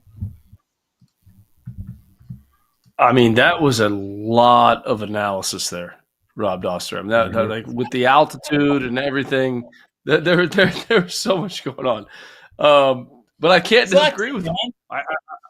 I agree. I agree. I'm interested to see the VCU BYU game because I'm high on this VCU group, and I'm not trying to be an A10 homer because I cover the league, but Max Scholga and his size and his ability to play in pick and roll. He had 11 assists in their quarterfinal matchup the other night. They win the league. They cut the nets down today against a good George Mason team. Zeb Jackson comes off the bench. His athleticism. I'm anxious to see that matchup. Like that I'm with Rob. Like that's one of the more intriguing ones. Just in terms of styles of play, VCU, doesn't matter who the head coach of VCU is, they're going to guard, they're going to defend, they're going to play hard, they're going to be aggressive on pick and roll coverage, they're going to pick up full court, they're going to do all these things, and then you have BYU that's going to space the floor out and play out of concepts like baseline drive. Does someone get to the drift? The pass comes, one more extra pass for a wing three, like that matchup. I'm with Rob in terms of two. I think this is a kind of a walk for Duke to get to the Sweet 16. It's lining up that way. But the altitude, Rob. Man, talk about a guy that I'd hedge my bets with. Maybe in Vegas, I'm gonna lean on you because that's you picking the altitude right now. I get it, and I agree with you. I think I'm going to title this region the region of stars, with the main superstar being Cooper Flagg and his status and his health being so centric to the whole tournament. With Alabama having a guard who, when he's on, is as good as any guard in the country in Mark Sears. And now, can Mark Sears pen another run to a Final Four? Okay, you continue. How about John Tonje? Could he take over this region? Like, let's put the positive spin on. Could he be out for a vengeance, be pissed off? I sometimes like the team that lost in their conference tournament final because I think it's just in their DNA to say we're not going to lose again. And I thought Wisconsin defended Michigan well today. Like, if you look at the numbers, they made Wolf and Golden's life difficult for a good portion of the day. It's just Donaldson hit a huge three late, and Michigan didn't miss their free throws. Okay, so I'm not done with the stars. The most polarizing star in the tournament, Carolina Caleb. Can Caleb Love and the real Arizona show up? Will they make a run? There you go. And that's where my upset is. I am going with the Akron Zips on the Mid-American. Give me John Gross. Give me Akron. Gross.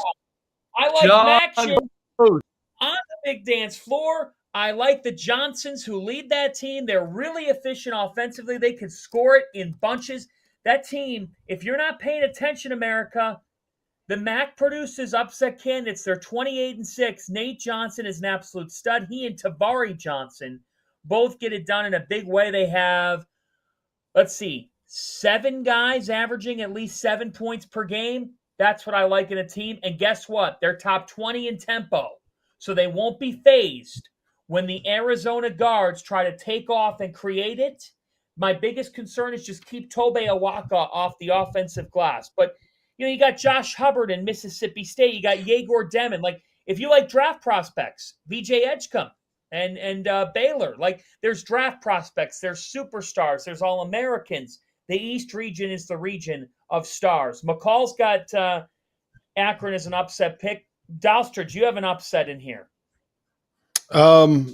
BYU getting to the Elite Eight is the one that I like the most. I think I like Arizona beating Akron. I think Arizona's floor is much higher with the way that they've started to defending.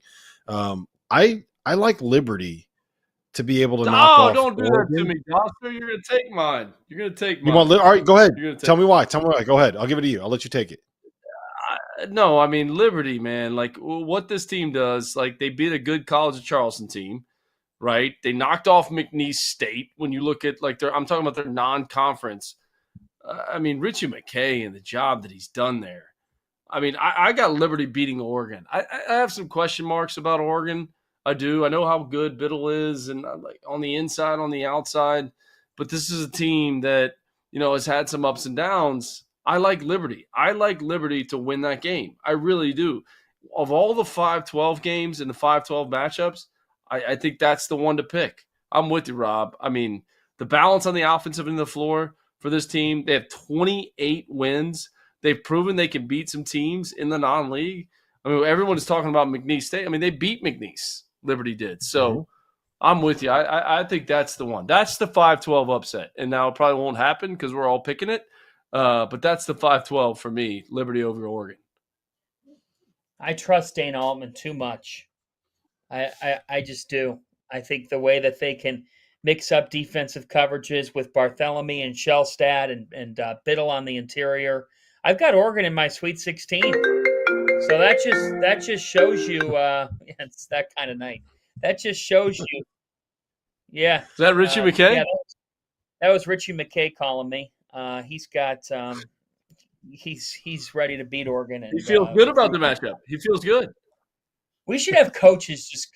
I'm sure that some people are tuning. Some coaches tune into some of this at some point when they're finally done watching a crap ton of video. They watch it because they want to show it to their teams. Like Hubert Davis openly admitted to Jeff Goodman that he used Goodman's criticism of his team, and they ended up making the Final Four. So all this week we're going to say that this is what we know, and then on Friday we're going to be like, yeah, Randolph Childress really doesn't know anything. No, I'm just kidding. I had to do it. I had to. No, I love when Oglesby gets something wrong and Robin's face gets really red because he's really mad about it. Like he definitely takes it. He's so competitive. And we all are. We all want to be right. But the fact is, folks, none of us are. It's just how it is. So I've got Duke. I tried to paint a picture. I at first on my bracket, let's see here. This is amazing TV. I at first wrote Alabama. Do you see that? And then I crossed it out. Oh, my title pick just in the shot. I first wrote Alabama, and then I went with Duke because I just think that Duke is so complete on both ends of the floor that I think defensively they'll be able to do enough to give Alabama enough problems, slow them down.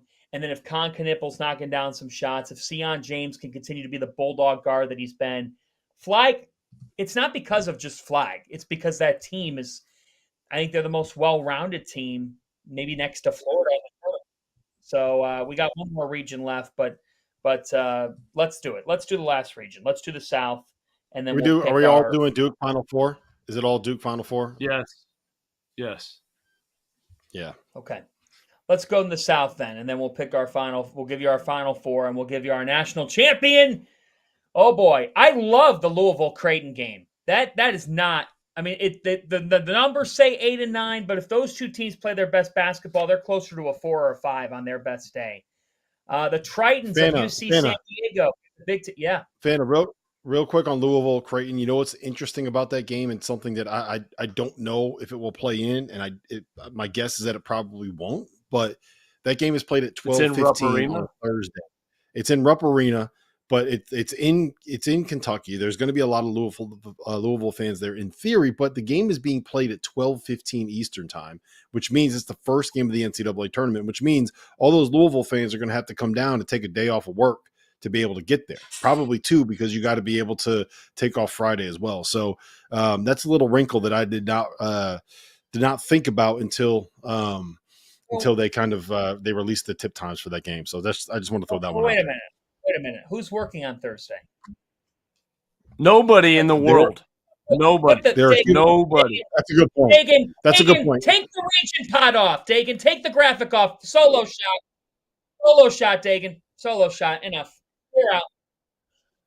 If you're working Thursday or Friday, you're an idiot. Like, forget it.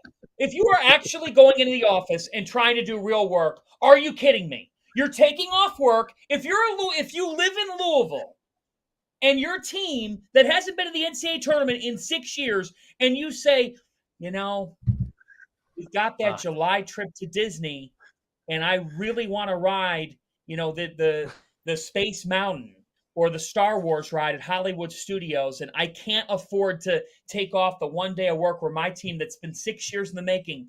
Are you serious right now? You're going to be at that game. And if you are in America watching our network right now, you are not working on Thursday or Friday. And if your boss has a problem with it, tell them they can go see Jeff Goodman and Rob Dalster, because I'm not having it. What kind of, I've never heard of an argument. I have never heard of an argument from There's this thing. Saying, we have a device. We have a device that you can work from anywhere you want, Fanta. Well, it's called a cell phone. Right. We have a device. Well, I see the Peloton app on there. I see the Peloton app on there. Of course you do. Of course you do. Hey, buddy. I'm not sure what the bigger flex is. Is Peloton app or is Florida chair from the Final Four that he's got hanging in his office? All right. 2007, back to back. I've got chaos in this. All right. So I disagree with you. If I were Michigan or A&M, I'd be pissed off at my draws.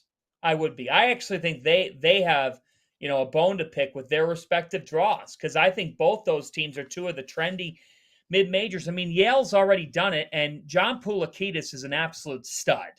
And James Jones has already proven that he can do it against an SEC team. Now, Texas A&M is going to try to put them in the meat grinder defensively and make this just an all-out battle in the mud. But then you go down to the lower side. I loved Michigan State's draw. Like, I really did. Now you got the Iowa State, the Gilbert news, and the fact that now this Cyclones team is shorthanded, and it does make you wonder, what happens there with Iowa State? And if you're Chris Beard, are you sitting pretty with your potential draw? So McCall, take me through what intrigues you about the South. Oof, I'm with you. I think Michigan State got a pretty good draw. I love Richard Pitino's New Mexico team. We saw him lose the other day, but to see what he's done coming out of last year and the guys that they've lost, even winning the Mountain West tournament last year to win the regular season this year. But I think Michigan State, it's almost, I don't want to say a walk to the Sweet 16, but the way that they're playing, the unselfishness that they play with. You only have two guys in double figures. Going into yesterday, they have lost one game, since Jace Richardson got injected into the starting lineup on February 8th. So what Tom Izzo's doing right now, I love that team. And for those guys to get to the Sweet 16, the Louisville-Creighton matchup is definitely intriguing. What Creighton team are we going to see? And then if you see an Auburn-Louisville-Creighton matchup in the second round, which we're going to get, that's another one. But this Michigan team, to see what they did in the Big Ten tournament, and there was a lot of question marks. They had all those close games in the Big Ten. I think they went on like a 4 or 5 game stretch where they had won games that were 1 or 2 possessions. And then they end up losing a bunch of games coming down the stretch. And they weren't looking great. And even the last game of the regular season against Michigan State with the whole logo deal, they got blown out. But you know what they did? The clock hit 0 in that game, and they responded. And they still have Danny Wolf, and they still have Vlad Golden, and then everybody around it. When you look at that Michigan State-Michigan game, the last game of the regular season, you see that Vlad Golden and Danny Wolf did their job. That team needs other guys to step up. And look at the number of assists they had in the Big Ten tournament and how the ball was moving and hopping around, and nobody cared who got the credit. They won a championship. So that's a dangerous team. That's a team, to me, with Dusty May, who's proven that he can get to a Final Four. He did it at FAU, where really winning at FAU is a very challenging thing to do. He did it at FAU. That's a team. That's a second weekend team. Now that they look like it, especially coming out of this Big Ten tournament. I tend to think that of all the 12 seeds, Michigan actually got the worst draw for them. The knock on this Michigan team all season long has been the turnovers, right? The inability to protect the ball. And it's something that pops up over and over and over again. When you look at any point in this season, whether it's within an individual game or a game that they lost or whatever it is, when they turn the ball over, they struggle. UC San Diego is second in the country in turnover rate. They force turnovers on 23% of their defensive possessions. And I'll be curious to see how that translates as UC San Diego goes up to play against high major competition. It's not something that they've done a ton this season. The best opponent that they've played, according to Ken Baum, is San Diego State, who they lost to on the road by 5. They also beat Utah State at Utah State. So that's going to be something that's worth monitoring and thinking about. But I think that this is a really difficult matchup for Michigan. I also think that Texas A&M, from the Yale perspective, I think that Yale got the best matchup that they could have gotten in the first round of the tournament because Yale doesn't turn the ball over. They're very, very good on the defensive glass, and they force teams. They don't let you penetrate, and they force teams to take tough contested threes off the dribble. Like that's what their identity is. Take tough threes, don't get offensive rebounds, don't turn the ball over. And Texas A&M can't shoot and is built on forcing turnovers and getting to the offensive glass. I think on paper, though, it's a great matchup for Yale, and I actually have Yale and UC San Diego both winning in the first round of the NCAA tournament. I think we got a 12-13 game. Fanta. McCall. I think we got a 12-13 game there. I think it happens. Oh, hot take. I agree. Okay. Is that the Titans whoa and the Bulldogs? But can we talk about your Elite Eight there, Fanta? Let's have a conversation. I've got the Titans making the Elite Eight in shocking fashion. I have UC San Diego pulling a George Mason. I am going. Here's the deal. You have. I can't wait. I can't wait to be sitting next to Rob Doster in Vegas and watching Michigan win this game. I can't wait. I'm so excited about that. If you're not going to pick a Final Four with drama, you better have one Elite Eight team that has chaos. So I think that there's a little bit of a chink in the armor of Auburn. I'm buying into this. I think that they played their best basketball, and I have picked against the Big Ten tournament champion here and there over recent years because I just don't love subscribing to that. And I actually think it's a bit of a disadvantage to play the last game before the bracket comes out and then have to reload. It's just how I feel. So everyone's going to laugh at me for picking the Tritons all the way in the Elite Eight, and I understand. We even have a group chat right now that's saying, "What are you doing?" Well, if it were predictable, then we wouldn't do this. We wouldn't get all excited about March Madness. And I'm going to go with Aniwaniwa Tate Jones to usher an amazing storyline. Hold on. Say it again. Aniwaniwa Tate Jones. I know. I didn't get it right. But I like the Tritons, and I like watching them play. And I think that they're a complete team. And Auburn, to me, I love the year that they've had. But here's a little bit of my side logic as well, Rob. My side logic is sometimes I go with a bold Elite Eight team when I trust another team on the other side to make the Final Four that much more. Because it helps me. If you go a little bolder, don't go all the way bold on the Final Four. I know that this is bold, but I've got Michigan State coming out of this region because I think that they have mastered how to win basketball games. I don't disagree. I like Sparty. I think this is the swan song for Tom Izzo. Can you imagine if he gets to the Final Four this year? Should you run it back? 25 years ago, he won a national championship against the Florida Gators in 2000. Mateen Cleaves, when he ran back into the locker room because he had an ankle injury and he comes hobbling back out. and leads his team to a national championship. I just, the stars are aligning. I'm with you, Fanta. I like Michigan State to get to the Final Four, 100%. And once you get there, anything can happen. How about this quickly here? Evan Maya just put this out. This year's 8 seeds are better than 5 seeds. His 5 seed rankings, Clemson 22, Michigan 31, Oregon 37, Memphis 40. His 8 seed rankings, Gonzaga's 9th, Louisville's 18th, UConn 21st, Miss State 35. I always like bracket quirks. I mean, I will say that, Rob, it did feel like, and then we'll get to your Final Four here, Rob, because we're coming up on the top of the hour. Like, it did feel like when looking at the ones and some of their potential second-round matchups, like just the fact that Florida has to potentially meet the back-to-back reigning champions, just the fact that Auburn has to meet Louisville or Creighton, who have both really come on here. You know, Duke, I think, has an easy draw, but like, how about Houston? The fact that they would have to play a program that's gone to 9 consecutive Sweet 16s. And Gonzaga, the analytics have loved Gonzaga all year. That's an interesting quirk. Yeah, it's the way that it shook out with the SEC and the Big Ten having so many of the teams that performed really well analytically. I think that kind of skewed the way that the rest of the bracket looked, so that the 7, 8, 9 seeds are all really, really good teams from conferences outside the Big Ten and the SEC that are probably going to end up being dangerous, man. I think that I think we're going to see. It's very hard for me to say that we're going to see a 1 seed get picked off in the first weekend of the tournament.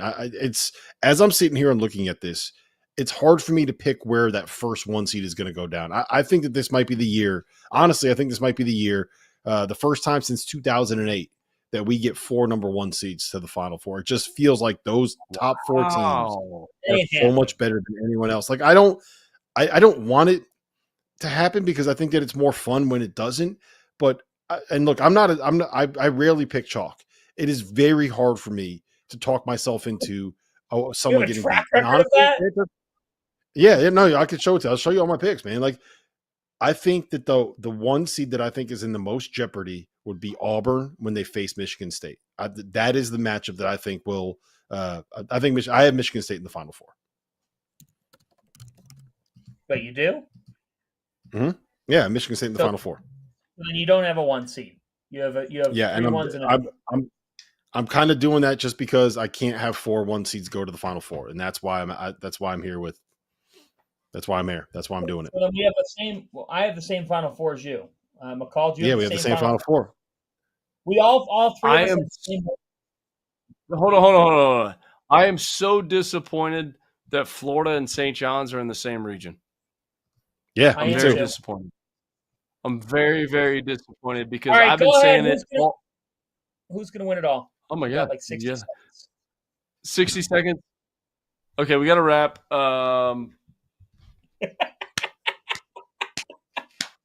Okay, you got Florida, Rob. Florida over Duke. You going Florida over Duke, McCall? Oh, geez. Okay, thank you for that wonderful display. I'm going Duke over Florida. I think Duke and Cooper Flag cut down the nets. But that Duke Florida game, that would be the most excited I've been for a national title game that did not involve a UConn program in a long time. Oh boy, it leaves me to be different or to go with it. My first gut was this, so I'm going to go with it. Florida over Houston. Wow. I do think. Wow. I've got Houston making the title game. There you go. Look, I don't hate it. I don't hate it, Fanta. I don't hate it either. All right, boys. Fun hour. Guess what? We've got another hour coming up next. Dagan Hughes, who is on? Oh boy, cut out. Fanta's got to sneeze. Fanta's got to sneeze. Did I leave? Who's on our next hour of programming? John Martin, Mike LaTulip, John Henson. John Martin, Mike LaTulip, and John Henson. So advice to all of you, do not listen to a word that they tell you over the next hour, because whatever John Martin says, John Martin's got Memphis winning the national championship the next 3 years. No, our marathon rolls on next. I want my home to feel like my home. So whether I'm looking for big furniture, just a small piece for my place, or maybe some storage solutions for the basement or the garage, the answer is Wayfair. Seriously, I needed a new patio set and fire pit for my backyard. I bought it on Wayfair. It looks great on our deck, and it gives me an excuse to fire up the smoker, invite some friends over, crack a couple beers. Just last week, I bought a new chair for my office, someplace comfortable to sit while the madness takes up the 4 screens in front of me. I got it on Wayfair, clicked a few buttons. A couple days later, it showed up at my front door. They even offered to help set it up for you. Digging through online stores can be intimidating. Trust me, I know. It can be hard to find what you're looking for in your price range, but not on Wayfair. They have great options, even if you are balling on a budget like me. Wayfair has every style for every home, including mine and yours. So head to wayfair.com and shop everything home. That's WAYFAIR.com. Wayfair, every style, every home. If you haven't heard by now, we have partnered with BetMGM for this season. We'll be using BetMGM lines to make all of our picks, and we'll have special offers for the listeners and the viewers. Download the BetMGM app and sign up using the bonus code FIELD. Deposit at least $10 and place your first wager on any game, and you'll receive up to $1,500 in bonus bets. Go download the BetMGM app and use the code FIELD today. I have been looking for the best deal on March Madness tickets, which is why I want to give the sponsor of today's show, SeatGeek, a huge shout out. SeatGeek is the #1 rated ticketing app with over 28 million downloads and more than 70,000 events available. Now that March Madness is here, SeatGeek has your back. Each ticket is rated so you know if it's a good deal with that little green dot, and it's backed by a buyer guarantee. You can get 10% off your next set of tickets at SeatGeek with code FIELD68. That's code FIELD68. Now is your chance to prove you're smarter than the field of 68. We're hosting a Survivor contest with our partner Splash Sports. There's a $25 entry fee, a 25 entry max in the contest, and more than 1,700 spots available, which means there's a $40,000 max prize for the winner. Survivor is the future of March Madness. Each day you pick a team to win. If they win, you advance. We'll also be running a free to enter bracket contest as well as a second chance Survivor in the Sweet 16. So prove you know more ball than the field of 68 on Splash Sports. College basketball fans, are you ready to take your hoops game to a new level? Whether you're a seasoned bettor or just trying to win your March Madness office pool, Rhythm is here to give you the edge this season. With data-driven predictions for every single college basketball game left on the schedule, Rhythm helps you maximize your bets. And as March Madness kicks off, Rhythm's insights will help you spot those plucky Cinderellas that you know are going to shake up the NCAA tournament. But that's not all. When Selection Sunday rolls around, let Rhythm's AI-powered bracket generator do the heavy lifting for you. This is the same AI tool that performed 35% better than the average ESPN bracket last year. And here's the best part. Rhythm pairs perfectly with our Field of 68 expert analysis, giving you the 1-2 punch that you need for the rest of the college basketball season. So don't wait. Download Rhythm today and get ready to see college basketball and your betting results in a whole new light. As teams are fighting to get off the bubble and into the Field of 68, I got a beverage for you that's been off the bubble since day one. Dad Water. No bubbles, no fizz, just a smooth, refreshing canned cocktail unlike anything else on the market today. If you're tired of the same old beers and seltzers on game day, crack open something different. Dad Water is made with tequila, water, and natural flavors. Nothing artificial, no BS. It's 100 calories, 0 sugar, 0 carbs, gluten-free, so if you're on a diet like me, you're good to go. Dad Water is also an Indiana brand. College Hoops is in its DNA, and they want you to enjoy a great lineup of products all tournament long. Dad Water is the ultimate game time drink with no bubbles. It just drinks like water. Clean, smooth, refreshing, and without those burps. So take it from me. This is the easiest drinking adult beverage I've ever had. Dad Water is now available at Target, Total Wine and Liquor, and Meijer, as well as your favorite local liquor stores. Or you can order online at drinkdadwater.com. Dad Water, tequila, water, natural flavor. All right, we're here. Coverage continues over at the Field of 68 on Selection Sunday. Can we get some Dad Water, by the way? We haven't got all the stuff they advertise. Like, what's going on here? Like, did Rob and Jeff court it? Like, what's going on? Yeah, Sorry. I think they did. Yeah, No, I like, think what are we they did. doing I here? think that's I got a BetMGM beanie. That's the only thing I've got from this juggernaut. Yeah, we're still waiting on our Christmas bonus too. But Jesus. tonight's show presented by SeatGeek and, as you mentioned, BetMGM. I'm John Martin, joined tonight for the next hour by Mike LaTulip and John Henson. All of our teams, respectively, represented in the NCAA tournament. There was a moment where we thought that might not be the case. Put it on. Put that shit on. There you go. North Carolina basketball. San Diego State on Tuesday. We'll get to that. Obviously, we'll sort of go region to region here. But Dagan, can we just pull up the South region with the number one overall? Man, I've just been so impressed with these transitions all day. Let's go straight to it, fellas. Wow. Let's get into it. Yeah, now that's. I mean, the best one. It's true of teams and it's true of producers. They do their best work in March. The best ones they do. And that's what Dagan is doing. So, all right, as we sort of break down the region here, Mike, we'll just start with you. What jumps out? What jumps out about the South region here? Well, I think it has to be, first of all, North Carolina being in the tournament. But I will say that matchup, with the health of Iowa State and Henson, I'll let you cook here in a second. But does that not feel like this is set up a little bit? And I don't want to say intentionally set up, but set up for Carolina to not only win a game, but win multiple games in the tournament. That's kind of my first, because I think that was a shock factor for all of us. But I personally didn't think they were going to get in. So I was shocked. I was like eating like my hibachi at the table. And then like my phone starts buzzing. I'm like, what's going on? They're like, North Carolina's in. So that was kind of cool. But I mean, I filled out my bracket, and I'm going to be honest with you. I have been getting the Michigans. Who is it? Who they play? I have them going twice. Yeah. Would it be Sweet 16? I have to get to Sweet 16. Yeah, I have them going to Sweet 16. Just by the nature of the beast, not necessarily maybe because of who they are. So, and then, even when you look at like Auburn, like I hit up a research guy, and there's no team that's ever won a championship that's lost to 3 out of the last 4 ever. Mm-hmm. So like, when do they lose? Right. When do we take them out of it? So it's going to be interesting. Yeah, I thought.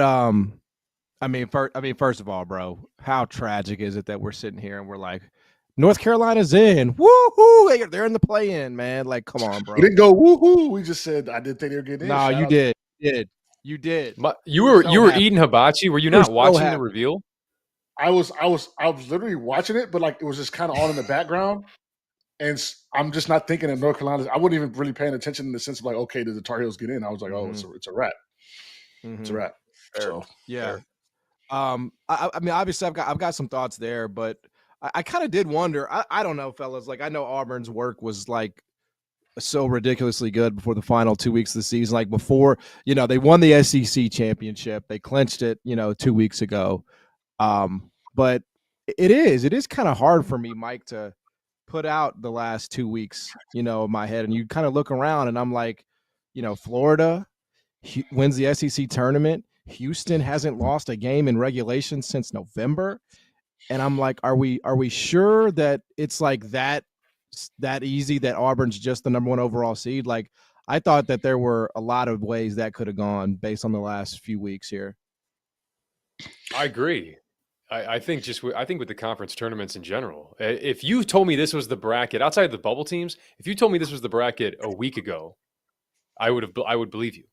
And that's why, I'm not entirely surprised Auburn maintained that the number 1 overall seed, but I am fascinated by just the matchups on their path. I think there's no question they can cut down the nets. There's no question they can get to San Antonio.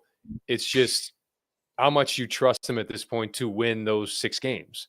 And on their way there, I mean, the Louisville Creighton matchup, I mean, if Creighton wins that game, you don't really need to send 2 for Kalkbrenner against Chennai.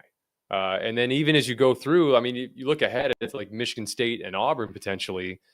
And the thing with Auburn was like, okay, well, can they kind of keep their cool? I mean, we've seen times Chad Baker-Mazar, we've seen them kind of lose their composure.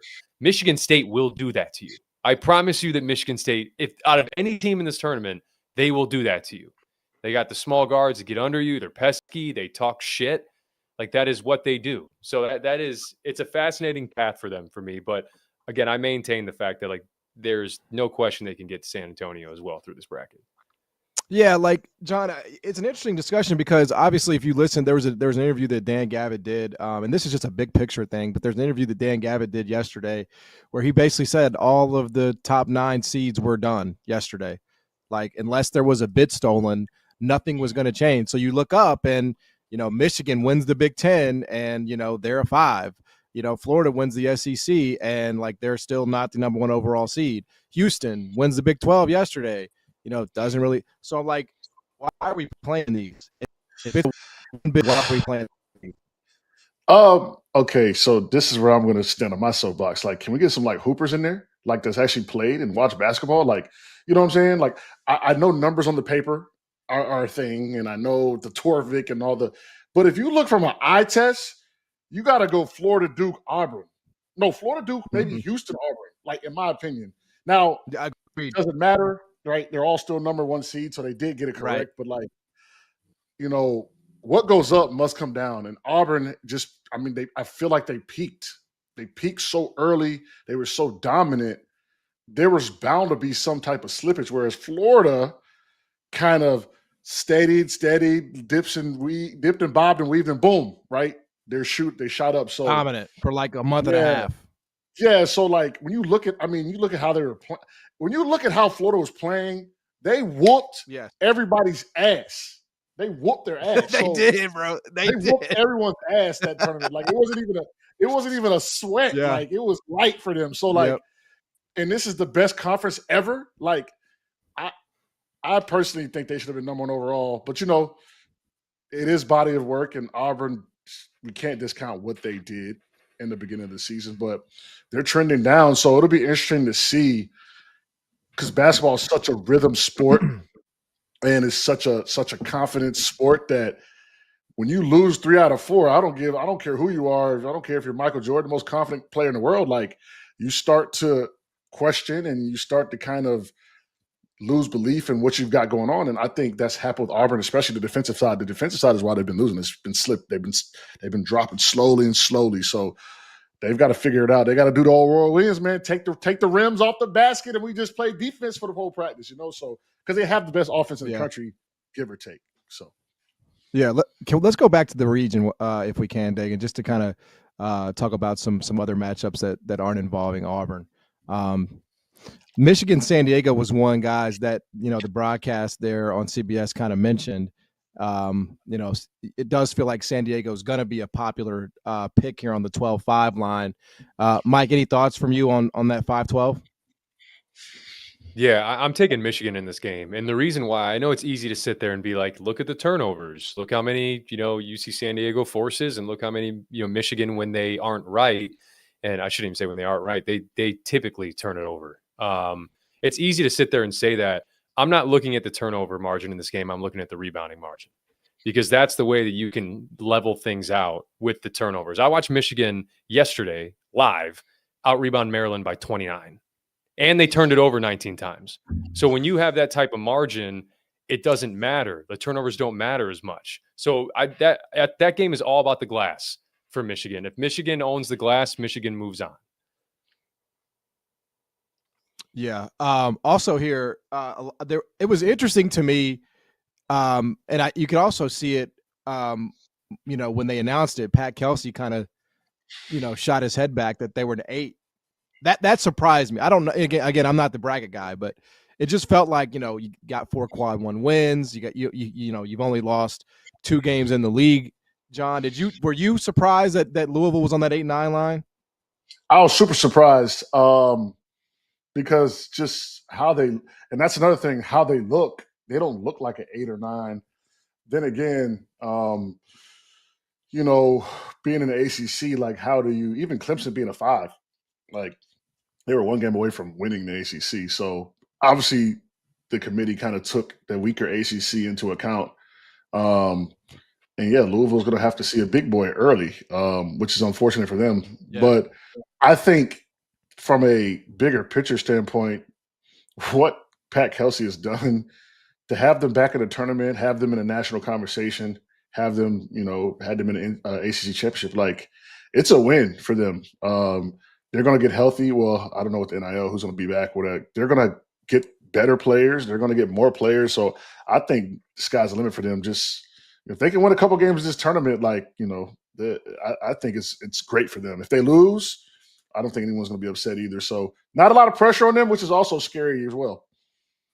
Yeah. Let's talk about North Carolina before we kind of whip around here, hit up the other regions. I saw a graphic. I don't have it in front of me, but I saw a graphic basically that of the kinds of teams that get in these games, these playing games, like as these 11s go, North Carolina is among the highest rated of those teams.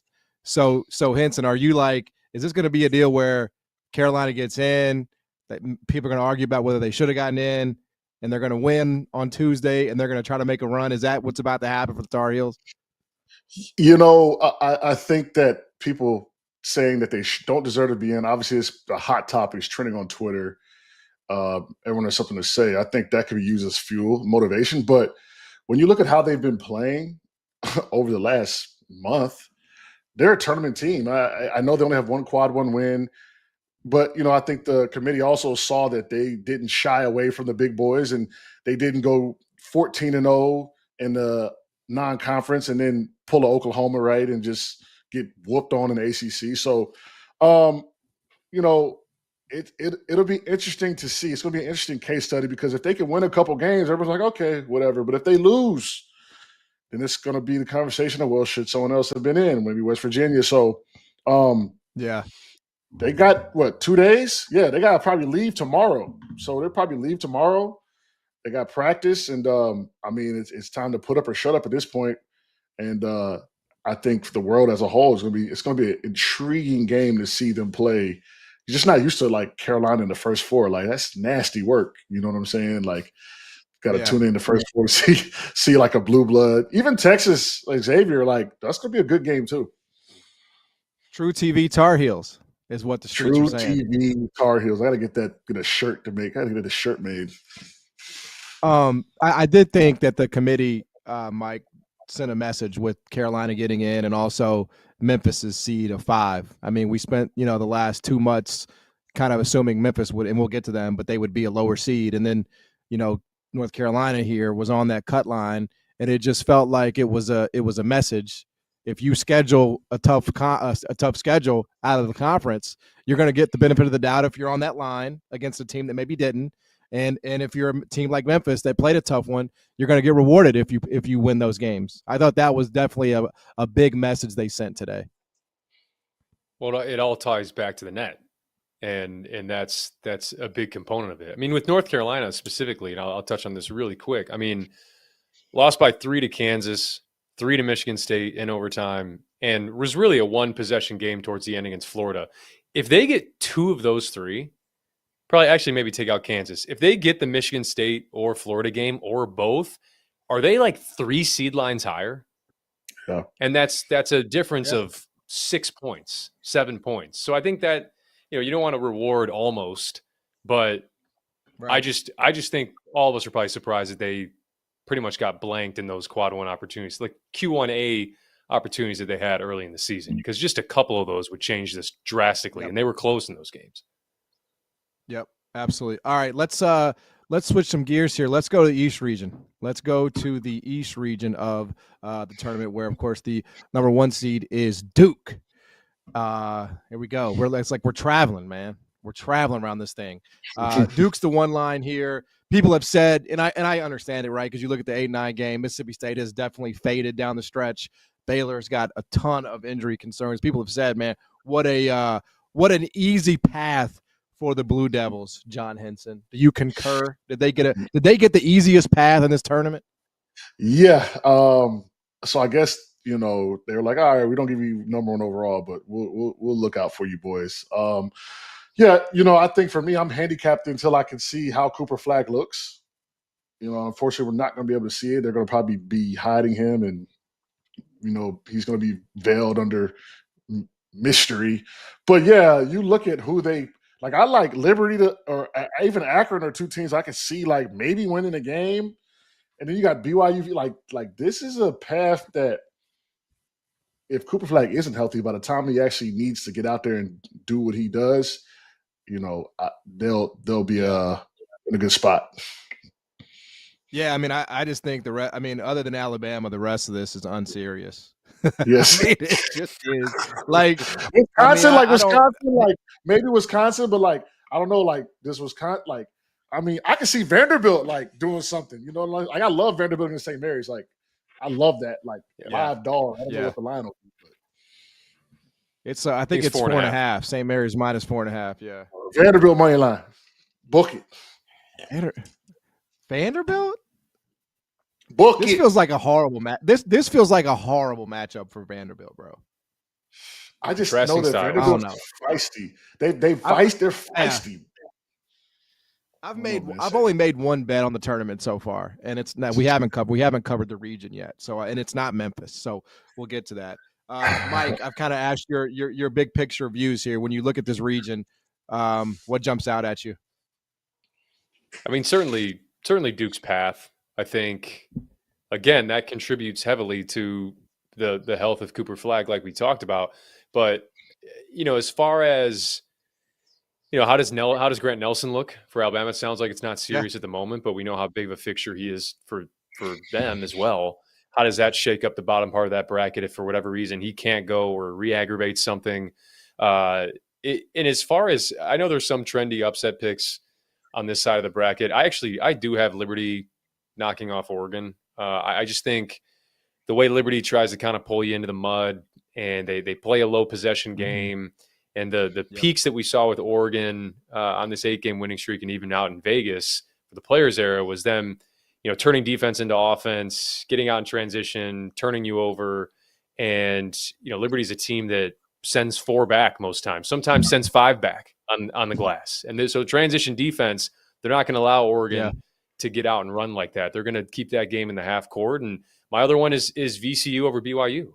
And I was texting people, hey, I got BYU in my Elite 8. And it's amazing when this bracket comes out, you can say, hey, they're a Final Four team, they're an Elite 8 team. But then you look at the matchups and you're like, I don't really like that. I don't like the fact that a BYU team whose game is predicated off a rhythm has to play a rhythm stopper in their first game. When you're trying to get the gears rolling, you got to play a VCU team that, again, like they're one of the best defenses in the country. And they've played that way the whole year. So I would actually pick BYU. If they weren't playing VCU, I would pick BYU to beat Wisconsin in the second game, but I'm not picking them to get past VCU in the first game. So it doesn't matter. Right. So those are kind of like my overarching. And Vandy, I like Vandy too. So that's 3 upsets, which is probably too many, but screw it. Yeah. Obviously you mentioned it, John, Cooper Flagg's health. I mean, he was on the bench, like he was, he was getting excited, as the Blue Devils won the ACC championship there. But as it relates to him, like, do you bring him back? Like, do you even consider bringing him back for Thursday? Like, you're going to beat that team by 1 million no matter what. So is it one of those deals where you would, I don't know. I'm just curious. Would you want to get him like some rhythm? Like, what's the plan, man? And I'm not as a Tar Heel, but as an athlete. You just don't know the severity of how bad his ankle is. But, if you had it in a perfect world, you get him out there, you get the ankle flush, you get the ankle rolling, but you may not play him all the minutes he needs to play. And you kind of hold the reins on. And then when it's time to let it go, you let it go, right? I don't think you worry about the first game. You want to be respectful of the opponent, but right. Yeah, get him rolling. Good, see how he looks, see how he feels, because with an ankle injury, some ankle injuries I was able to like tough through. Some of them I didn't have lift. Some of them I couldn't move. It just varies on how bad it is. So we'll know how far he is away when he gets out there. So because we've seen guys like come back with like a bad ankle and they suck, right? They can't do anything and they're just limping around out there. So hopefully that's not the case. Look, the college basketball media needs no further glazing of Duke, Mike. But I will say, I mean, I didn't expect them to do what they did as convincingly as they did it yesterday against Louisville. And I know that Louisville had their own injuries to worry about as well, with no Rain Smith and obviously others that they've been without for the majority of the season. But man, like those young guys like stepped up And, I think that's another part of this Duke team that makes them really scary. They're killing everybody, Cooper Flag or not. Yeah. I mean, there's splits. They brought up their splits. Out small sample size, but their splits they're almost a little better with him off the court. Now, small sample size, but on their splits when he's off the court, when he was, got hurt or he didn't play, like it's the same. So Henson's trying to make the case for Duke to just sit Cooper for the rest of the year. He doesn't. He doesn't want to see Cooper back on the court. Their splits are similar, but the plus minus is the difference. So his intangibles, his size, his length, probably that affects more the game than you think. And I'll also say the type of player that he is, it's a much easier type of player to reacclimate into your lineup as opposed to being a guy that is super ball dominant, heavy usage that you run your offense through. Like Duke has a system. That's why those other guys were able to step up. That's why when Isaiah Evans comes in, he looks like he's just as effective defensively as some of these other guys because they've bought into the system that John Shire has. And it starts on the defensive end for them. So absolutely. I don't expect that reacclimation process to be difficult at all for Duke. And I was sitting there, I talked to him about this whenever it was. I think when he went down with that injury after the Georgia Tech game. And you just look at that Duke team and who they had on the floor, because you got to like rework your brain when guys go down. And I'm looking, I see Proctor, I see Knipple, I see Gillis, who played in a title game last year. I see Sion James, who's a hell of a player. And I see Malawach, who could arguably be a top 5 pick. That alone is a team that can contend for a 1 seed. So it's pretty incredible. I think the roster construction, and it's the reason why I have them making out of this region. Yeah, I think that was the piece of it, John. That that second half against Louisville. I don't know. Were you eating hibachi last night? I don't know where you were in the world last night, but that defensive effort. Like Louisville was killing them in the first half on the threes. Like Terrence Edwards was going off, and I mean they just shut the water off, man. I mean, like obviously that was the key adjustment. And Louisville, I don't know how many they scored in the second half, but it got away from them pretty quickly. Yeah, Duke is just really good. I mean, when you look at, they're the only team in the country, I think Ken Palm rated top 5 offensive defense. So that should just tell you how good they are. So without Cooper Flag, and Malik Brown. Yeah, and Malik Brown. Mm-hmm. There's going to be obviously some natural drop off, but like Latulip said, like if you take Cooper Flag out and roll this team out of here, they're still probably going to win the ACC. Yeah, no question. You mentioned it, Mike. No Grant Nelson. I know people will look at that final from Saturday against Florida and they'll be like, "Oh my God, Florida beat the shit out of Alabama," but it was a different game before Grant Nelson left at half, didn't come back out for the second. I mean, it was a 2-point game at halftime. Alabama was right there. So it doesn't sound, the latest that I think we saw from Goodman was that it doesn't sound serious, but how different is this Bama team if they don't have Grant Nelson? It's different. It's going to require Diabate to step up big time because he's a guy I think was really important for them early in the year that Nate Oates had gotten on him just for missing some assignments defensively. He's so rugged. He's so good defensively, but he's an important piece for them if Nelson is in fact out. Stevenson obviously as well. But I don't want to overreact to the Florida half. I don't ever want to overreact to halves of basketball, right? Because I know Nelson went down, but let's just say you hit pause on the Florida-Georgia game with 5 minutes left in the first half for Georgia and Florida's down 25. Like if you paused it right there and said, would you pick Florida for the Final Four? A lot of people would probably say no. But now we've seen beyond just that half, and they're going to be, a very trendy Final Four pick. So it shuffles things around for them. But the strength of Alabama all year has been their depth.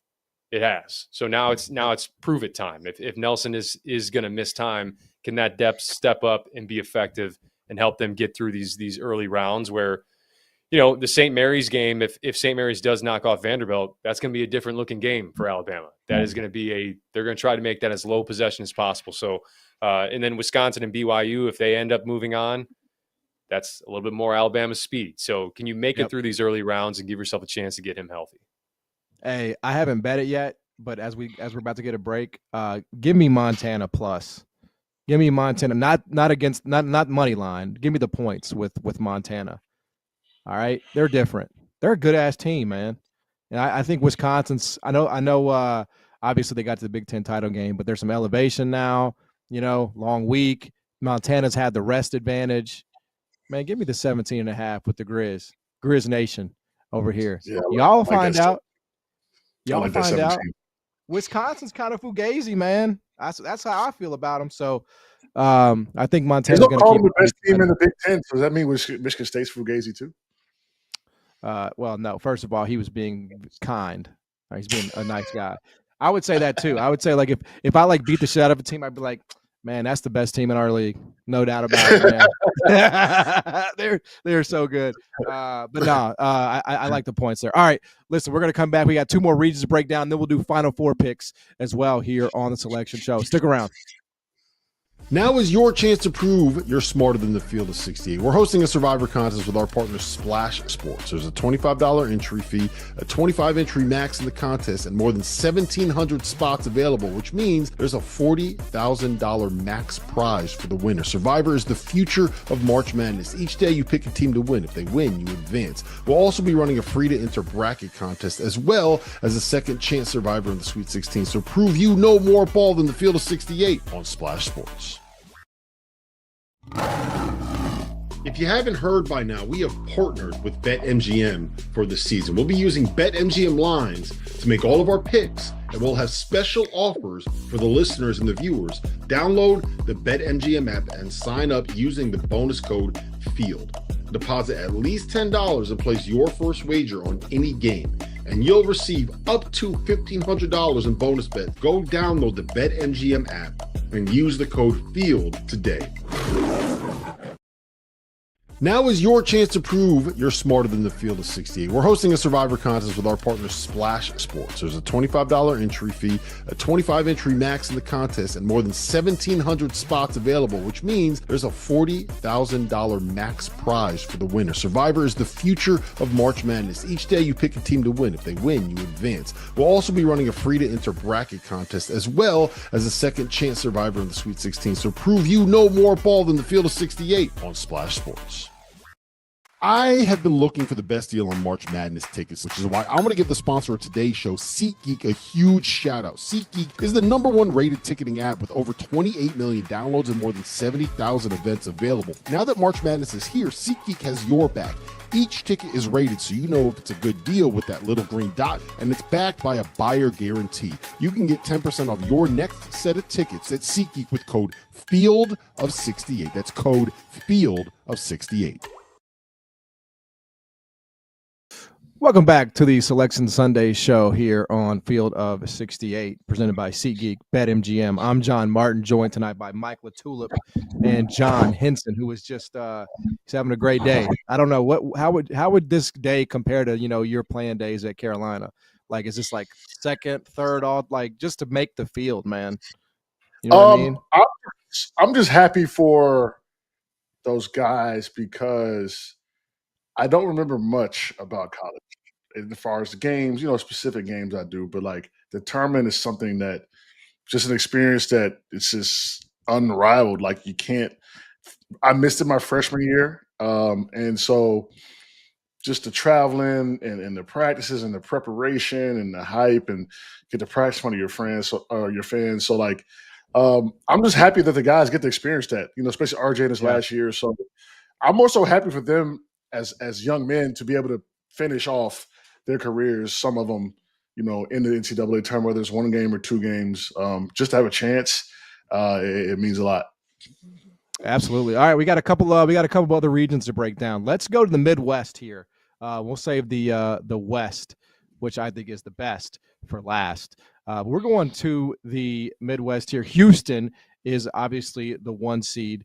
Gonzaga, Georgia in that 8-9 game. Illinois going to take on one of Texas or Xavier, UCLA, and Utah State. Mike, I've been kind of asking for your aerial opinions of each of these regions. When you scout this one out, what do you notice? Yeah, I think this is a pretty underrated region, to be honest. I mean, you got Gonzaga sitting there at the 8th. They're a top 10 KenPom team, and it reminds me a lot of, I don't want to bring Illinois into this early, but 2021 Illinois with Kofi and Io had to play Loyola, who was also an 8 seed and was top 10 in KenPom and fell to them. And so that's kind of what this reminds me of in a way. But just a lot of really, from what I see, there's just a lot of experienced groups in this region. I think that's kind of the overall theme. So does that bode well for upsets? Might not, but we'll see. I'm sure we'll talk through that. Yeah.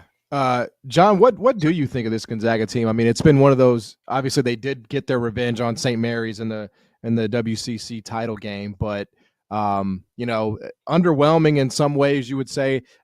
Predictives have loved them like through the ups and downs, right? They've lost 8 games. It really hasn't mattered. They've been top 10, top 12 all season long.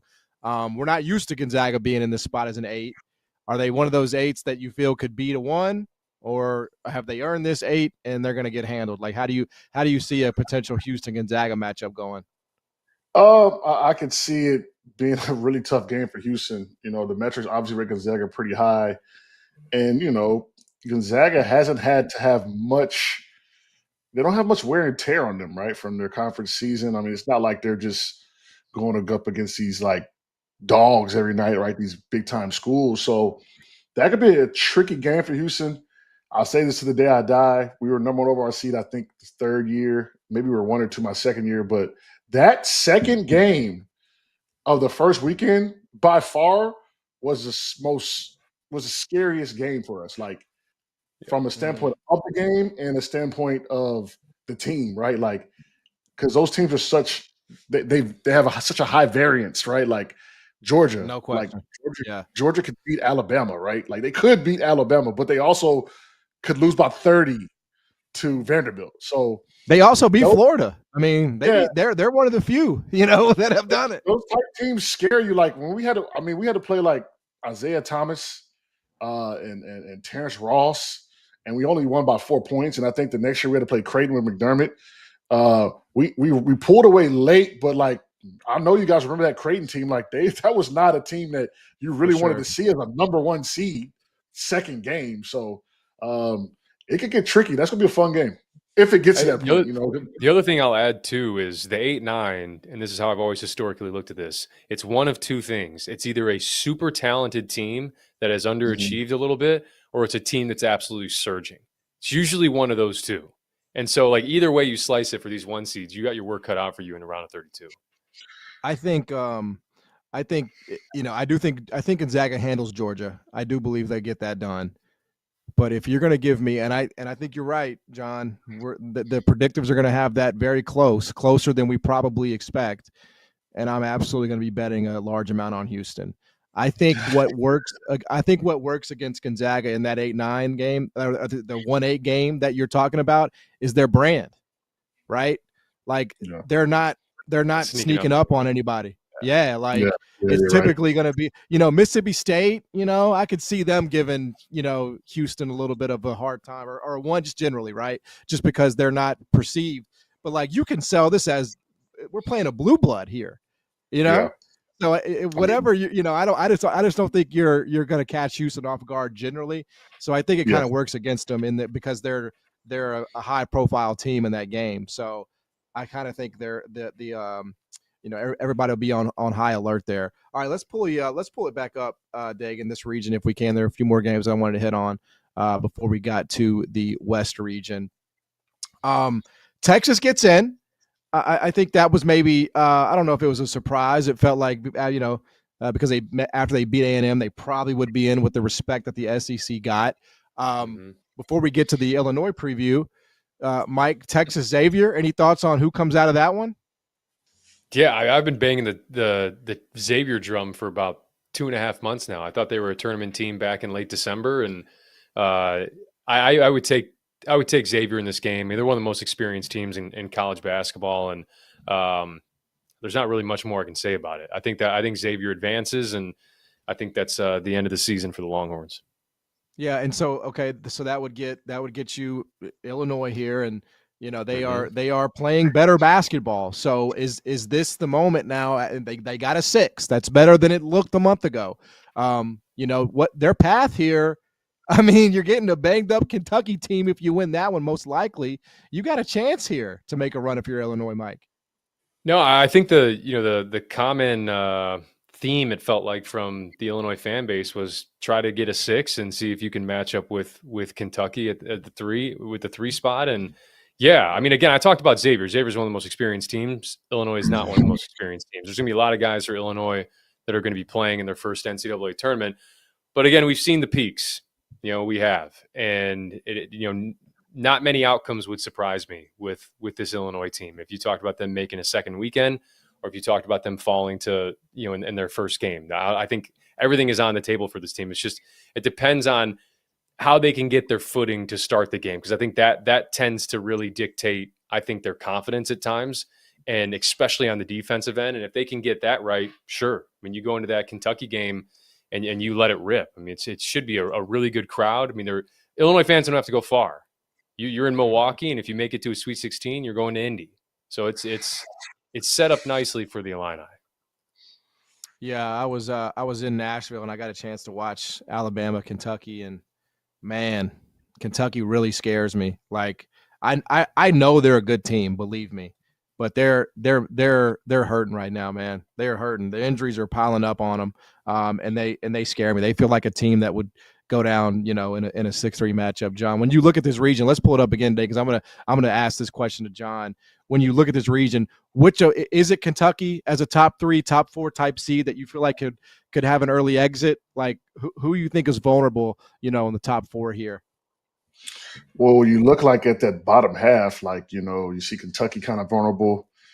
Illinois, I just feel like it's a team, like they have such a high, like if they get clicking, right, this is a good little spot for them. Like the Tulip said, like they can make a nice little run. I really don't believe in UCLA.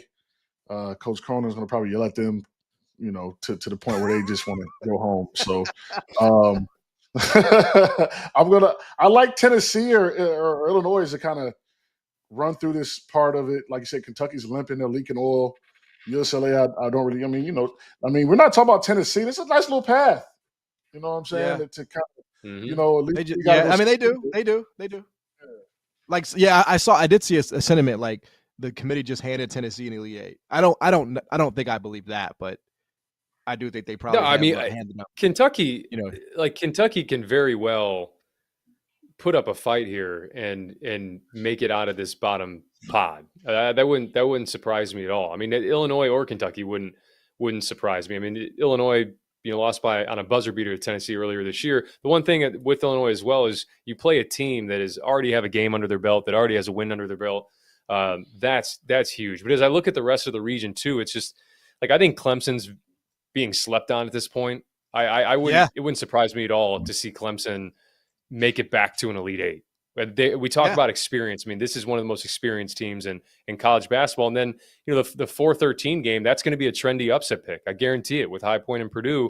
But exactly Purdue, right. They're going to be one of those teams that I think, it's Trey Kaufman-Renn is going to have an advantage in that game. And just the Big Ten is the Big Ten, but High Point is going to have their hands full with that 2-man game with Braden Smith and Trey Kaufman-Renn. Like when it's right, they're going to be kind of at their mercy. And it's High Point's, it's High Point's basically ball screen coverage is going to determine that game.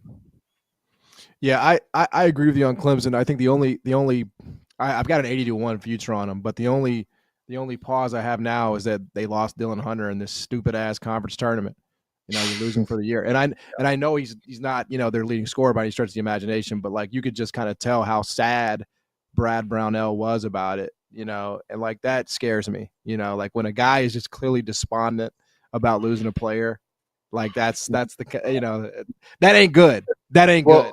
And he's the all-time leader in assist to turnover ratio. He's kind of steadies them. Right. So that could be a bigger, and you can't replace that. Yeah, it's a bigger deal than you think it could be, man, for real.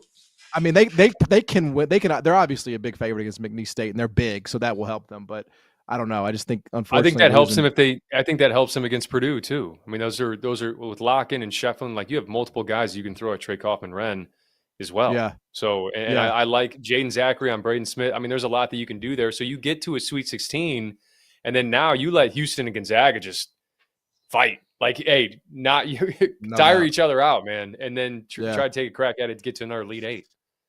Absolutely. All right, final region, and John Henson mentioned it. It's a gauntlet. was talking to somebody earlier today who said he thinks like 5 teams can go to the Final Four or 6 teams can go to the Final Four, and like 4 of them are in this region. I mean, it's just crazy how loaded it is. Florida, the number 1 seed here. UConn, Oklahoma in the 8-9. Memphis surprises everybody, gets the 5 seed against Colorado State and is an underdog. We'll touch on that. Mike, going to go right back to you, man. When you look at this region, I mean, is that the story? Is it undeniable that this is the best region of the tournament? Yeah, I think Florida got hosed. I'll just be honest. I think there was a case for them to be the number 1 overall seed, and then now not only are they not that, they have, I think, the toughest path to get to a Final Four out of all the 1 seeds. So there's, like you said, there's a number of teams that you could look at here and see going to San Antonio. So it doesn't make their path any easier. Maryland was a team that, weeks ago I said that I could see them going to a Final Four. It's actually tough that Maryland runs into Florida. You could look at it that way as well. Yeah. For all these really good teams that have to go through Florida, that's a component here too, not just the Florida angle of it. Yeah, no, you're exactly right. I mean, now I think Florida's sick enough to be able to handle it, but yeah, like I would have a problem. Now, John, I mean, again, you've lived this life. Is it really a like rallying point? If you're Todd Golden and you could say, man, they really screwed us. We're not the number 1 overall. Look who is that like when you're still a 1 seed, is that something that you can really like get guys to buy into or what? You don't necessarily talk about it. But I specifically remember we had Kansas as a 2 seed with T-Rob, Jeff Withey, Tyrod Taylor. Like, so when we saw that, we were like, oh, come on, man. Like, what are we doing here? Like, how are we the number overall seed and we've got probably the best 2 seed in the country? So it's going to be tough, but it is what it is. I mean, you got UConn. I mean, even Oklahoma, like, yeah, it's not a team you love seeing. Then you got to go the Crab 5, the best starting 5 in the country by the numbers per se. Oh, by the way, we might see Tech and St. John's, like on the back end. Yeah. So this is going to be a fun region, man. I'm excited about this. And you get some late games too, so you can just kind of lock in late night and watch everybody, duke it out.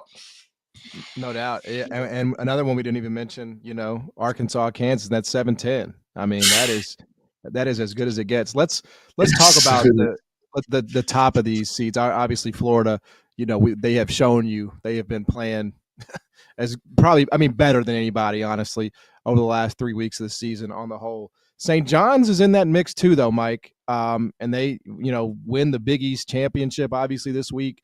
Do they have the offense to get to San Antonio? Are they, that's where I'm at with them. Can they be caught? Every clip that you see of Pitino when he's getting on his guys, or even in, halftime interviews, post-game interviews, for a team that's that good defensively, he talks a lot about offense, because I think he knows that this team doesn't have to worry about them defensively, but he knows they have to make shots and be potent offensively to get to San Antonio. He knows that. And if there's any team that's going to pick them off, it's going to be a team that obviously limits them from doing that and also has the upside offensively to make shots on them. That's why I love St. John's. I think it's one of the best stories of the year. I have Texas Tech in my Elite Eight, playing against Florida for that reason, because I trust against the St. John's and Houstons of the world. We saw Texas Tech knock off Houston at Houston earlier. You need movement shooters against those types of teams. You need guys that can make shots off the bounce, and I think Texas Tech is that team. But St. John's for sure. I mean, Kansas or Arkansas, that's not a cake second round game by any means. And we'll see like the health of Boogie Flan, what that looks like, kind of getting him reacclimated. But it would be pretty damn cool to see Rick Pitino in St. John's in San Antonio. I will admit that. John, one of the things that you'll always hear, about these eights that are brands, whether it be, Gonzaga and UConn are like the prime examples here. Like, no 1 seed wants to see this team in the second round. But like, don't you kind of slick think Florida is totally okay with seeing UConn in the second round, bro? Like, this UConn team. Florida's got a little bit of a swagger to them, like how they like the Alabama game. Like, we don't care what you got going on. It's built to ass. Like, like we're not like we we gonna try to dog walk you. Like, like that's how Florida plays. So a team like UConn and Hurley, like they're gonna be like, all right, like watch this. Like, you know what I'm saying? They got like a little swagger to them, which I love. So I mean, I got them winning the whole thing. So you got Florida winning the whole thing, or you got UConn winning the whole thing. Got Florida winning the whole thing, man. So yeah, I can't say another one. I can't talk down on them. I hope they go on a UConn run where they just cover every spread for 2 years so I can make some money. Dude, that's what they've been doing. I mean, if you bet college basketball and you haven't been on this Florida money train, you're never getting that money back. It's been generational wealth being built in games over the last 2-3 weeks. I think the only game they didn't cover was the game they lost to Georgia. I think every single game since like the middle of February they've been. Like today, 4.5 was a steal. It was a steal. Like 4.5. Give me that. I don't know. That I was on it. It made me nervous. That one made me a little nervous because Tennessee cut it to like 5 or 6 a couple different times, but. That's the thing about Florida is they just answer every time, whether it's Will Richard or Walter Clayton Jr. or those 14 different white bigs they've got. Like it's I don't even know that. I can't even tell who's who. I just know they go and get it. They go get it. Well, we talk about that Florida team, and most of the talk is about their backcourt and how they have probably one of, if not the most dynamic backcourt in the country, and it's the bigs that may have a longer NBA career. Yep. Which I mean, with Condon and Houck, I mean it's crazy how much talent they have, how deep they are, and then Handlockton comes back, and that dude would start for, I mean, how many teams in the SEC, and he's coming off the bench. Klavshar would be like a real minutes probably starter on a lot of teams too, and that dude just popped up in the middle of the season. You're like, oh shoot, they got that guy too. It's insane their depth, like the quality of depth too. I mean, and it wore Tennessee down. I mean, that was the difference kind of in the game today. And it wears everybody down. It's not just Tennessee. I mean, it wears everybody down. But when you're and we'll get to our guys' Final Four picks here in just a minute. But when you are making your brackets and picking your champ, and I saw this from Ant Wright, who's with us here on Field of 68. Last, I think 75. I can't remember exactly what the number was, but they've had a top 30 pick. Like you got to have a top 30 pick to win the championship. If you don't have that, you're not winning. So, does that eliminate Houston? Does that eliminate? And it's like the next year. It's not like in 3 years. So does that eliminate Auburn? Like Auburn's kind of on that cut line. Like where's Janai Broom gonna? You know what I'm saying? So Florida, Alex Condon would be the answer there. He would be the top. Where's he projected? Is he lottery? Lottery guy? Late first. I think mid to late first. Yeah. Oh, that's the guy that the NBA scouts just drool over, bro. Like the footer who can step out and defend 5 different positions. So real quick, I do want to get your guys' thoughts on Memphis, because on one hand you look at Memphis and they got a 5. This is fantastic.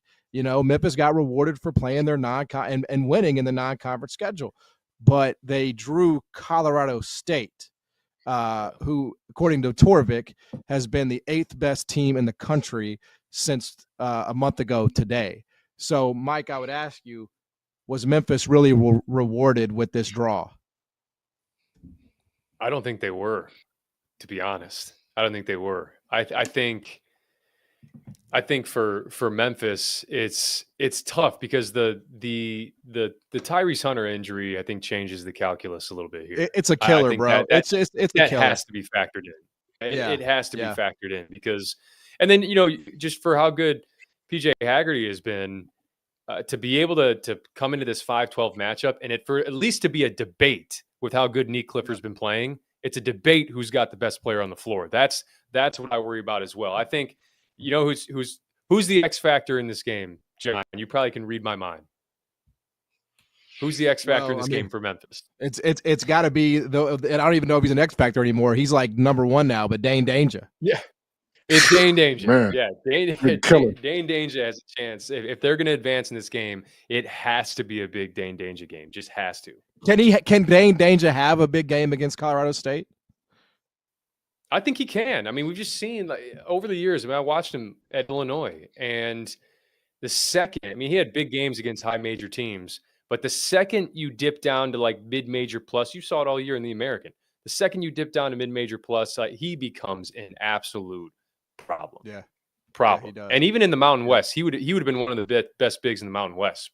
Period. So it's not like Colorado State is like, oh, we've seen someone like Danger before. I mean, he's a really, really tough matchup for them. So I know Colorado State's favored in this game. They are. Like They are. They 3.5 got out point to favorites. it got out to minus 3.5. I think it's been bought back a little bit, but I would say at some point it is still the Mountain West, fellas. Like, let's not get carried away here. They always shit the bed in the tournament. All right, last question about this region before we get into Final Four picks. John, don't look now. Arkansas basketball may be getting back Boogie Fland. They've been playing very well the last 2 to 3 weeks. Cal as an underdog. This is where that man thrives. Can the Hogs go on a run, this weekend and beyond? Wow. No. Wow. I feel like Boogie Fland. Hater. I feel like Boogie Fland is rushing back. I feel like he's rushing back. I feel like he could mess up the fabric of that team because they were playing pretty well because no one was looking over their shoulders. Everybody, they had to play. Coach Kyle couldn't do the whole get out of here, sit down, yell at you. Like, he had to play certain guys, so they were getting into a rhythm. I think Fland comes back. And when you come back in the first game of the tournament where you've got to play a dog, right? Like, it's not like you're like easing your way in. You're going Kansas. Like, I mean, rhythm-wise, everything, like, I just don't know if he'll be effective. He might hurt him more than he'll help him. Mm-hmm. Yeah, we ain't worried about Kansas. That's the only bet I've made this week is Arkansas +5. We ain't worried about Kansas, man. We're going to put that team out of its misery. They're ready to be done. Come on, man. Everybody's 25 years old. They're ready to enter the job market. It's over. Arkansas going to facilitate that one. I think the Boogie Fland. I think the Boogie Fland thing's been a little bit overblown, to be honest. I think you still had a team that was new, that had to gel, and I think his departure coincided. Like, yeah, maybe there's a little bit of less is more, less cooks in the kitchen thing, but like you still had to grow and build as a team. It just happened to be when he was out. So like, I don't really subscribe to the notion of like Boogie Fland's back. There's no way they win a game. I like it, and because I bet Arkansas, I like what Mike said better than John. All right, let's do our Final Four picks. John, who do you have in your Final Four? Who you got winning this thing? You said Florida's winning it. Who's going to join Florida in the Final Four? I got Auburn, Arizona, and Houston. Arizona, yes. Okay. Wow. I mean, come on, we gotta mix it up. We gotta mix it up a little bit. I mean, what are we doing here? And then I got UF playing against Houston. UF reminds me of the guard play when Baylor made their touter run. That's how I see them, man. Like, who's gonna stop them? Like that 3-headed monster. So it kind of gives me like a comp of what we could see this year with Florida. All right, so we got the Gator Chomp. We got the SEC best conference in the land, and they get to cut down the nets. Mike, who's your Final Four? Who's your champ? It scares the hell out of me to mix things up this year, just because we've seen all the predictive metrics and these 4 number 1 seeds that are 4 of the best teams we've seen in college basketball by the metrics by KenPom. So I'll go chalk-ish. I got Michigan State making it out of the South region. I got Tennessee, I got Duke, and I got Florida. I got Florida and Duke in the title game, and I have the Duke Blue Devils winning the national championship. Please be healthy, Cooper Flag. It's hard to argue. I saw I healthy see so Cooper many Flag, yes, for sure. Yeah, exactly. I see so many stats. That's a bet on his health. That's a bet on his health. I think he's going to be fine. I saw a tweet from Max Barr today, who covers the SEC basketball. All 4 projected 1 seeds are going to enter the NCAA tournament with a 35 net rating or better, which matches the cumulative total over the past 25 years combined. Yeah, it's insane. Like so there's every year for it to be chalk. It's probably this year. Yeah, I know, but I'm gonna say the 3-1s go. I'm gonna say 3-1s go. I'm gonna go Florida gets there because they as dominant as they've been. Houston gets there. Duke gets there, and then I've got Michigan State in the Final Four. And I'm gonna agree with John, and I'm gonna go with the Florida Gators. I mean, I don't know. Like, I know Georgia did beat them, but they had to start the game like 79% from the field for the first 15 minutes, and I think Florida took the lead late. I don't know what their weakness is, and so I'm going to roll with the Gators here. Florida should have won that. And you're right. Exactly, and they're healthy. So I really are healthy as they've been in a while. So I'm gonna roll the Gators. Hey, that's gonna do it for us here in this hour, the power hour of the Selection Sunday show here on Field of 68. I'm gonna kick it over to Jeff Goodman, Tyler Hansbrough, and Jarrell McNeil. Thanks for kicking it with us here on a Sunday. It'll be game time soon. As teams are fighting to get off the bubble and into the Field of 68, I got a beverage for you that's been off the bubble since day one. Dad Water. No bubbles, no fizz, just a smooth, refreshing canned cocktail unlike anything else on the market today. If you're tired of the same old beers and seltzers on game day, crack open something different. Dad Water is made with tequila, water, and natural flavors. Nothing artificial, no BS. It's 100 calories, 0 sugar, 0 carbs, gluten-free, so if you're on a diet like me, you're good to go. Dad Water is also an Indiana brand. College Hoops is in its DNA, and they want you to enjoy a great lineup of products all tournament long. Dad Water is the ultimate game time drink with no bubbles. It just drinks like water. Clean, smooth, refreshing, and without those burps. So take it from me, this is the easiest drinking adult beverage I've ever had. Dad Water is now available at Target, Total Wine and Liquor, and Meijer, as well as your favorite local liquor stores. Or you can order online at drinkdadwater.com. Dad Water, tequila, water, natural flavor. Now is your chance to prove you're smarter than the Field of 68. We're hosting a Survivor contest with our partner Splash Sports. There's a $25 entry fee, a 25 entry max in the contest, and more than 1,700 spots available, which means there's a $40,000 max prize for the winner. Survivor is the future of March Madness. Each day you pick a team to win. If they win, you advance. We'll also be running a free to enter bracket contest as well as a second chance Survivor in the Sweet 16. So prove you know more ball than the Field of 68 on Splash Sports.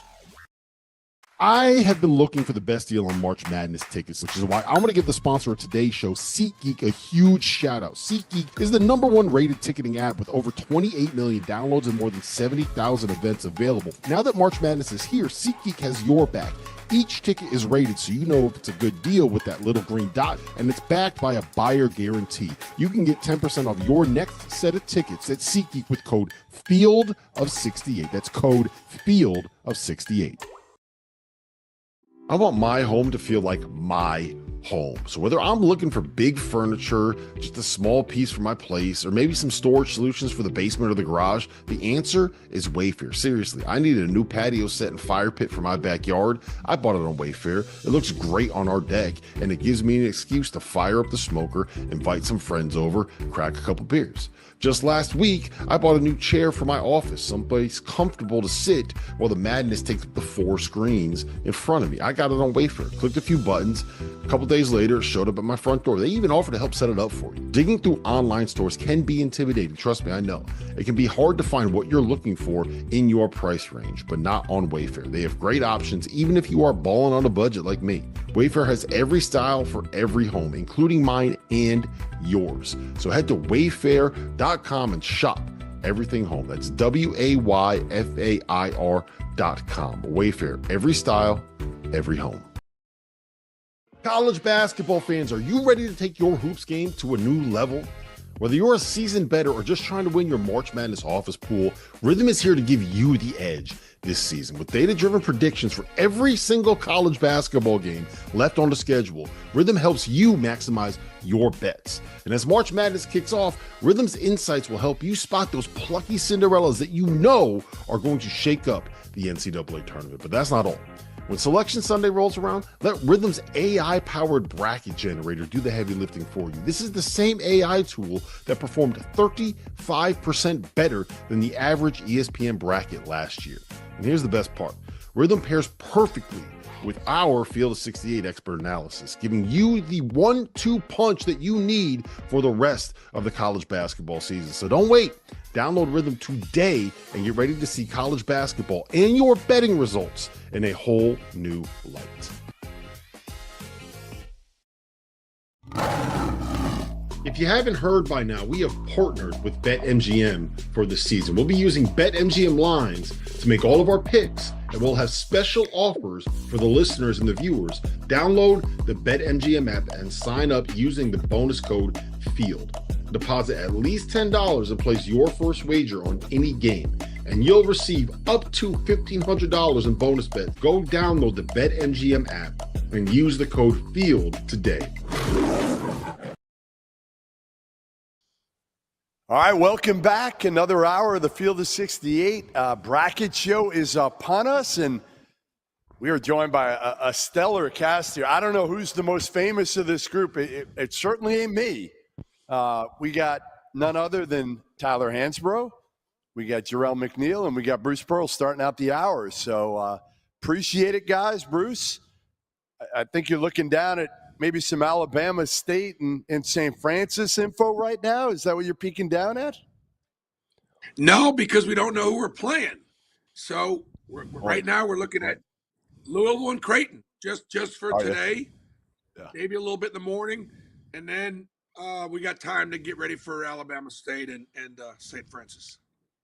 How much fun is this? I know you guys, and we'll get to it, of struggling a little bit down the stretch here.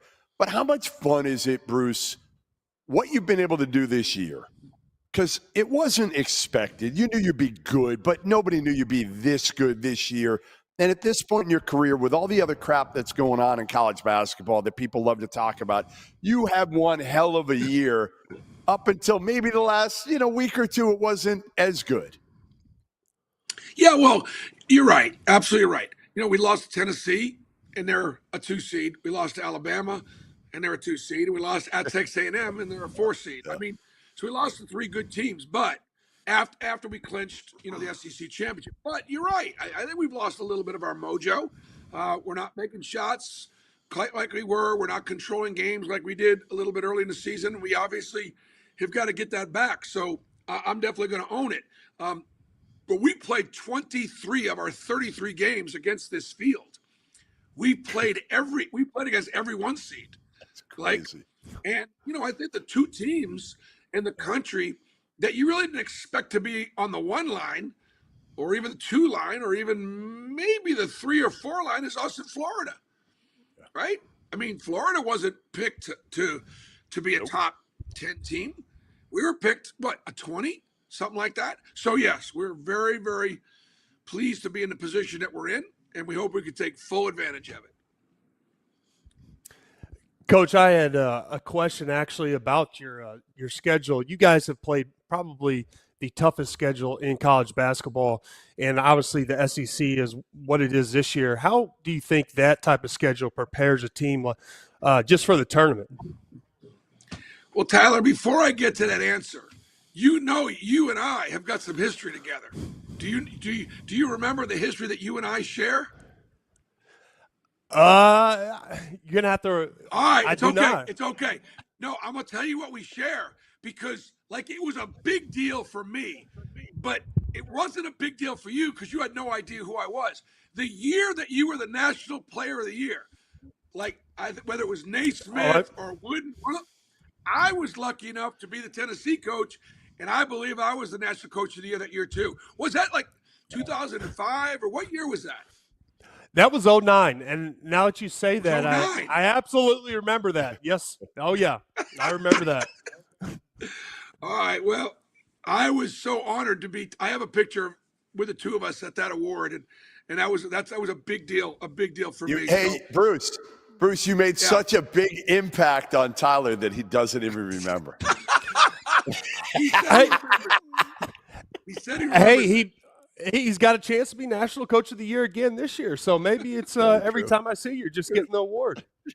Tyler, you know how it is. We always going to keep it. We're going to have on the field of 68. You never know. You never know what's going to come out, right? When you ask a question like that. No, listen, I think we're absolutely prepared. Right now, I think Florida is playing the best basketball of anybody in the country. And I've been telling Jeff that for a few weeks now. Yeah. But, we've beaten some great teams, and we've been very competitive with, some other teams. And so, look, our goal is to win the national championship. And I don't know that I've had a team go into the NCAA tournament and sort of feel that way. Maybe the Jabari Smith, Walker Kessler year, but at the same time, I don't know that we were as complete a team as we are right now. And we definitely feel like we're prepared. I think the SEC has obviously prepared us.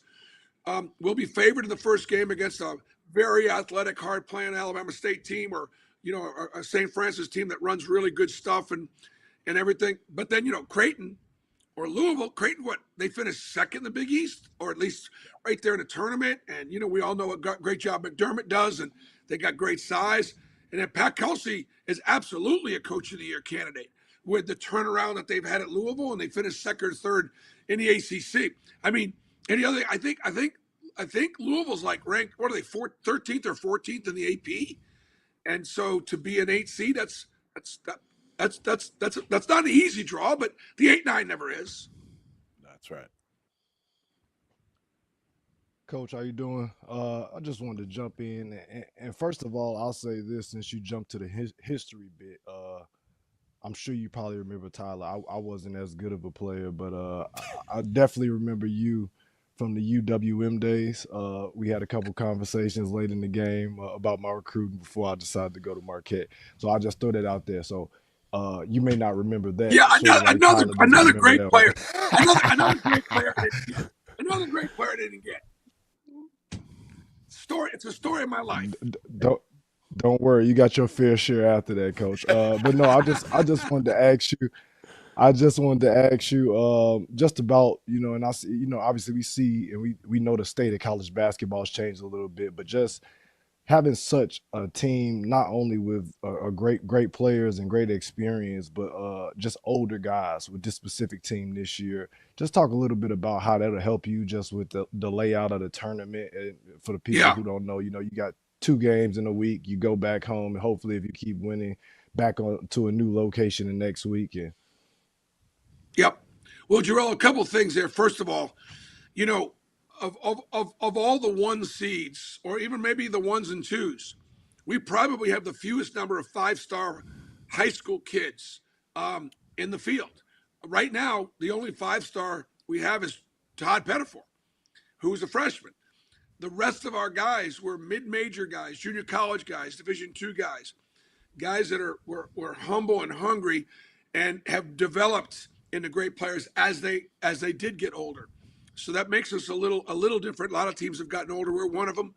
I got a bunch of kids that have been in our program for both 4 and 5 years, so a little bit of the old-fashioned way. So I'm a 12 seed. Like I'm a 12 seed guy. That's who I am. Maybe not. Maybe I'm an 8-9, but I'm definitely not a 1-2. I'm not. And so I'm not used to being in this position. The schedule. Right now we have a 5-team tournament. It's St. Francis, Alabama State, Creighton, and Louisville. And we've got to beat those 4 teams, or at least 2 of them, this coming weekend, to be able to get to the Sweet 16. And so I've been asked questions about the South Region and the bracket. I'm not even answering any of them. You want to talk about Louisville or Creighton? You want to talk about St. Francis or Alabama State? You want to talk about Auburn? That's all I'm focused on. Because if we don't win this weekend's tournament, we're done.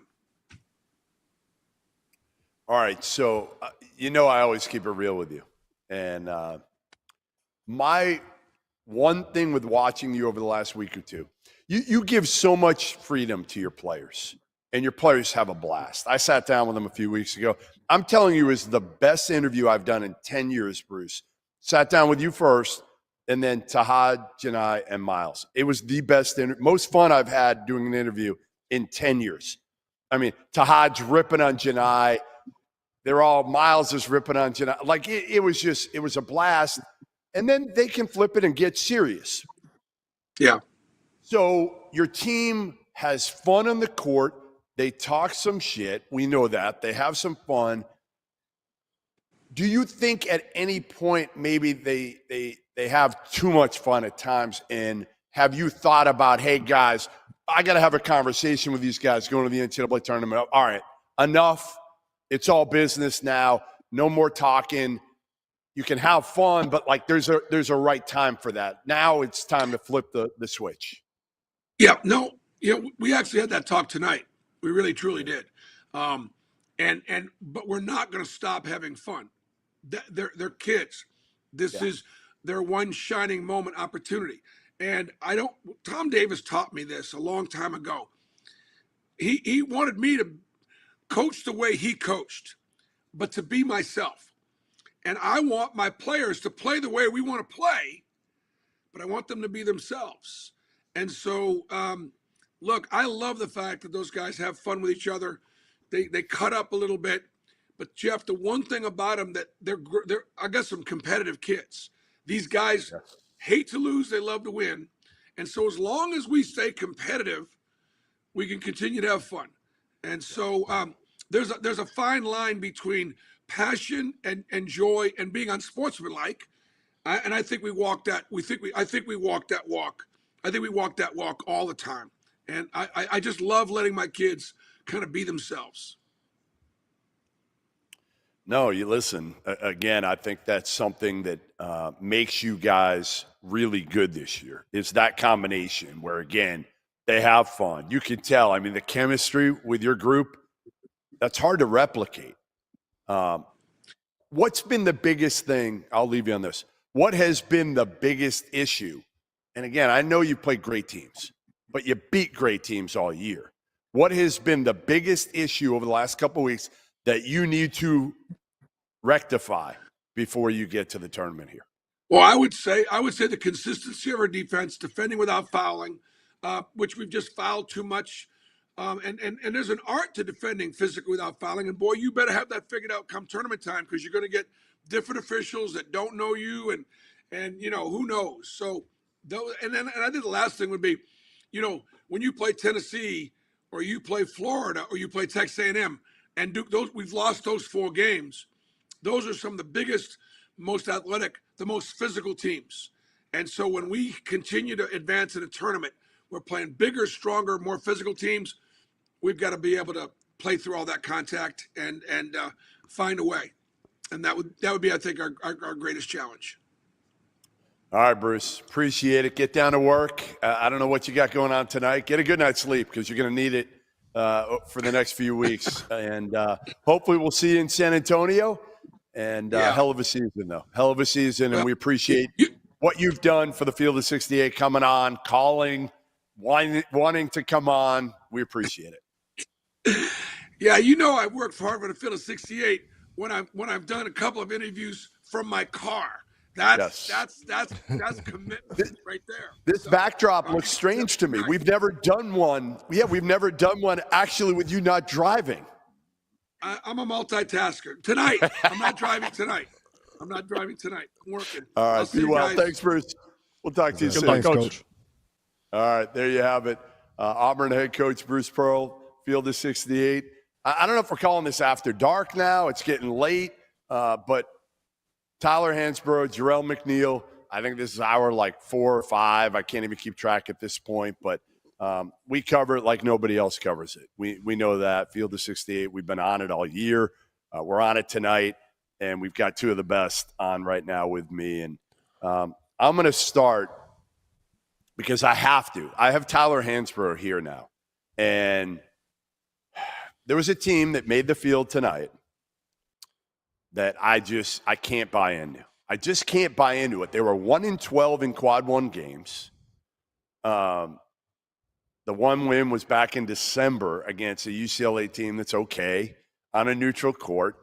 And their AD is the head of the committee, and they managed to get in the NCAA tournament when a lot of people felt like they probably weren't deserving. Tyler Hansbrough, stick up for your boys here. Why did they deserve to get in? Or maybe they didn't. Maybe you even feel like, hey, you know what? I'm not sure they really deserved to get in, but they backed in because nobody else really deserved it. Well, here's the thing is I think when I looked at the metrics and the net ranking that everyone or the committee is supposed to use to help decide, UNC continued to have a lot better net rankings than a lot of these bubble teams that other people were kind of throwing them in the same category with. Now, the one thing I will say is if you have your AD as part of the committee, you would hope that he does go to bat for you. I mean, I don't want to sit here and say he's the reason we're in, but you for sure would say, hey, you know what, maybe he'll push us a little bit or make us look a little better than we actually are. I mean, I would do the same thing. So thank you, Bubba. If that was a situation, I have no clue.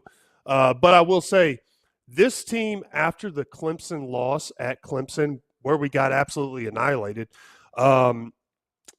they're a different team after that. They went on that 6-game winning streak, and I know a lot of people are saying, "Oh, it's not all these quality wins," but if you look at the play style and what they did, they continue to improve as a team and get better. And I think the narrative that the media and a lot of the national people had was still the same idea as a team that used to get blown out or didn't compete at times. So they have shown improvement. Yeah, they did lack a lot of quality ones, the quad one wins. And I'm with you. I actually wasn't all that optimistic going into it until I just took out everyone else's opinions and looked at the net rankings and some other things. Yeah, we had one bad loss, though. It was Stanford at home, which they have a very good big who can get hot, and that was our weakness. So I'm not surprised, but I would have been. I wasn't too confident either. All right, Jarrell, call out your boy here. I mean, are you with me or are you on Tyler's side? Whose side are we on here with Carolina? I don't think they should have gotten in, but I would personally go back to 64 teams too. I don't think they should have got in. I don't think Xavier with its 1-9 quad ones probably should have gotten in a normal. I mean, the bubble stinks right now. No, I completely agree, and obviously, if I was in Tyler's shoes, I would be probably saying the same exact thing. You'd be diplomatic. You guys have to be very diplomatic here. Hey, listen, there's no way, and I get it. Trust me, I get it. And just taking allegiances out of it, a college basketball fan, the tournament is better. College basketball is better when North Carolina is good. Yes, but I agree with that. They just haven't given us anything to cling on to this year, man. And it's been rough. I kind of just been waiting for them to get it going. And don't get me wrong, some of this is as well as too. It has a lot to do with the ACC being down. Like once they kind of dropped a lot of those non-conference games, and don't get me wrong, they were close in some of those games and really close to getting some of those quad one wins that that we keep throwing out. They only got one quad one win or whatever. They were close to some of those games, and it could have went the other way. But I think it really hurt them this year, just the overall landscape of the conference, because those opportunities are traditionally there to make up that ground within the ACC, with it being year in, year out, one of the top 2 or 3 basketball conferences in the country. And those quad one wins just weren't there this year. And then the ones that we kind of kept saying it, like, well, if they can get Clemson, if they can get Louisville, they had 3 cracks at Duke in the last time being without Cooper Flag. I can't mince words here. I don't think that they deserve to be in. When you have a team, when you look back at even just maybe, I would say maybe Indiana or West Virginia kind of got hosed out of ordeal. You can even go Boise State, but man, with the talent that they have, and I'm not saying that they don't have great players, because they still have great guard play. Obviously, they're missing a little bit of front court talent or size this year, but they still got great guards, all-American caliber guards, with R.J. Davis and the Cados and the Jacksons and Seth Trimble. Like, I feel like that's enough for them to have scraped out a couple of big time wins, and they just didn't get it done this year. So, like, on my part, I don't see any way that they kind of should have got in. But obviously, it always helps a lot when you have people in high places as well too. So, that's one of the perks of being a blue blood program as well too. I wouldn't know anything about that. You know what I'm saying? No, you Marquette guys got to grind it out to get the respect. Carolina just gets it from being there. Carolina does get San Diego State in Dayton in the first 4, and then the winner gets Ole Miss in a game that actually I think Carolina might be able to win, because Ole Miss is not overly big. So if Carolina can get by San Diego State, which is big, they got a terrific freshman, big guy who's coming back from injury. I think it'll be interesting. All right, my question to you guys is, look at the number ones and tell me which one is most vulnerable.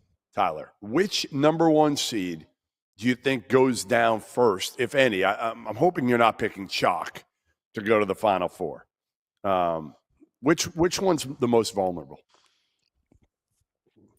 Right now, I'd have to say Duke, and I think their path is actually almost the easiest. And the reason I say that, Duke, Cooper Flagg status, that's a little bit of a question mark. Is he going to be 100%? You have a guy of his talent and he's not able to play. It makes a difference. And they've relied on Cooper Flagg for a lot of things this year. And when you have a guy doing that much across the board, if he's not going to be at 100%, I have questions for Duke. And also Duke's youth concerns me. They are a team that relies a lot on freshmen. Yes, they have good quality veteran guys who can step up and play their role, but a majority of their impact players, Con Knipple, now you watch both freshmen. So that would be my main concern. And you know what? I think Bama, at the end of the day, if they do meet Bama and Duke does make it down the bracket to Bama, I think Bama's going to win that game as well. Now, just one update before Jarrell goes here. Bama, the update on Grant Nelson. He missed the second half of the last game. And I talked to Nate Oates about it. He's going to see a specialist tomorrow. Nate doesn't think it's bad, knee injury. He thinks it's going to be something that he'll be able to play the first game. But we'll see. We'll see. I mean, obviously, that might be a game where you give him the extra day or two against Robert Morris and sit him and get prepared for either St. Mary's or Vandy in the second round. All right, Jarrell, who do you got, the number 1 seed? I think, Tyler, I agree with you just with the Cooper Flagg injury being a concern, but I'll go a different way just because I also think Duke probably got the easiest draw just as far as potential opponents for the first couple of games. Crazy enough as this is going to sound, Jeff, and I know we've been kind of big up in them, like Coach Pearl just said before he got off with us. I think right now this is the hottest team in the country. But, man, I'm worried about a potential Florida and UConn matchup in round 2. I do hope we get it. But, man, that'll be a crazy game. Obviously, UConn isn't or hasn't produced and kind of performed this year as the last couple of years. But at the end of the day, until somebody beats them in the NCAA tournament, they are the reigning champs. So Florida is the hottest team in the country right now, probably playing the best basketball in the country. And I think they're probably the most complete team in the country as well, too. They check all the boxes. They got great depth. They got arguably the best guard in the country, great size and things like that.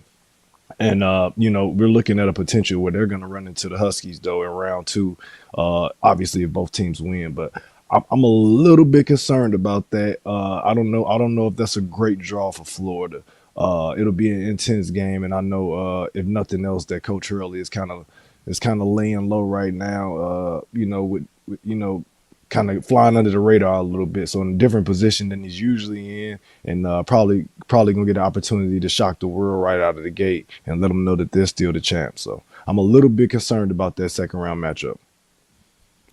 All right, I'm with you only because the West region is the toughest region. So I can go with that because I'm not so worried about Cooper's injury. I've been told by a couple sources that it's not anything too serious. So I think he'll be okay.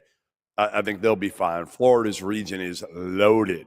I mean, look at these teams, the programs, the coaches. I mean, if you're Ty Golden, right, you got to go up against Danny Hurley maybe in the second round.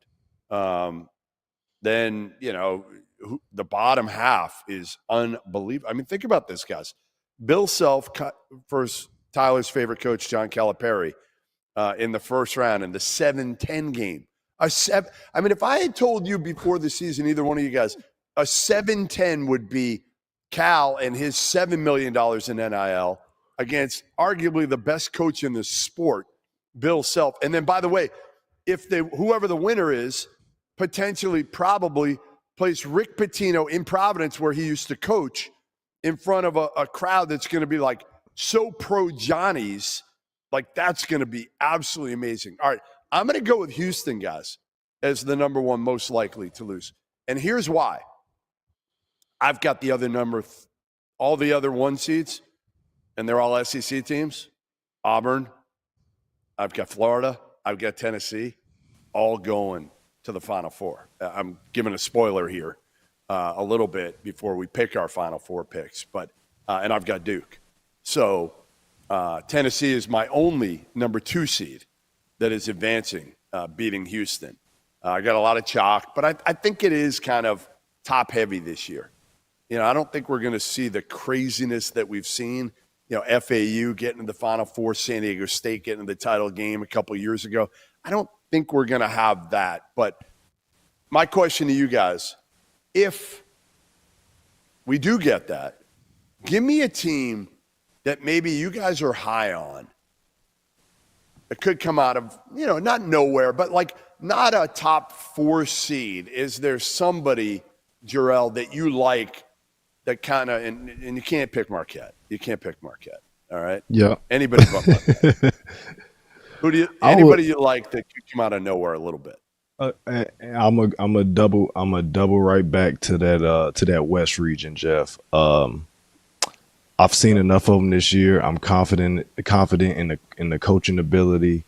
I think Missouri can shock some people, and obviously it's not too far off mark because we're staying kind of within that SEC. Like you said, you got 3 of your 4 from the SEC making it to the Final Four.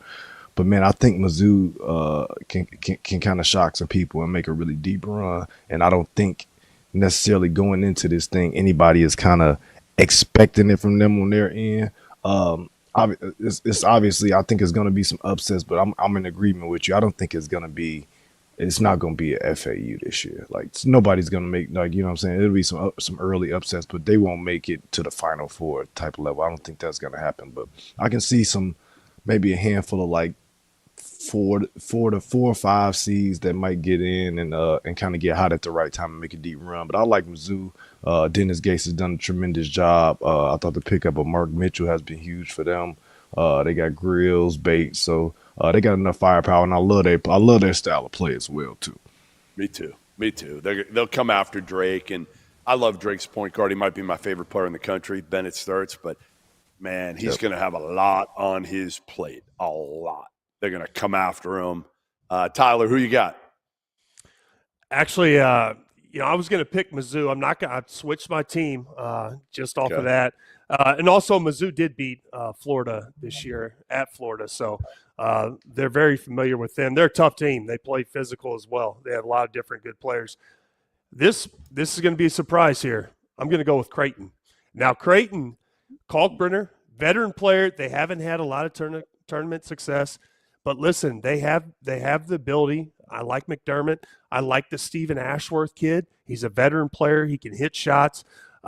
So I mean, they're going to have their hands full definitely. If Louisville's going to be a tough task, but if they beat Louisville, they're going to have the ultimate task against Auburn. And I think maybe they play outside themselves. And Kalkbrenner has an unbelievable game and locks down Broome, which is an absolute juggernaut and a huge task. But I'm going to roll with Creighton.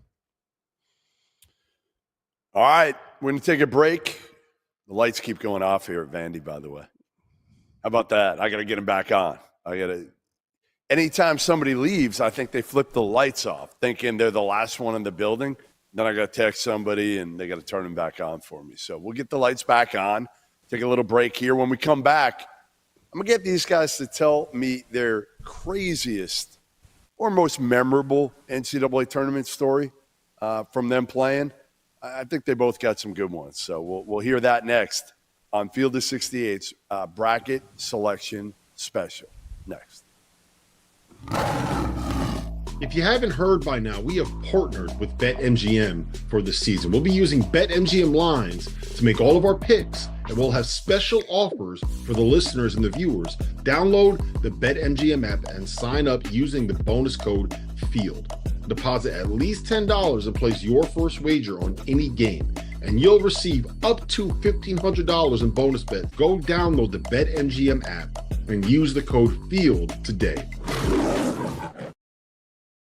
I have been looking for the best deal on March Madness tickets, which is why I'm going to give the sponsor of today's show, SeatGeek, a huge shout out. SeatGeek is the #1 rated ticketing app with over 28 million downloads and more than 70,000 events available. Now that March Madness is here, SeatGeek has your back.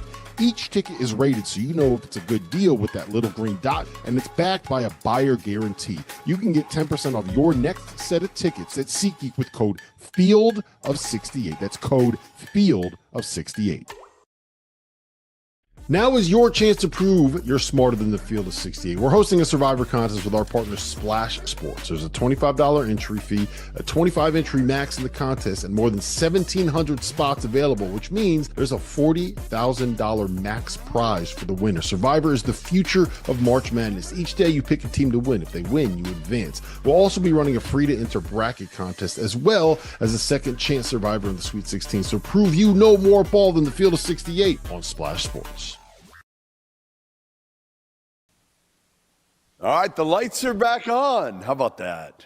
See, we get things done here at Vandy. They go to the tournament, and they get shit done. Welcome back, Field of 68 Bracket Selection Special, After Dark, whatever you want to call it. We got Tyler Hansbrough, we got Jarrell McNeil, and we're breaking down the brackets here. This is hour 5. We got one more hour after this. Rob Dostler will be on talking a little bit of gambling, betting lines, so make sure you stick around with that, with Brad Evans and Ryan Horvat and BetMGM. So make sure you stick around, and they'll cover everything, futures, each game, whatever. All right, Tyler, I teased it before, and I'm dying to hear you better have something good here. Don't come in with some soft ass shit. All right, come in with something good. Give me your favorite, most memorable. It could be something that not even on the court. It could be a great story off the court, hanging out with your team, somebody talking trash to you, whatever it is. Give me something really good, your favorite memory of the NCAA tournament. Well, okay, so my senior year after we won it, one thing that stands out is what do you do after winning a national championship? You know, you leave the court, you're done with celebrating, go back to the team hotel, and you got your family and everyone that you're close with. You know, you're just on cloud 9. You just had, one of your biggest dreams just came true. So I look at my brother, and I have this crazy uncle called the Beast, and we're in Detroit, and right across the street is the MGM Grand Casino. And I looked at my brother and my uncle. I said, guys, my luck can't get any better than tonight. Let's go hit the casino. Walked in there, lost about 500, walked right back out within 5 minutes.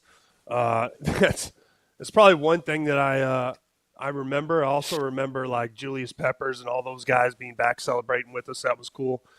And the other things. Did you let loose? Like, because, again, I didn't see a lot of you letting loose, obviously, to the media.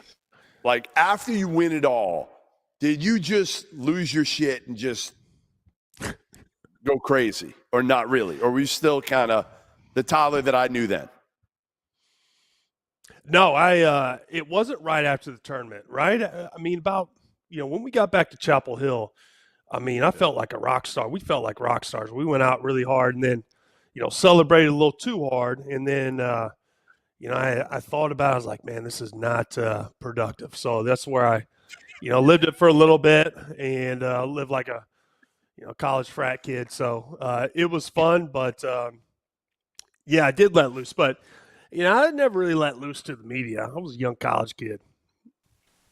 Now, you had a little bit of a wall up with the media. A little bit of a wall. I always said that. Like, I think I've said that before in this program. That's the coolest thing about having you on this show, in a way. It really is, to show how far you've come and that you are not a media darling. You were kind of like, I compare you almost in some ways to Kawhi Leonard. Like, Kawhi was like that too, where, well, here's why. No, hear me out. So the first time I ever interviewed Kawhi, sophomore year at San Diego State, it's his first ever national interview, and he stands me up. He's a half an hour late. He was at the Department of Motor Vehicles with his cousin. And he wasn't disrespecting me. He just didn't really care. He didn't want the attention. He was awesome when he finally came in and sat down. And I feel like that was you. You just didn't really want it. You weren't that comfortable with it. Am I wrong?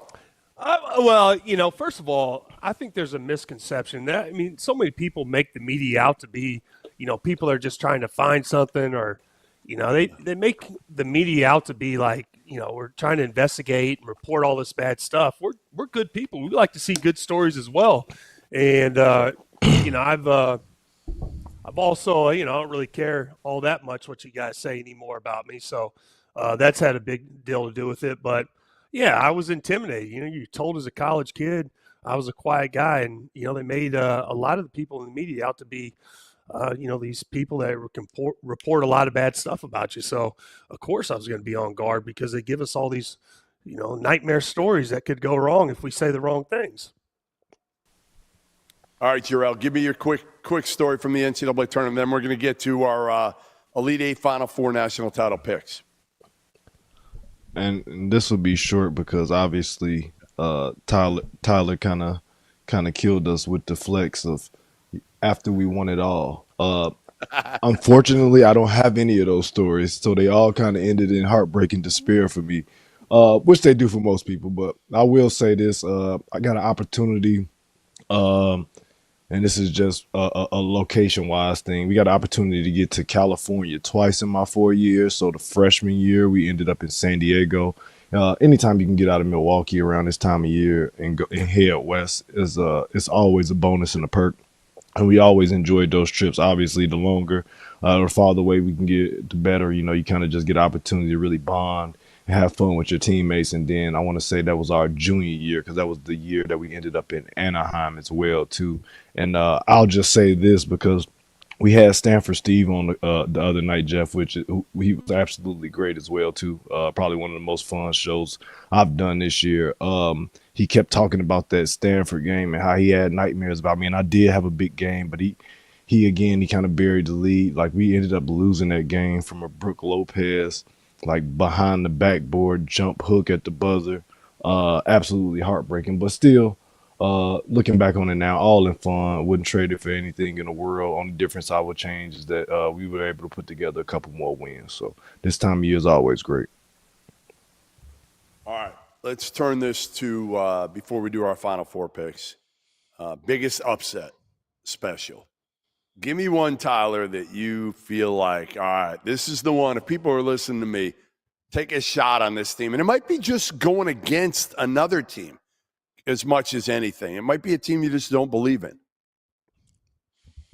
I really don't like that I'm doing this, because this is an ACC team, and, there's not many of those in this tournament. And I'm going to go McNeese over Clemson. And the reason I'm doing that is because I'm a big Will Wade guy. And we had him on the show. I really liked him. And also, it's his alma mater. He coached there at Clemson. I love the matchup. I love what the committee did by having this game. And Will Wade has a way of preparing his team and getting them ready. So I could potentially see that upset right there. No, you're right. Talk about somebody who is laser focused right now to beat his alma mater. And this was a school, he almost had a job. If they had moved on from Brad Burnell a few years ago, Will Wade was going to be the coach at Clemson. This was before right before he took the LSU job. Jarrell, who do you like? Give me your upset special. And at this point, because I've been watching a little bit on and off the last couple hours, I'm not sure if it's that big of an eyebrow raiser, but I think Tyler had a great one. I was looking at that McNeese game, and I've seen him enough this year. He's got a group that's definitely capable of making a major play right there and upsetting that team. But I got to go with the UC San Diego Michigan game.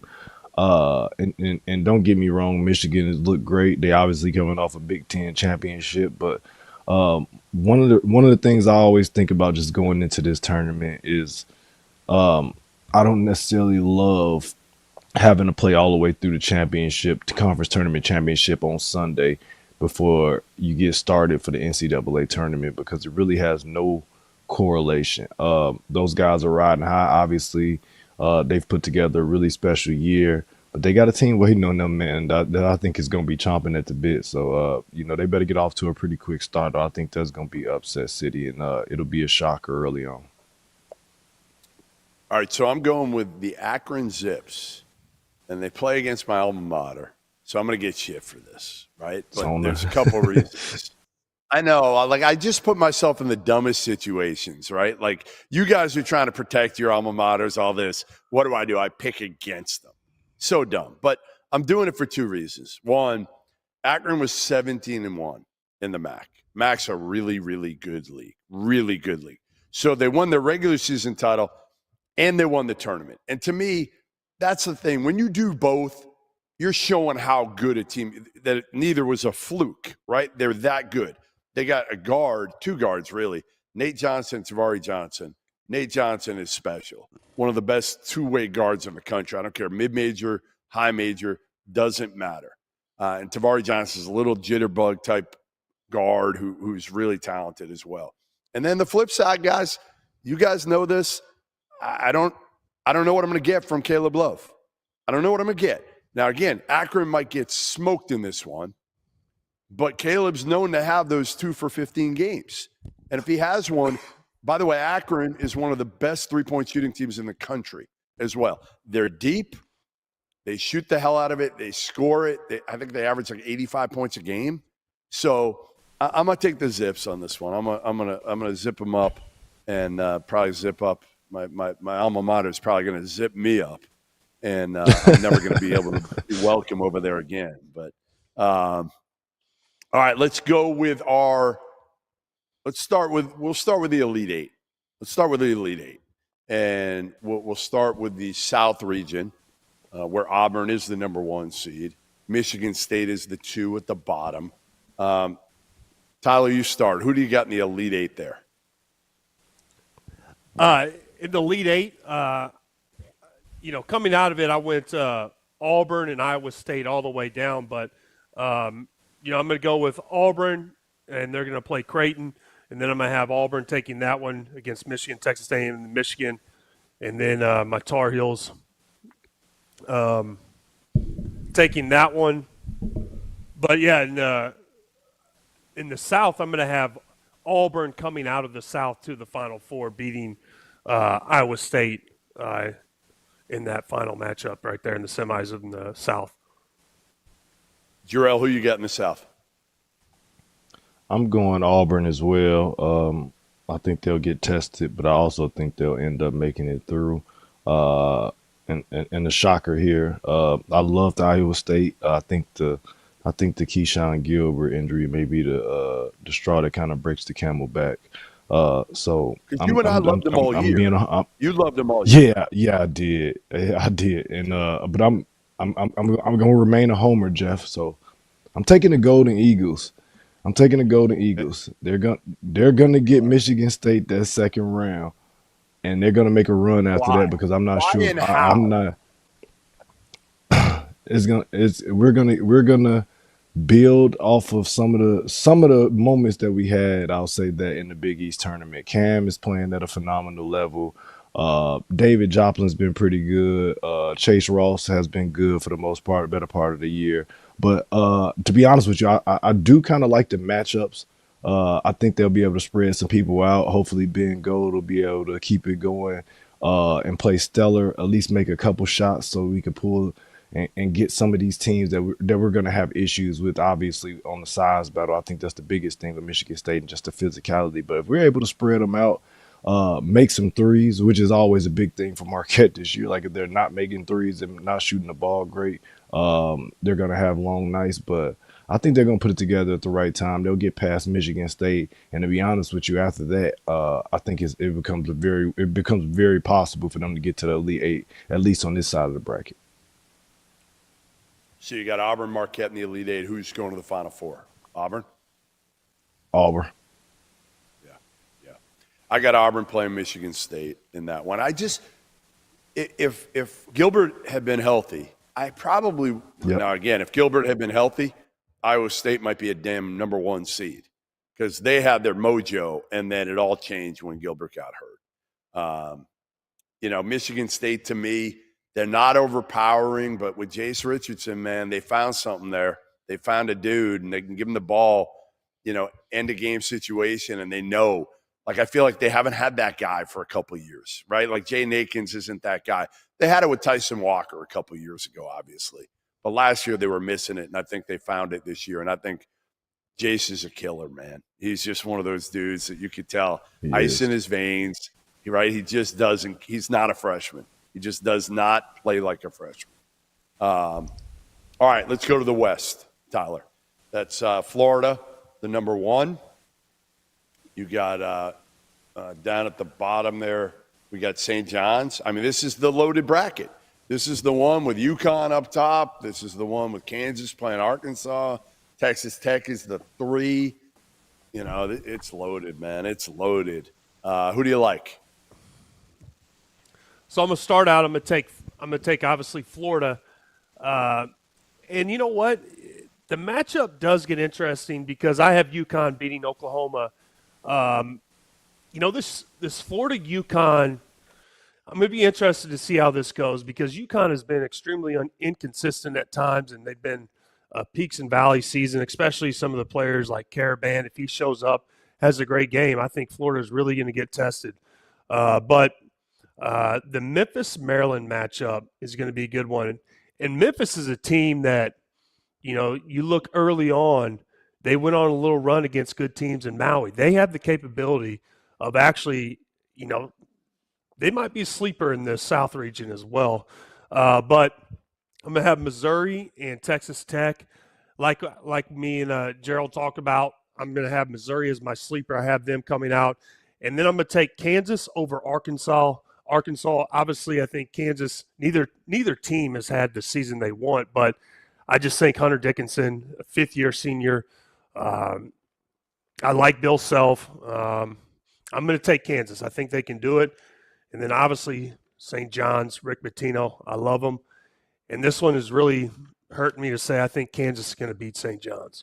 And I think we're going to see a Missouri-Kansas matchup in that region, which is going to be big. And the rivalry it's going to be great to see that if it does happen. And then I'm going to have Florida and Missouri facing each other in that spot for the Final Four. And I'm going to have Florida pulling it out, even though I don't like that pick. And, you know, I'm on the same page as you guys. I don't like teams that win their conference tournament and they have this quick turnaround and then go right into the tournament. I think it's tough to do both. So, it's going to be a tough task. Jarrell? I'm conflicted, but I think I got to go Florida on the top half, making it through. I don't think it'll be easy, and Memphis, the injury to Hunter concerns me. Otherwise, I definitely would have them in play as well. I will say this: I think they're going to end up having to beat Maryland, which I do not think will be an easy task, and it might just be Maryland instead of Florida. But I think they'll end up facing off against each other to kind of make to get to that last region game. I'm gonna take from the bottom half, and this is a tough one, but I think I'm gonna go with St. John's. I think they got it set up. You know, obviously with them playing those first couple at Providence, they kind of got their mojo back. It's hard to guess. It's hard to bet against Pitino right now. You know what I mean, on that side of the bracket. Obviously, I think they'll have their work cut out for them, and they have some deficiencies a little bit just as far as their outside shooting and whether they'll always be able to make enough points. But man, he is for the most part outside of the 3-point shooting. It's a really traditional Rick Pitino style team, and they're tough, they're physical, they're aggressive, and just watching them throughout the Big East tournament, man, they regardless whether they're missing or making shots, man, they just wear people down, and I think it'll end up being them in Florida. Yeah, I mean, my biggest – I look through all these teams, okay, and I want to find somebody else. I want to find somebody that's going to push Florida. And I think Maryland might be the best bet there in the whole deal. I don't trust Kansas. How can you? Right? How can you? You can't. I don't trust Arkansas. How can you? My worry about St. John's is, I mean, again, look at the numbers. They can't make threes. They average 6 threes a game. That's 328th in the country. They shoot 30% from three. That's 341 in the country out of about 355 schools. Obviously, we know they can defend at the highest level, like right with Houston. But I just think a team like that, they're not going to be able to win. Maybe they win 4 straight. Maybe. I just, the Florida team, man, I freaking love those. You know, honestly, Jarrell, it's funny. I didn't think about this till right now. That Florida team, those 3 guards, you know who they remind me of a little bit? You guys. Damn right. Yep. No, they remind me of you guys. Tough MFers, strong, could get to the basket, could all score in a variety of ways. You guys guarded. Like, seriously. I didn't think of that till right now. I'm looking at you and I'm like, we didn't have that size. Yeah. No, you didn't we have had the that size. size. Oh big. my God. Yeah. Yeah, my God. But yeah, I can big. definitely see that. Yeah, absolutely. Absolutely. And let me ask you this though, Jeff. I know just as far as the St. John's part, what's the major difference between them and not having the shooting in Michigan State? Yeah, you're right. I mean, Michigan State can't shoot either. They can't shoot either. I think there's just, yeah, I mean, I hear you. I think the difference is Michigan State's bracket a little bit easier. Their region a little bit easier. You know, St. John's, I'm just looking at it and I'm like, that's a tough one to come out of. I got Texas Tech. I got Florida, Texas Tech. All right, we got to move quick here. We got 5 minutes left. Let's go through now the East, and I'm going to start and just tell you my picks, and then you guys go. I got Duke, BYU in that one. BYU is about as hot as it gets. They get some older dudes. Richie Saunders, one playing out of his mind. And Duke, as long as Cooper Flagg's ankle's fine, I think they get it to the Final Four. Tyler, go ahead. Go Final Four. Yeah, I'm going to go Elite Eight Final Four. Elite Eight Final Four. Okay, I'll go. You know, I'm going to take. I have Duke, and then I'm going to have Duke playing Mississippi State. I'm going to have Duke win that one, and I'm going to have Oregon and Arizona. I think Arizona is going to win that one, and I like this matchup because we know what happened the last time that Caleb Love faced Duke in the tournament at the Final Four in New Orleans. He's capable of having those big moments too. That's why you got to love Caleb. You can't get upset when he, doesn't make them, but when he does, he gets on a heater. So he's capable. And then I'm gonna have, to wind it down, I'm gonna have BYU and Bama playing. I don't like the fact that Grant Nelson isn't fully healthy right now to have the confidence to say that Bama's going to come out there and face Duke for that Final Four spot. But I'm going to take Bama anyways. I'm going to say he's going to be healthy and available. So I like Bama. I've liked them all year. I think they've had veteran players, Mark Sears. They also have players that, Omorier, that can have big games, have huge impacts, multiple players. I've liked Bama all year, so I'm going to roll with Bama going to the 4 out of the East. All right, Jarrell, quick. Yep, I'll go quickly. I'm going Duke, obviously, up top. I think they'll skate to the Sweet 16. I think it's going to come down to Wisconsin and Bama. It could easily be Wisconsin, especially a lot of that with Nelson. But I guess it'll kind of be a big piece of it as well, too. But I do got Bama facing off with Duke, the 1 versus the 2 seed on that end. And I got Duke making it to the Final Four. All right, me too. I got Duke Final Four there. In the Midwest, I got Houston, Tennessee, and I have Tennessee beating the Cougars. So they'll be my only non-1 going to the Final Four, and there are 2. So I'll have three SEC teams and Duke in my Final Four. Who do you got, Tyler? For that final semis, I got Houston playing Kentucky for that last Final Four spot. And Houston's been solid all year. I love the way they play and how hard they play. I think they're a physical team, and I think that wins in the tournament. Years previous, they've had injuries, and they haven't had the success, I think, because of that. But I think this is Houston's year to take that Final Four spot. Jarrell? I got Houston and Tennessee. Again, 1 versus 2. I got Houston making it all the way to the Final Four. I think this might be the year that Calvin Sampson breaks through and gets it done, man. All right, last thing. National title. Who wins the whole thing? I got the Gators. I just love those 3 guards and the front court. They have the fewest weaknesses of any team in the country, and I'm not even sure you can debate that. So I'm going with the Gators. Who do you got, Tyler? I have Auburn and Alabama facing off for the national championship, and I'm going to roll with Bama. I was on them from day one, and I'm not going to give up on them now.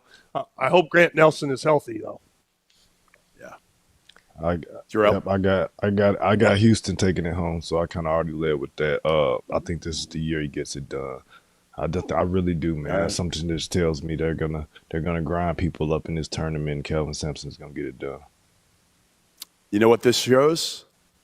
There's a lot of great teams. There's probably about 10, 12 teams that can win this whole thing. Can win it. And there's not a lot of disparate. Like those teams all have a shot. The big boys, I think, are going to get there, and it's going to be really intriguing if they do. Because again, I think any one of them can win this whole thing. All right, Tyler Hansbrough, Jarrell McNeil. Thanks for hour 5 of the Field of 68's bracket special. I'm Jeff Goodman, and now we're going to turn it over to one Rob Doster, Brad Evans, Ryan Horvat, and they're going to talk about all of the lines of the games, who they like as they go forward, their national title pick, maybe some of the dark horses as well. So thanks for joining us, hour 5. We got one more hour, so stick with us. Again, if you're a betting man or a betting woman, make sure you stick around for the last hour. I have been looking for the best deal on March Madness tickets, which is why I want to give the sponsor of today's show, SeatGeek, a huge shout out. SeatGeek is the #1 rated ticketing app with over 28 million downloads and more than 70,000 events available. Now that March Madness is here, SeatGeek has your back. Each ticket is rated so you know if it's a good deal with that little green dot, and it's backed by a buyer guarantee. You can get 10% off your next set of tickets at SeatGeek with code FIELD-of-68. That's code FIELD-of-68. College basketball fans, are you ready to take your hoops game to a new level? Whether you're a seasoned bettor or just trying to win your March Madness office pool, Rhythm is here to give you the edge this season. With data-driven predictions for every single college basketball game left on the schedule, Rhythm helps you maximize your bets. And as March Madness kicks off, Rhythm's insights will help you spot those plucky Cinderellas that you know are going to shake up the NCAA tournament. But that's not all. When Selection Sunday rolls around, let Rhythm's AI-powered bracket generator do the heavy lifting for you. This is the same AI tool that performed 35% better than the average ESPN bracket last year. And here's the best part. Rhythm pairs perfectly with our Field of 68 expert analysis, giving you the 1-2 punch that you need for the rest of the college basketball season. So don't wait. Download Rhythm today and get ready to see college basketball and your betting results in a whole new light. Now is your chance to prove you're smarter than the Field of 68. We're hosting a Survivor contest with our partner Splash Sports. There's a $25 entry fee, a 25 entry max in the contest, and more than 1,700 spots available, which means there's a $40,000 max prize for the winner. Survivor is the future of March Madness. Each day you pick a team to win. If they win, you advance. We'll also be running a free-to-enter bracket contest as well as a second chance Survivor in the Sweet 16. So prove you know more ball than the Field of 68 on Splash Sports. I want my home to feel like my home. So whether I'm looking for big furniture, just a small piece for my place, or maybe some storage solutions for the basement or the garage, the answer is Wayfair. Seriously, I needed a new patio set and fire pit for my backyard. I bought it on Wayfair. It looks great on our deck, and it gives me an excuse to fire up the smoker, invite some friends over, crack a couple beers. Just last week, I bought a new chair for my office, someplace comfortable to sit while the madness takes up the 4 screens in front of me. I got it on Wayfair, clicked a few buttons. A couple days later, it showed up at my front door. They even offered to help set it up for you. Digging through online stores can be intimidating. Trust me, I know. It can be hard to find what you're looking for in your price range, but not on Wayfair. They have great options, even if you are balling on a budget like me. Wayfair has every style for every home, including mine and yours. So head to wayfair.com and shop everything home. That's WAYFAIR.com. Wayfair, every style, every home. If you haven't heard by now, we have partnered with BetMGM for this season. We'll be using BetMGM lines to make all of our picks, and we'll have special offers for the listeners and the viewers. Download the BetMGM app and sign up using the bonus code Field. Deposit at least $10 and place your first wager on any game, and you'll receive up to $1,500 in bonus bets. Go download the BetMGM app and use the code FIELD today. As teams are fighting to get off the bubble and into the field of 68, I got a beverage for you that's been off the bubble since day one. Dad Water. No bubbles, no fizz, just a smooth, refreshing canned cocktail unlike anything else on the market today. If you're tired of the same old beers and seltzers on game day, crack open something different. Dad Water is made with tequila, water, and natural flavors. Nothing artificial, no BS. It's 100 calories, 0 sugar, 0 carbs, gluten-free, so if you're on a diet like me, you're good to go. Dad Water is also an Indiana brand. College Hoops is in its DNA, and they want you to enjoy a great lineup of products all tournament long. Dad Water is the ultimate game time drink with no bubbles. It just drinks like water. Clean, smooth, refreshing, and without those burps. So take it from me, this is the easiest drinking adult beverage I've ever had. Dad Water is now available at Target, Total Wine and Liquor, and Meijer, as well as your favorite local liquor stores, or you can order online at drinkdadwater.com. Dad Water, tequila, water, natural flavor. Welcome back to the Field of 68 Selection Sunday Extravaganza. My name is Rob Dosser. I am joined today by Ryan Horvat and the one and only Brad Evans. I'm a little upset, Brad. You didn't wear your money blazer. Do you just not think that we're going to give out good picks? Do you not think that we're going to win money here? Are we donating money to BetMGM? Is that what's happening?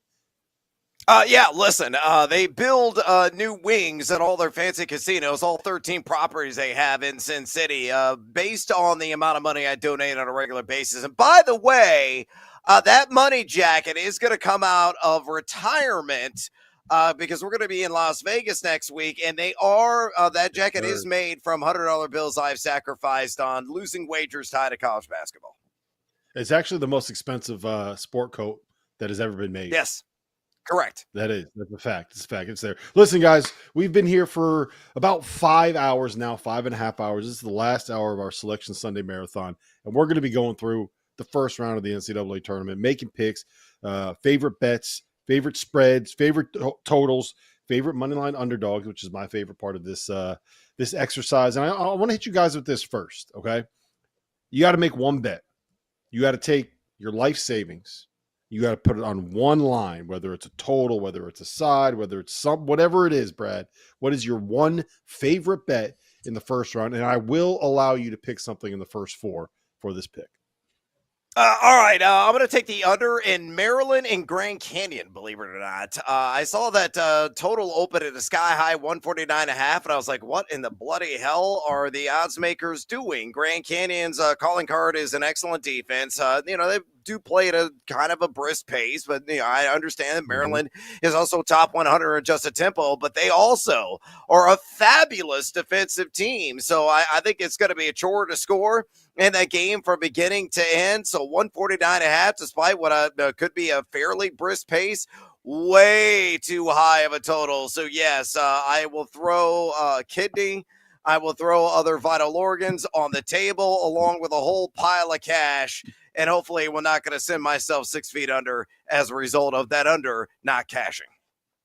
All right, Ryan, you don't have to bet a kidney. All right. We'll keep this strictly to monetary wagers here. But what's your favorite play in the first round? Yeah, I'll keep the kidney, but I'm going to go to the first 4 actually, and I'm going to go Xavier. So right now, actually, they took a little bit of money. They opened, I believe, as pretty much a pick, a 1.5 point favorite. That's out right now to 2.5 at BetMGM -110. I'm a coward. I'll go with the money line here, -134. Rob, I'm a huge Sean Miller fan. Now, if Trey Johnson goes out there and hits a bunch of crazy shots, goes off for 30, I'm probably screwed here on the bet. But I worry a little bit about Texas in a spot like this, man. They could go cold on the offensive end, and if they do that against Xavier, I think they're going to be doomed here. We just saw Ryan Conwell go off for 38 on Marquette. I like their guard play, and if they're not hitting shots, they have the luxury of dumping it off to Zach Fremantle, who it seems like he's been there for like a decade, man. So I really like Xavier actually on the money line, -134 against Texas. So I'm going to go with something a little bit off the board here, and I feel like most of America is going to be on the other side of this bet. I like Clemson laying 7.5 against McNeese State. McNeese State is going to be one of those. They're going to be one of the trendy underdog picks here.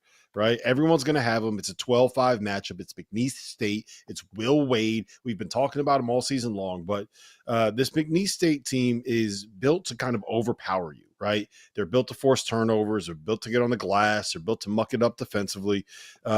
And I just don't think that you can do that to this Clemson team. I think, matter of fact, I think this was about as bad of a draw as McNeese could have gotten because Clemson is old. They are physical. They're not going to give up offensive rebounds. Chase Hunter is 24. He's quite literally the father to a 1-year-old. Like, you think a father to a 1-year-old is going to be intimidated by any kind of defensive pressure that you get? No, it's not going to happen. I like Clemson. I think they win that game by 12 or 15. Remember, last year with McNeese, everybody loved him against Gonzaga, and then Gonzaga went out and 30-pieced him. Yep. I don't think that's going to happen, but I think Clemson wins this relatively easily. Ryan, your favorite future, and right now it looks like BetMGM only has title futures up, but what's your favorite future right now? What do you like the most? You know, I hate to come on here and just go chalk, but I saw Duke minus 115 to reach the Final Four. I legitimately think, Brad, I think that they could reach the Sweet 16 even if Cooper Flagg wasn't going to play opening weekend. And obviously, I think he's going to be out there, right? I just really like this Blue Devils team, man. The way that they could guard, I do think that Cooper Flagg's the best player in the country. And even without him, I mean, they have shot creators. I really like what John Shire has done. So I like Duke. And then I was waiting on some Sweet 16, maybe some Final Four prices on Maryland. The only thing that concerns me about the Terps is the depth, but obviously, you know, probably the best starting 5 in the country, definitely up there. So I like Maryland, kind of like their path, but I went all chalk on the future market. I like Duke, and I played them minus 115 to reach the Final Four. I know that's probably not a popular or really juicy pick, but I really do like this Duke team. I honestly don't hate it. I think that they have the easiest draw when it comes to getting to the Final Four. Brad, give me a future play you like.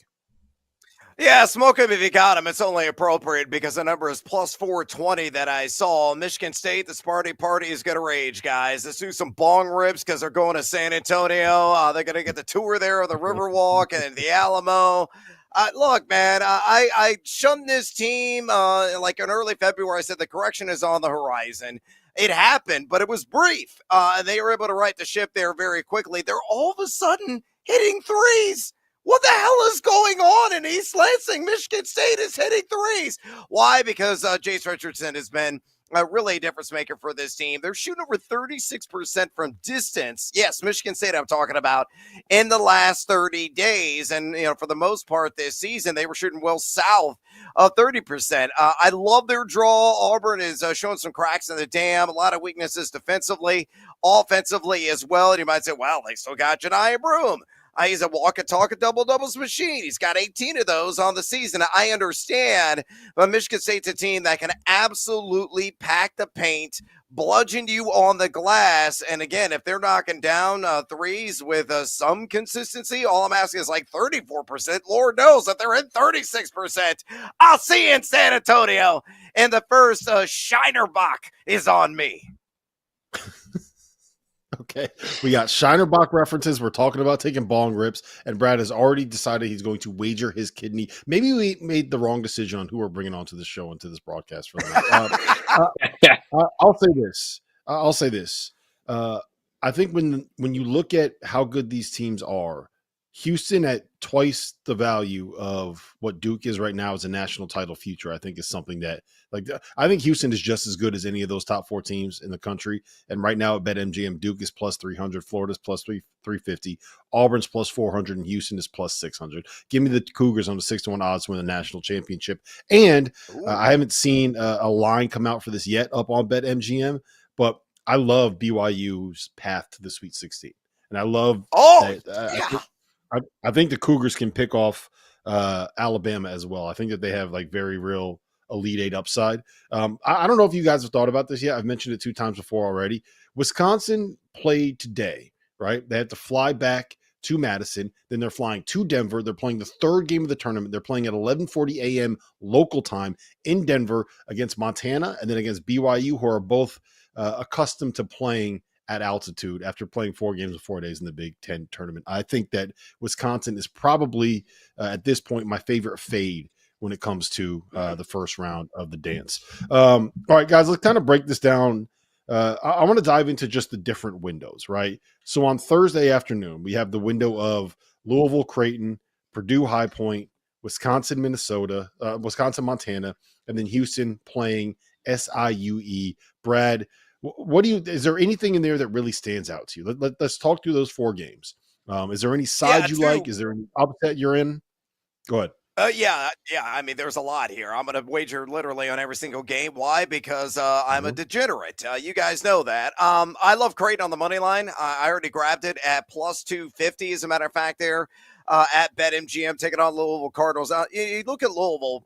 They got a gaudy record, and I think they've overachieved a bit. I mean, the ACC, they were one of the first teams seeded in the reveal there on CBS, and I saw they got an 8. I'm like, wait a minute. I thought this team had more of a 6 or 7 seed resume, and I thought the ACC was going to get dog walked as a result. And then next thing I knew, North Carolina impossibly made it in the NCAA tournament field, and inexplicably and inexcusably so. But I think Creighton with Ryan Kalkbrenner and what version of Stephen Ashworth are we going to get? That's going to make or break my wager. If it's the positive version of Stephen Ashworth, go out there. He's got limitless range. If he's hitting like 3 or 4 trays in the games, going around 18 to 20 points, they're going to win with relative ease over Louisville. It's a negative version, the bad version of Stephen Ashworth. The converse is going to be true. So, look, I'm going to put my money where the mouse is. Already did it. I took Creighton on the money line. The other thing that stood out to me, I immediately grabbed the over in the Purdue High Point game. Holy mother of God, is this game going to be in Q Berlin in the background? Take your breath away. It's going to be up and down, up and down. 2 high-powered offenses. 2 defenses that don't give a damn, both outside the top 300 and effective field goal percentage defense over last month. I've actually seen that number come down. I think it opened at 154.5. I think it's available right now at BetMGM at 152.5. And I'm stunned. I'm shocked. That game, and this is not exaggeration because I'm buying it, it could finish in like the 170 to 175 range overall. And I kind of like High Point plus a 9.5. I agree with everything you just said right there, and it absolutely terrifies me. Ryan, please talk me out of agreeing with Brad on something here. All right, so the total I'm staying away from at 153.5, right? Just because if High Point's not hitting shots, they could be in big trouble. But I think the line move tells you really everything that you need to know here. I liked High Point as well. That was the first bet that I placed at 10.5. It's down to 8.5 right now at BetMGM. I think they could pull off the upset here. Like, if you look since February 1st, they're 32nd in Torvik's offensive efficiency rating. You know, they're hitting 59% from the floor, so they could score. The only problem is, you know, if they do end up losing this game by 15 plus, it's because they don't defend. I mean, they're 173rd in defensive efficiency since February 11th, but that's why Brad likes the over here. Since February 1st, Purdue sitting there the second worst team in America in 2-point field goal percentage. I like High Point to keep this game close. Might be a money line sprinkle. The other thing I do every once in a while, or not every once in a while, what I've started to do the last couple of years, if I like a dog like this, like High Point, right, and we're catching double digits, I might play the first half, right? Usually in the second half, talent takes over. I could see Purdue rolling. But in the first half, I think High Point's a good bet. Also, if I'm going to play an under, I like to play unders in the first half rather than full game overs just because, you know, free throw shooting at the end of these games. So I like High Point. I'll probably play some first half spread, but I like full game as well. I liked it more at 10.5 than I do now at 8.5. So I don't think I could change your mind on this one. Yeah, I like the over there. The logic that you have for playing the underdogs first half is something that we've done before. I made a little bit of money doing that, North Carolina and Duke on the last game of the regular season. I like the over in Louisville Creighton as well. Creighton can score, and I'm not convinced that Louisville is as good defensively as their numbers say. I think that they kind of beefed up a little bit on a watered down ACC, but Louisville wants to get out and run, and they will get out and run. And what Creighton tries to do is funnel everything into the paint, right, to let you get challenged by Ryan Kalkbrenner, and they don't foul. And Louisville's not one of these teams that relies on foul shooting. Like, they're about like pace and space and get up threes, and we're going to try to run our offense. And we got guys that are 6'10" everywhere that are making threes over you, and Chucky Hepburn. So underrated storyline. Chucky Hepburn, Omaha native, wasn't recruited by Creighton.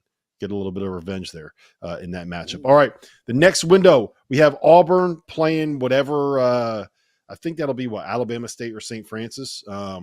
So we don't know. We Yeah. don't have a line. We don't have a number there yet. But 3:15 tip. Clemson laying 7.5 to McNeese State. BYU laying 2.5 to VCU, and Gonzaga laying 6.5 to Georgia. Ryan, I think we're going to see some fireworks in that window.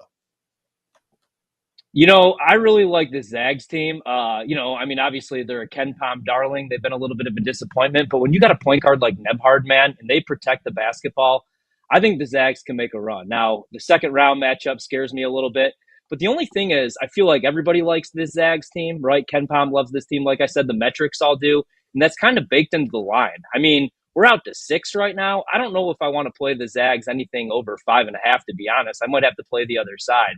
I would like the total. I would like to go over here, maybe a first half over as well. But the only thing that scares me is the number here, right? Maybe you want to do a money line parlay, throw the Zags in. Maybe you want to take a look at Sweet 16 futures if you do like their matchup. But, I know this team's been a letdown, but I like Mark Few, obviously. And this team has a ton of talent. You just never know what you're going to get. I bet them in both regular season matchups against St. Mary's. They were favored in both games. I lost both of those, had them to win the conference tournament at a minus 140 price. But I do like this spot for the Zags, which means they'll probably get clipped here and I'll be wrong. But I like them and I like the over here. I'm with you. Bradley. Oh, you just got to call me Bradley, a fancy name. Do I have to pour you a drink? Do I got to, drink it with a pinky out? I tell you what, Ideally, yeah. I love. Yeah, tequila. Well, we're going to have a few of those in Vegas in short order, my friend. The first round is on me. BYU for me, I'm in total agreement. I've fallen head over heels for this team over the last month. The fact that I'm laying only 2.5, 3.5 right now at BetMGM against VCU, give me that all diggity day long. Why? I'm a numbers nerd, and you guys know I love the advanced data and the metrics that are out there. This team, according to Bart Torvik, over the last 30 days, number 4 in the nation in overall efficiency. They're also number 4 in adjusted offense efficiency, number 18 in EFG offense. They're a little bit suspect defensively at 143 in EFGD, and they have to definitely play with composure against that pressure defense of VCU. Again, still has some of that Shaka Smart fingerprint all over from back in the day. They're turning the ball over too much. It's got to play perfectly in VCU's hands with some of the sprint on opportunities. But this team has been a bucket in their last 8 games. They're shooting 59.4% from 2 and over 37% from 3. Richie Saunders. It could be that dude, maybe the next Jimmer Fredette. So, I think they're going to win at least a game. You mentioned the elevation and, obviously them being adjusted playing games in Provo. So, yeah, BYU, I'm going to lay with them. That is my favorite bet out of that foursome. Yeah, I think this is where BYU gets the biggest test in the first weekend, because the way that VCU matches up with BYU is something that can give them a little bit of problem, right? VCU leads the nation in effective field goal percentage defense. They're top 30 in the country in forcing turnovers. And where BYU excels is in shot making, right? They shoot a ton of threes. Yep. They make a ton of threes. They're top 30 in the country in 3-point field goal percentage. They take more than 48% of their field goal attempts from beyond the arc, right? They're not great when it comes to protecting the ball and avoiding turnovers over a full season. If you kind of look at it in a shorter window, what's happened in this run when they've won, I think it's 11 of their last 14 games, right? That's where they've improved. They've improved with their physicality. They've improved getting to the offensive glass. They've improved defensively, and they don't turn the ball over as much anymore. And those are the things that you have to do that will help you against a team and a program like VCU. I have all the respect in the world for Ryan Odom. He is the guy that was the first ever coach of a 16 seed to pick off a number 1 seed. I don't think that he finds a way to be able to do it against BYU. I like the Cougars in this matchup as well, Brad. The first evening session, Tennessee laying 19.5 to Wofford. Kansas laying 4.5 to Arkansas in what could end up being one of the more fascinating matchups between 2 Hall of Fame coaches and 2 teams that are absolutely dreadful. Texas A&M against Yale. I got a little spoiler on that one. And then Missouri laying 6.5 against Drake. I'll save my Texas A&M Yale take for the end, but give me your favorite play here in this window, Brad. Is there anything that you absolutely love? Yeah, I took Arkansas plus the 4.5 immediately against KU. You know, Hunter Dickinson is going to go out and get his, right? He's probably going to get 25 and 15 like he normally does, but it's all about the guard play. And Kansas has a sketchy guard play. So Juan Harris is going to step up. Some other guy in that backcourt actually going to bring even a B- level performance. I have my reservations about that. Arkansas, pretty decent defensively, only giving up 0.963 points per possession in their last 30 days. Yes, they have been kings of inconsistency on offense. My eyes have still not recovered, nowhere close to impeccable vision after what I witnessed against South Carolina late in the season, where they shot like 18% in the first half of that game. But they are capable, of John L. Davis is getting downhill. And spread the love around, and Big Z actually shows up and performs at a decent level. They have the goods, they have the tools, they have the characteristics of a team that can definitely win a game here in the NCAA tournament, especially over just a wildly mediocre Kansas squad. Again, I just don't trust that backcourt at all. And the other takeaway in this window Hold on. Yeah, real quick before you go. You're sitting here saying that Kansas is wildly mediocre and saying that you're wildly bet mediocre on Arkansas. And so is Arkansas, but they're getting 4.5. John Calipari, I feel like I'm taking crazy pills. Bill Self's one of your own. You're an Ally guy. What are we doing? He abandoned us. He abandoned us. I don't care. Like that train is way down the track at this point. So Bill Self, go ahead and go out and lay an ostracized egg. Coach Cal, when he's a 2 seed and a 3 seed, loses in the first round of the dance. And now you're saying as a 4.5 point underdog, as a 10 seed with a team that underachieved more than anybody else this season is going to go out and beat Bill Self? Ryan, come on, man. Back me up here. Oh, come on. So I'm not a Kansas guy. It's kind of like my my running gag for like the last decade plus on radio. And I'm not a big Bill Self guy, but to defend your point, right? Like that Illinois team doesn't even go to the national title game because those were all Bill Self players, not Bruce Weber players. But I gotta agree with you here. So I like Kansas, and I'm considering maybe a Kansas Sweet 16 price. And I mean I don't love this team, right? But they defend. They've been the biggest disappointment in college basketball this season. I would argue they were the preseason #1 overall team. Hunter Dickinson, they have a bunch of vets. That's the only reason I can make the case for this team and the way that they defend. And I'm with you, Rob. I don't trust Cal when we get to the tournament. This Arkansas team, I don't know what to do with them, but I'm going to bet Kansas here in this spot. All right, look, Brad, we're gonna have some kind of side wager on this, right? Maybe it's I have a bet with Matt McCall on the Michigan UC San Diego game that involves taking a shot of hot sauce. So maybe we're gonna have to do something on stream. You got to take a shot of hot sauce on whoever covers in this game. Kansas against Arkansas. Okay, win all day. Make it the hottest sauce imaginable. I'm gonna crush it. Let's do it. All right.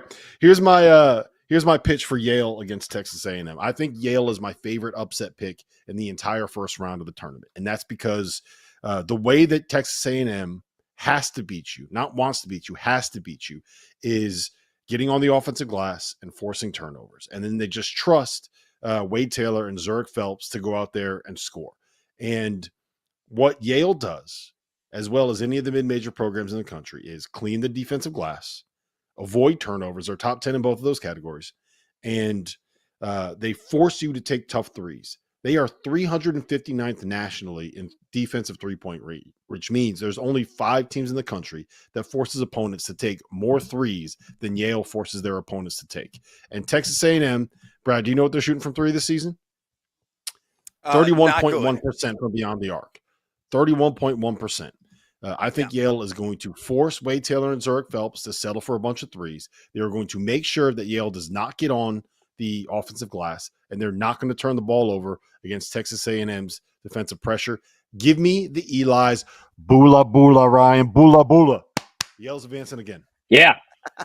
Yep, I'm on the same. I'm on the same. I played a little money line, man. Like you said, they dominated the Ivy League. I believe they were 13-1, right? And you kind of said it all right there. I mean, Texas A&M. That's the reason I don't shoot them. 3-point shooting. If they go cold, it's over. And they shot the 317th best 3-point percentage nationally this season, and they're not much better from 2 either. And you said it, like Yale on the glass, man. The way that they defend the rim, 22nd nationally, I believe, in defensive rebounding rate. I like this Yale team, so I'm with you. I think Texas A&M's going down. Brad, you got anything else? No, I mean, you guys hit the nail right on the head. You got to put ball through basket. That's one-on-one level stuff. And Texas A&M is they're riding the struggle bus in that category. 337 in the last 30 days in EFG offense. They're entirely reliant on second and third chances. And as Ryan said, you face a team that seals off the glass. You're in trouble, Aggies. You're going to get gigged. All right. Let me ask you guys really quick. Do you think? think this is? Oh, sorry, Rob. Do you think this one's too public? I had to play a little Drake, right? I mean, 2-0 against real competition. They beat Vandy. They beat Kansas State. And I'm just looking at the style. You know what Missouri is going to want to do. I like this Missouri team, but they're going to want to get out, get in transition. They're going to want to run. Drake's the slowest team in the country. I kind of like this Drake team, man. The only problem is, said the same thing last year and they let me down. But do you think that's too trendy of a pick, picking them over Missouri? Because I do like that money line as well. You got to take, Brad? It's not too trendy. Not remotely. He knows, we love the Drake, you hate the Drake. You love the Drake, you hate the Drake. But we never fade the Drake. We always back the Drake, man. And Bennett Sturts is a damn bucket. He's averaging over 19 points per game. They frustrate you. They're an elite rebounding team. I think this is a tremendous draw for them, though, you got some shot makers certainly on the Missouri team and a supreme defender there in Mark Mitchell, assuming he's 100% healthy and he's going to be able to go for that one. But, Caleb Grill is a certifiable arc assassin, but still it's a unique style of play. I will take Drake. And, guys, I got my gut bracket right here. I filled this out immediately after it came out. Oh, look at what we have. Drake. There you go. There you go. The only thing I'll say is this, okay? And I was when I first saw this, I was all in on Drake. And when I first saw the line, I was like, that's way too many points. But I was talking with Randolph Childress about it. He made one really good point. I'm just going to play devil's advocate here. What Missouri does defensively is they switch everything the way that Leonard Hamilton teams used to switch everything in man-to-man. And what that forces you to do, it means you can't really run offense. You got to go beat people one-on-one. And does Drake have the guys, the talent, to be able to go out and win one-on-one matchups against Missouri and switches? And that's what Drake's probably going to end up having to do. I think Bennett Sturts should be able to do that. I like some of the pieces that Drake has, but that when he mentioned that kind of threw up a stop sign, not a stop sign, but like a slow down. It was like a yellow light, right? It was the caution. It was like, be careful. You don't want to run this red light. So that's just something to keep in mind when you're playing Missouri there. We'll get into the second half of the Thursday night slate and all of the Friday slate here in just a minute when we get a word from our sponsors. If you haven't heard by now, we have partnered with BetMGM for the season. We'll be using BetMGM lines to make all of our picks, and we'll have special offers for the listeners and the viewers. Download the BetMGM app and sign up using the bonus code FIELD. Deposit at least $10 and place your first wager on any game, and you'll receive up to $1,500 in bonus bets. Go download the BetMGM app and use the code FIELD today. I have been looking for the best deal on March Madness tickets, which is why I want to give the sponsor of today's show, SeatGeek, a huge shout out. SeatGeek is the #1 rated ticketing app with over 28 million downloads and more than 70,000 events available. Now that March Madness is here, SeatGeek has your back. Each ticket is rated so you know if it's a good deal with that little green dot, and it's backed by a buyer guarantee. You can get 10% off your next set of tickets at SeatGeek with code FIELD68. That's code FIELD68.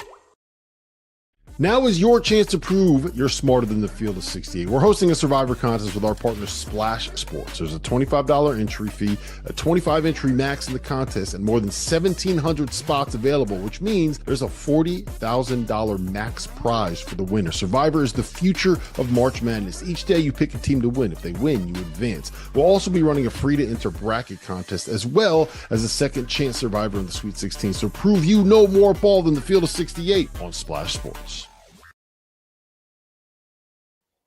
Well, welcome back to Field of 68's Selection Sunday Extravaganza. We'll be here for about another 26 minutes, and we have 5 more windows of college basketball games on the first weekend of the NCAA Tournament to break down here. So let's get right into it. Rob Dawson, Ryan Horvat, Brad Evans, I'm going to you first. Thursday evening, UCLA, Utah State, St. John's, Omaha, Michigan, UC San Diego, Texas Tech, UNC Wilmington. Any sides you like there? Any totals you like there? Any bets you like there? Yeah, I immediately took UC San Diego. I think I got the number at open at +3.5. It's already down to +2.5. Last check there at BetMGM. It's going to be ultra trendy. Seth Davis immediately, he like nearly leapt out of his seat. He goes, I'm taking the Tritons of UC San Diego. I was like, oh, damn it, Seth. That's going to drive the line down, and everybody's going to be with both cheeks on the bandwagon as a result. But here's the deal, guys. Olin's team, they got a bunch of ballers, and I love the statistical balance that they have. They have been top 10 in the nation in effective field goal percentage offense, effective field goal percentage defense over the last month. It's a team that knocked off Utah State in non-conference play. I love Tate Jones, his ability to get downhill. He beats you at the free throw line, shooting nearly 80%. He shoots oodles of free throws, and they have a bunch of arc assassins as well. Hayden Gray shooting 42% from distance on the season, and they play excellent defense. They have one of the highest steal percentages of any team in this big dance. So you're facing a Michigan team that is prone to doing what? Shooting themselves in the foot repeatedly. They're coughing it up on nearly 20% of the possessions all year long. I know, Vladislav Golden could go absolutely nuts in this game. He's a bad matchup for UCSD.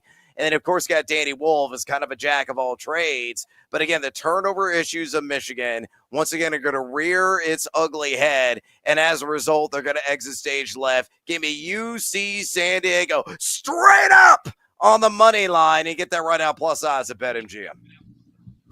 See, I really like that for two reasons, right?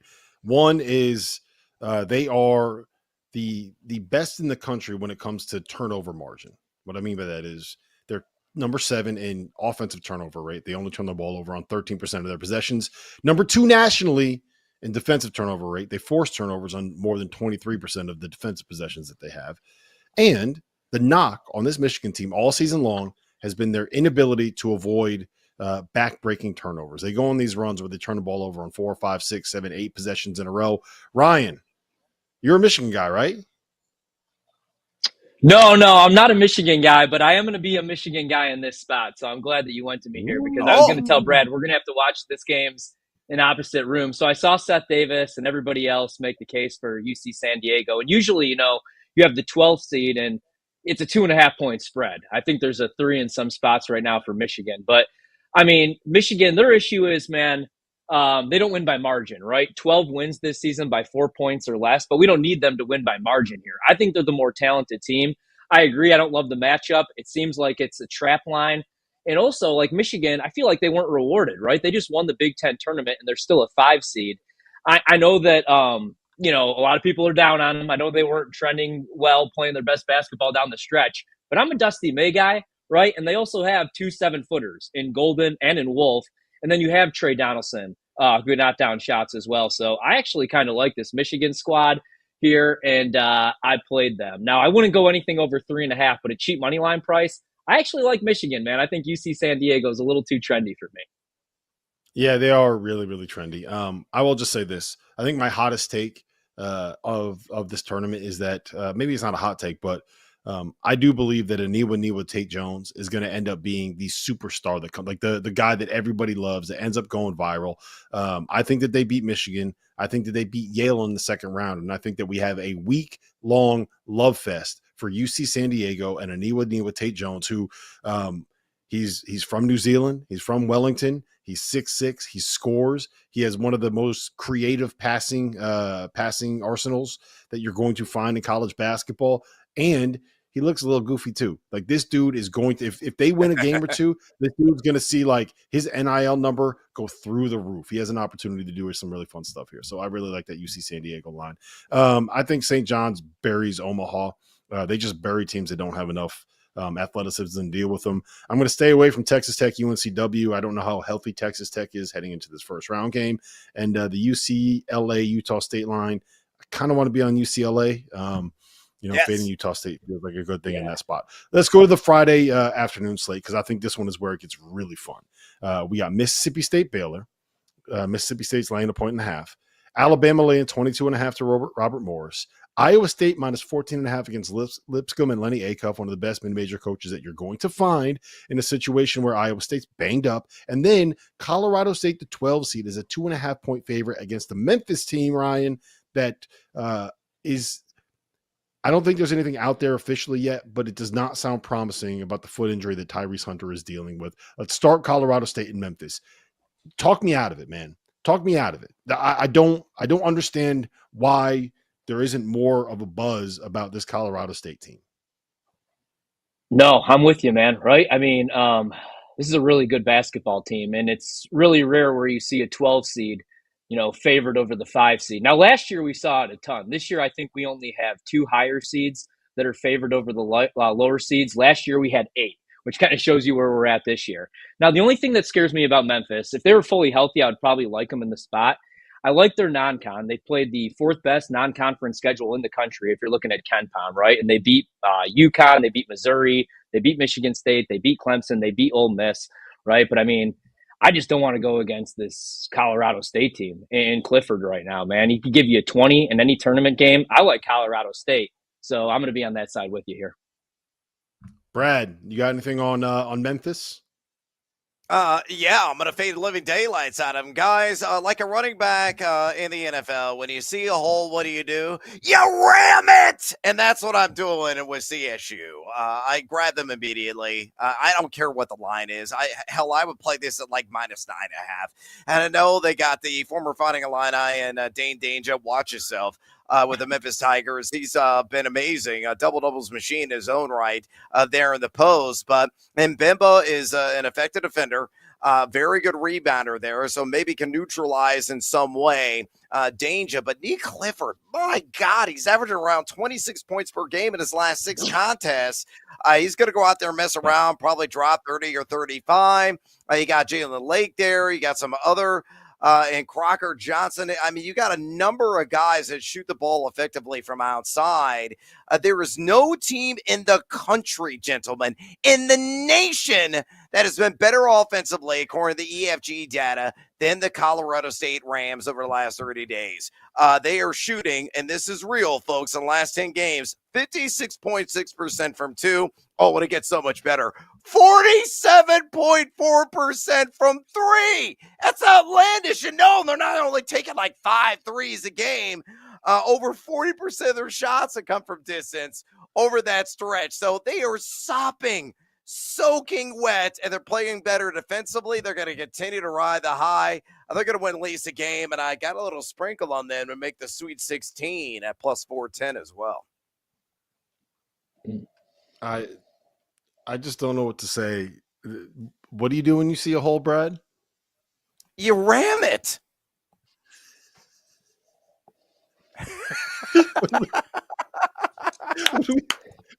What are we supposed to do with this, Ryan?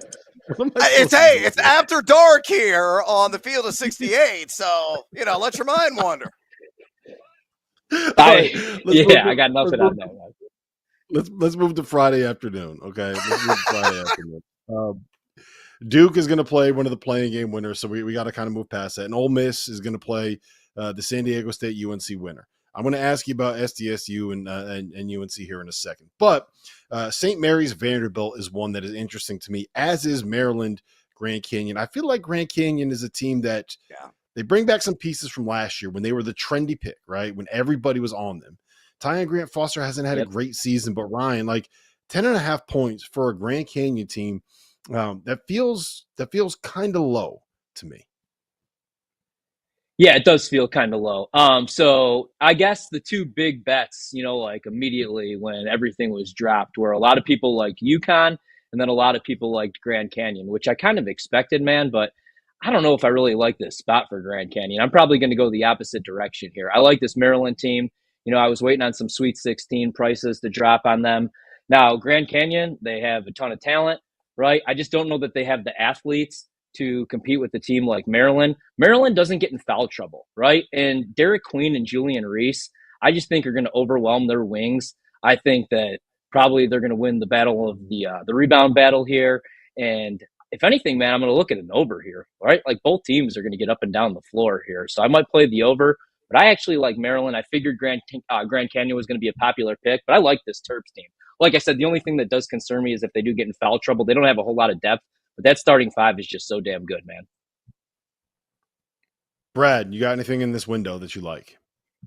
Yeah, look, I honestly kind of like the under. I'll go opposite of Horvath here in that Maryland Grand Canyon game. I mean, both these teams are inside the top 100 adjusted tempo, so that definitely favors Horvath's perspective. But they're both very defensive minded. They're stiff and stout in that regard. You look at GCU on the season; they're inside the top 60 nationally in AFGD, and we know Maryland is as well. I think there's going to be some mitigation, some negation in the interior. They were some of the bigs. It really comes down to who's going to shoot the ball, if at all, prolifically from three. Now, Maryland has had that tendency. They've had the ability to open up the skies and release some torrential downpours from Gillespie and Rice and Miguel. See against my Illini, for example, in the Big Ten tournament. So we know when they are firing on all cylinders and bringing their A game, how many points they can really pile up. I just think this game is going to be more defensive oriented. So I kind of like this in the 140s. I think it's going to tuck under that 149.5 number overall. That's honestly my favorite bet in this window of 4 games. All right. I said it earlier. I want to talk about San Diego State and North Carolina because I'm sitting here and I'm looking at North Carolina favored by 3.5. And I just don't get it, right? I believe Goodman said earlier that Magoo and Guath is supposed to be back for San Diego State, and they're trying to get him healthy, and they're expecting him to play in the first round.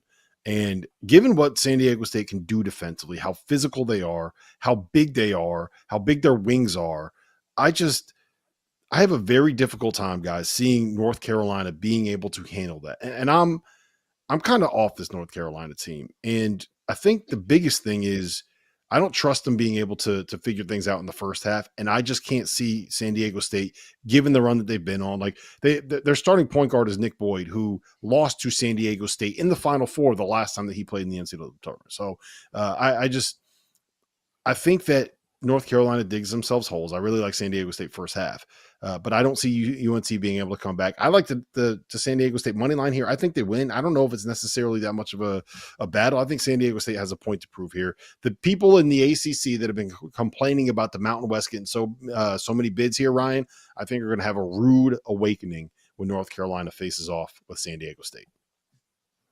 Yeah, man, I feel like we're the only people on this side. I know there's a lot of love for North Carolina. I mean, if you look at the spread, the number continues to go up, even though they went 1-12 in quad one games. I like the San Diego State team, too, because of the way that they defend. They're a top 10 transition defense in the country. What does North Carolina want to do? They want to push the pace. They play at one of the highest rates in the country, right? And also, they're not a great shooting team. San Diego State, really good, playing interior defense, one of the best in the country. They have size. North Carolina's guards are a little undersized in this matchup. I'm with you. I want to wait, though, and see where this closes. If we could get 2 possessions, I'm with you on the first half look, but if we get 4.5, I'm going to be on San Diego State as well. Yeah, and I'm kind of really with you guys on this. Originally, I was thinking, okay, 3.5 with North Carolina, with the way that they're playing right now at extremely high level. At least by their very low standard they showed earlier this season, I thought that might be of interest to me and try to speed up this San Diego State team, because San Diego State is one of the slower teams they normally are in the Dutch era in the country, number 255 at adjusted tempo here in the last 30 days. But dwelling on this a little bit more, I'm probably going to same game parlay it, to be honest with you. That's usually how I bet a lot of these games. To take it up, San Diego State to like plus 8.5, plus 9.5. Build a little cushion, gentlemen, to avoid any pushing.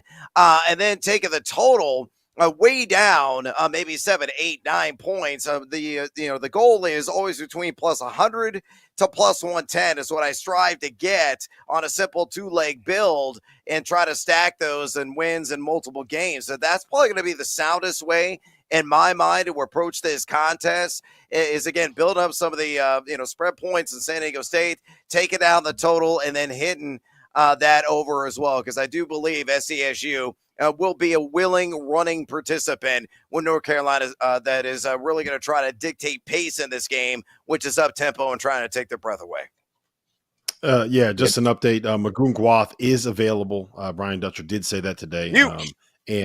And he's literally fourth nationally in block rate. He might be the best shot blocker in all of college basketball, and I don't think anybody knows about him. So that's going to be a difficult one. Whoever wins would advance to face Ole Miss in the 4:00 slot on Friday.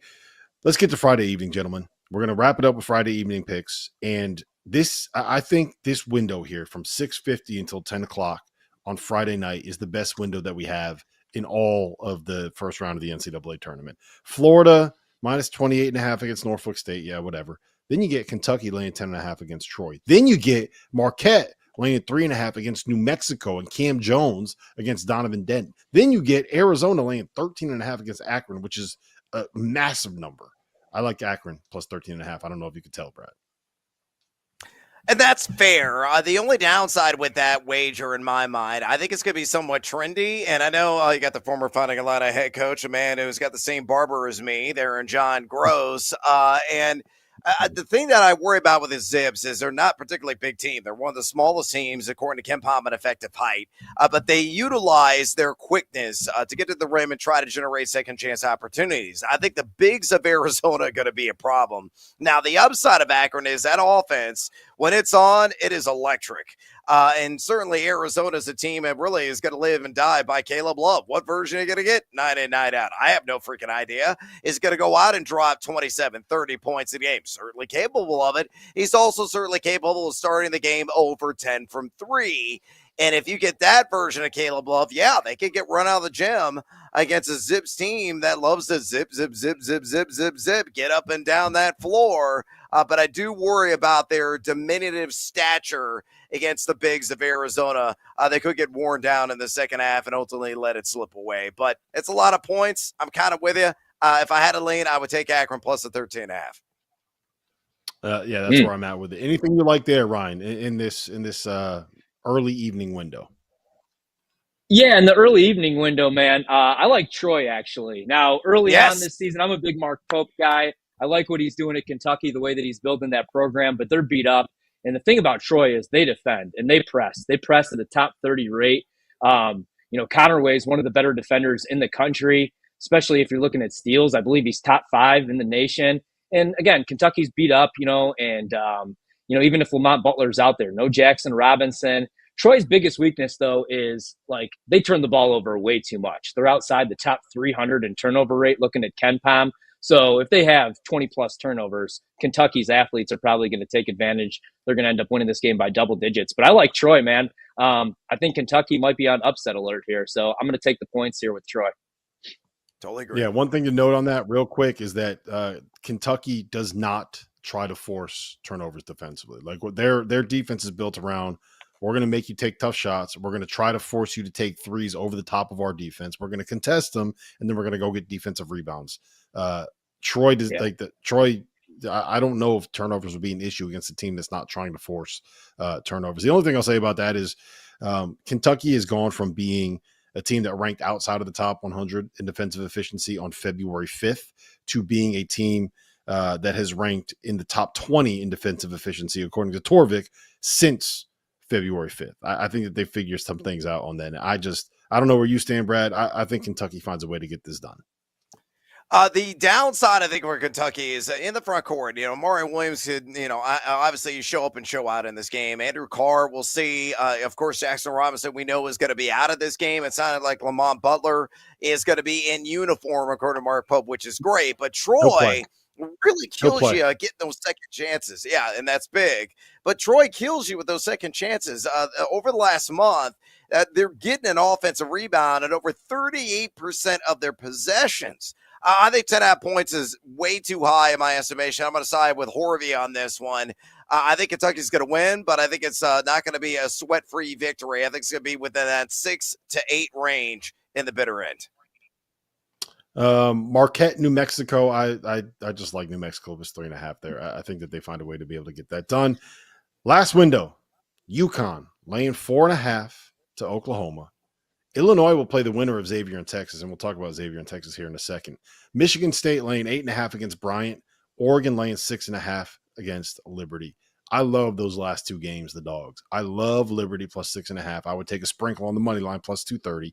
And Bryant, I think, matches up really, really well with Michigan State. Ryan, I don't know how many people realize this. Earl Timberlake is 24 years old. It's his 6th year in college, and he was a 5-star recruit coming out of high school. He beats you up. He is big and he's physical. He's bigger than all of the guards that Michigan State's going to have. Rafael Pinzon is a 6'6" shooter that started out in St. John's. He played in the Big East. He averages 19 points a game. He shoots 39% from three, more than 7 attempts per game. I don't know if Bryant can beat Michigan State. I don't think Michigan State blows out Bryant, though. I don't think that happens. Yep. I'm with you on this one. So I'm looking at it right now. So Bryant went from 18.5 to 17.5. I actually like the first half. The spread in the first half is 10.5 to back Bryant. It's minus 118. That's the best price. But you said it. I mean, they have the size. I believe they're top 10 in height in the country, number 6. And Earl Timberlake's an absolute stud. 6'6". I think you're going to be able to match him up with Jace Richardson. So I think Bryant, I don't think they win the game, obviously, but I do think that they keep this one close, especially in the first half. So I'll be playing them as well. I like that 10.5 in the first half quite a bit. Yep. Brad? Yeah, it's a good call. Look, I think the Sparty Party is going to emerge from the South. I'm not going to lie there. Again, smoke him if you got him at plus 420, and that's what I did. But you're right. The number is too big here because of the athletes that Brian has, the size that they have. If you have the size to compete, what version of Michigan State are we going to get from outside? That's always the $64,000 question. So against teams that can match up, beef with beef on the interior, and Brian can certainly do that. They can hang tough. I think it's a fantastic call on that first line plus a 10.5. That to me is far and away the top wager outside of Illinois. Just win the whole thing. Liberty. You like Liberty, Brad? Liberty. No, I really don't. But I don't really like Oregon laying that big of a number either. So if I'm going to wager on this game, I'm going to have Oregon on a money line. I actually parlayed that with 2 other money lines that I liked, and I think I built it, and I got it like plus 138 at BetMGM. That will likely be a live dive for me based on what version of Oregon we see come out of the gates.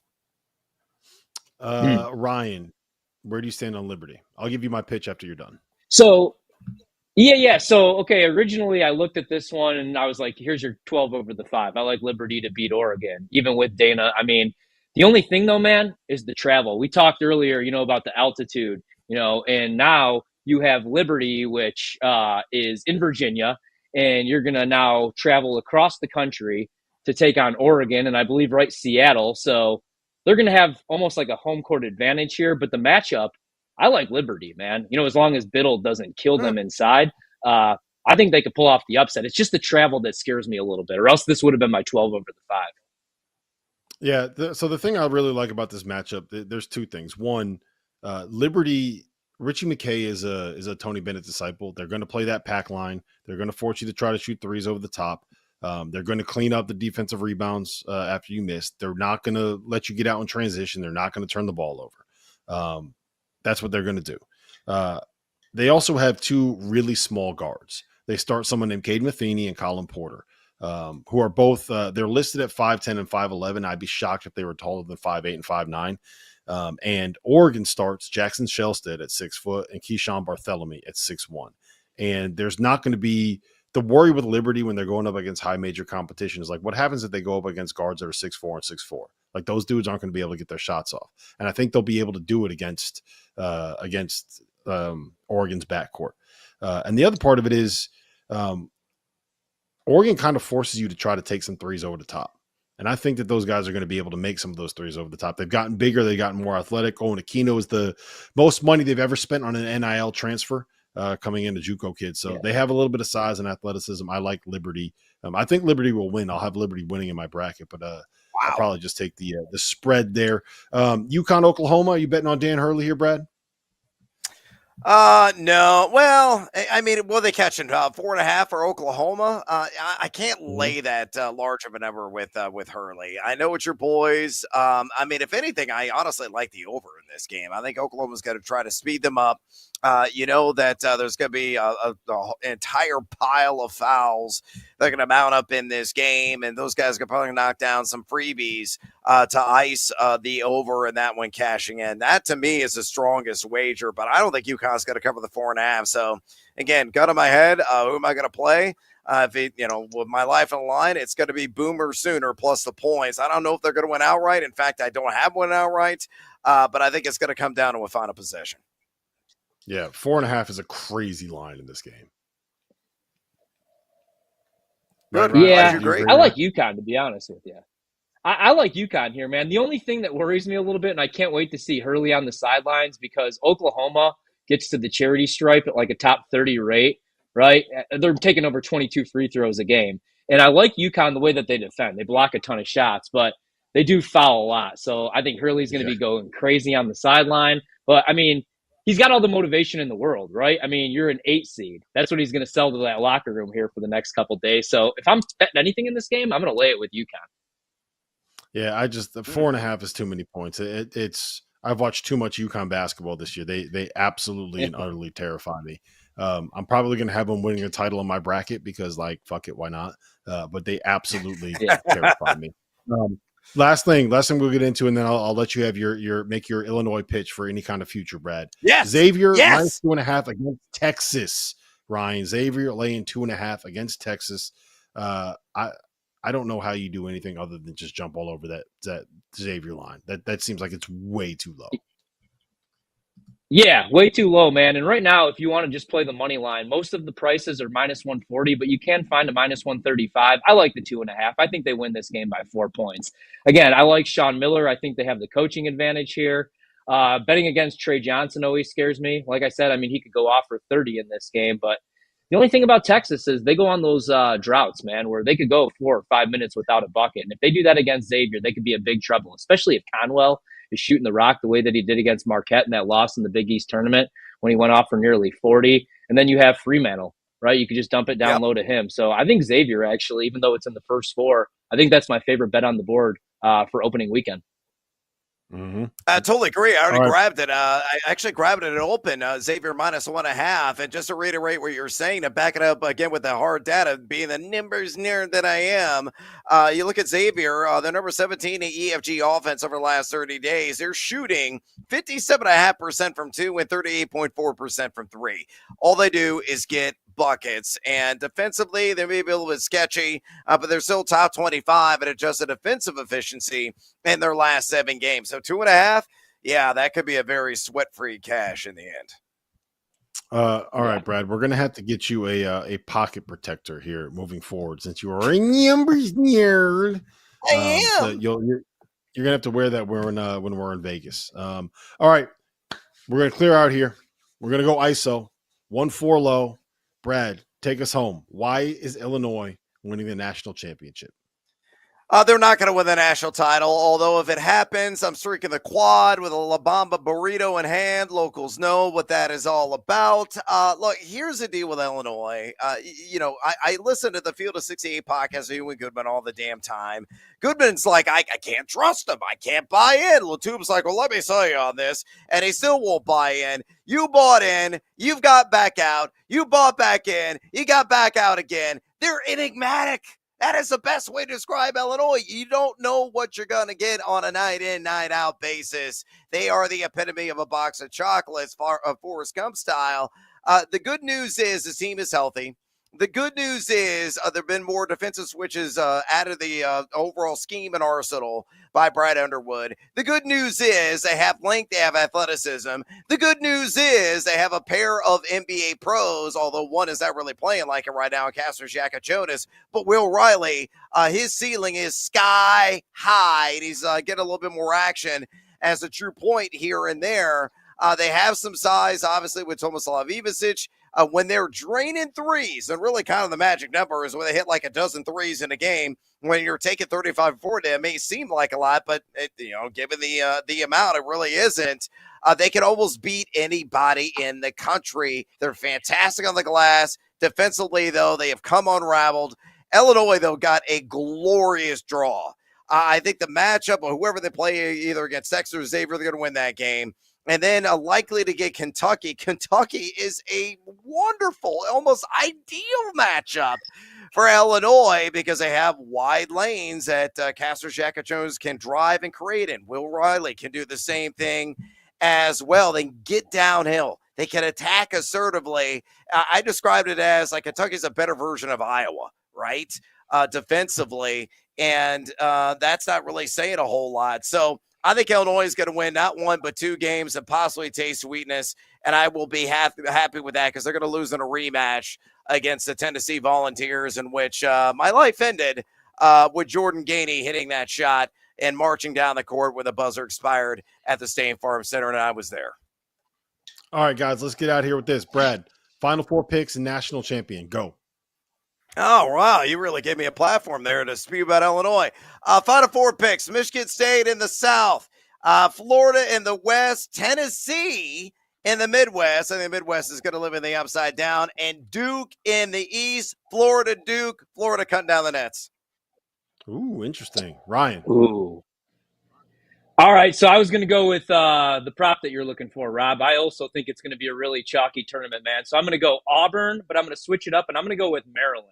I'm going to go Auburn, Maryland, Duke, Houston, and I got Duke over Auburn. I think Auburn, everybody's worried about them. They're not playing their best basketball. I think they're going to figure some things out here in the tournament, but I can't pick against Duke and Cooper Flag. So I'm going to go with John Shire and the Blue Devils cutting down the nets. Yeah, I have Duke, Houston, Florida, and I'm going with Michigan State only because I don't want to go all chalk in my Final Four. But I if there's a prop out there, I need BetMGM to put up a prop for all 4 number 1 seeds to get to the Final Four because I will be all over that. I will gobble it up. And then I have Duke beating Florida in the national championship game. As we call it, gentlemen, 6 hours and 50 minutes is what we've capped it at on the Field of 68 Selection Sunday Extravaganza. For Brad Evans, for Ryan Horvat, for Jeff Goodman, for Terrence Oglesby, for Randolph Childress, for Rocco Miller, for Brad Wachtel, for John Henson, for John Martin, for John Fanta, for Matt McCall, for Dagan Hughes, for Trevor Valise, for anybody that I've forgotten in the process of naming people's names because we had like 400 people on the show tonight. This has been an absolute Tyler Hansbrough, for Jarrell McNeil. This has been an absolute blast. There is nothing better than Selection Sunday. There's nothing better than getting that piece of paper in your hand, that bracket in your hand. We're ready to go, man. Tuesday cannot get here fast enough. Thursday, 12:15 Eastern time, cannot get here fast enough. And I cannot wait, guys. I cannot wait. This is the absolute best time of year. Holiday, Thursday. Nobody go to work. We'll see you guys then. Rob Dawson, Field of 68.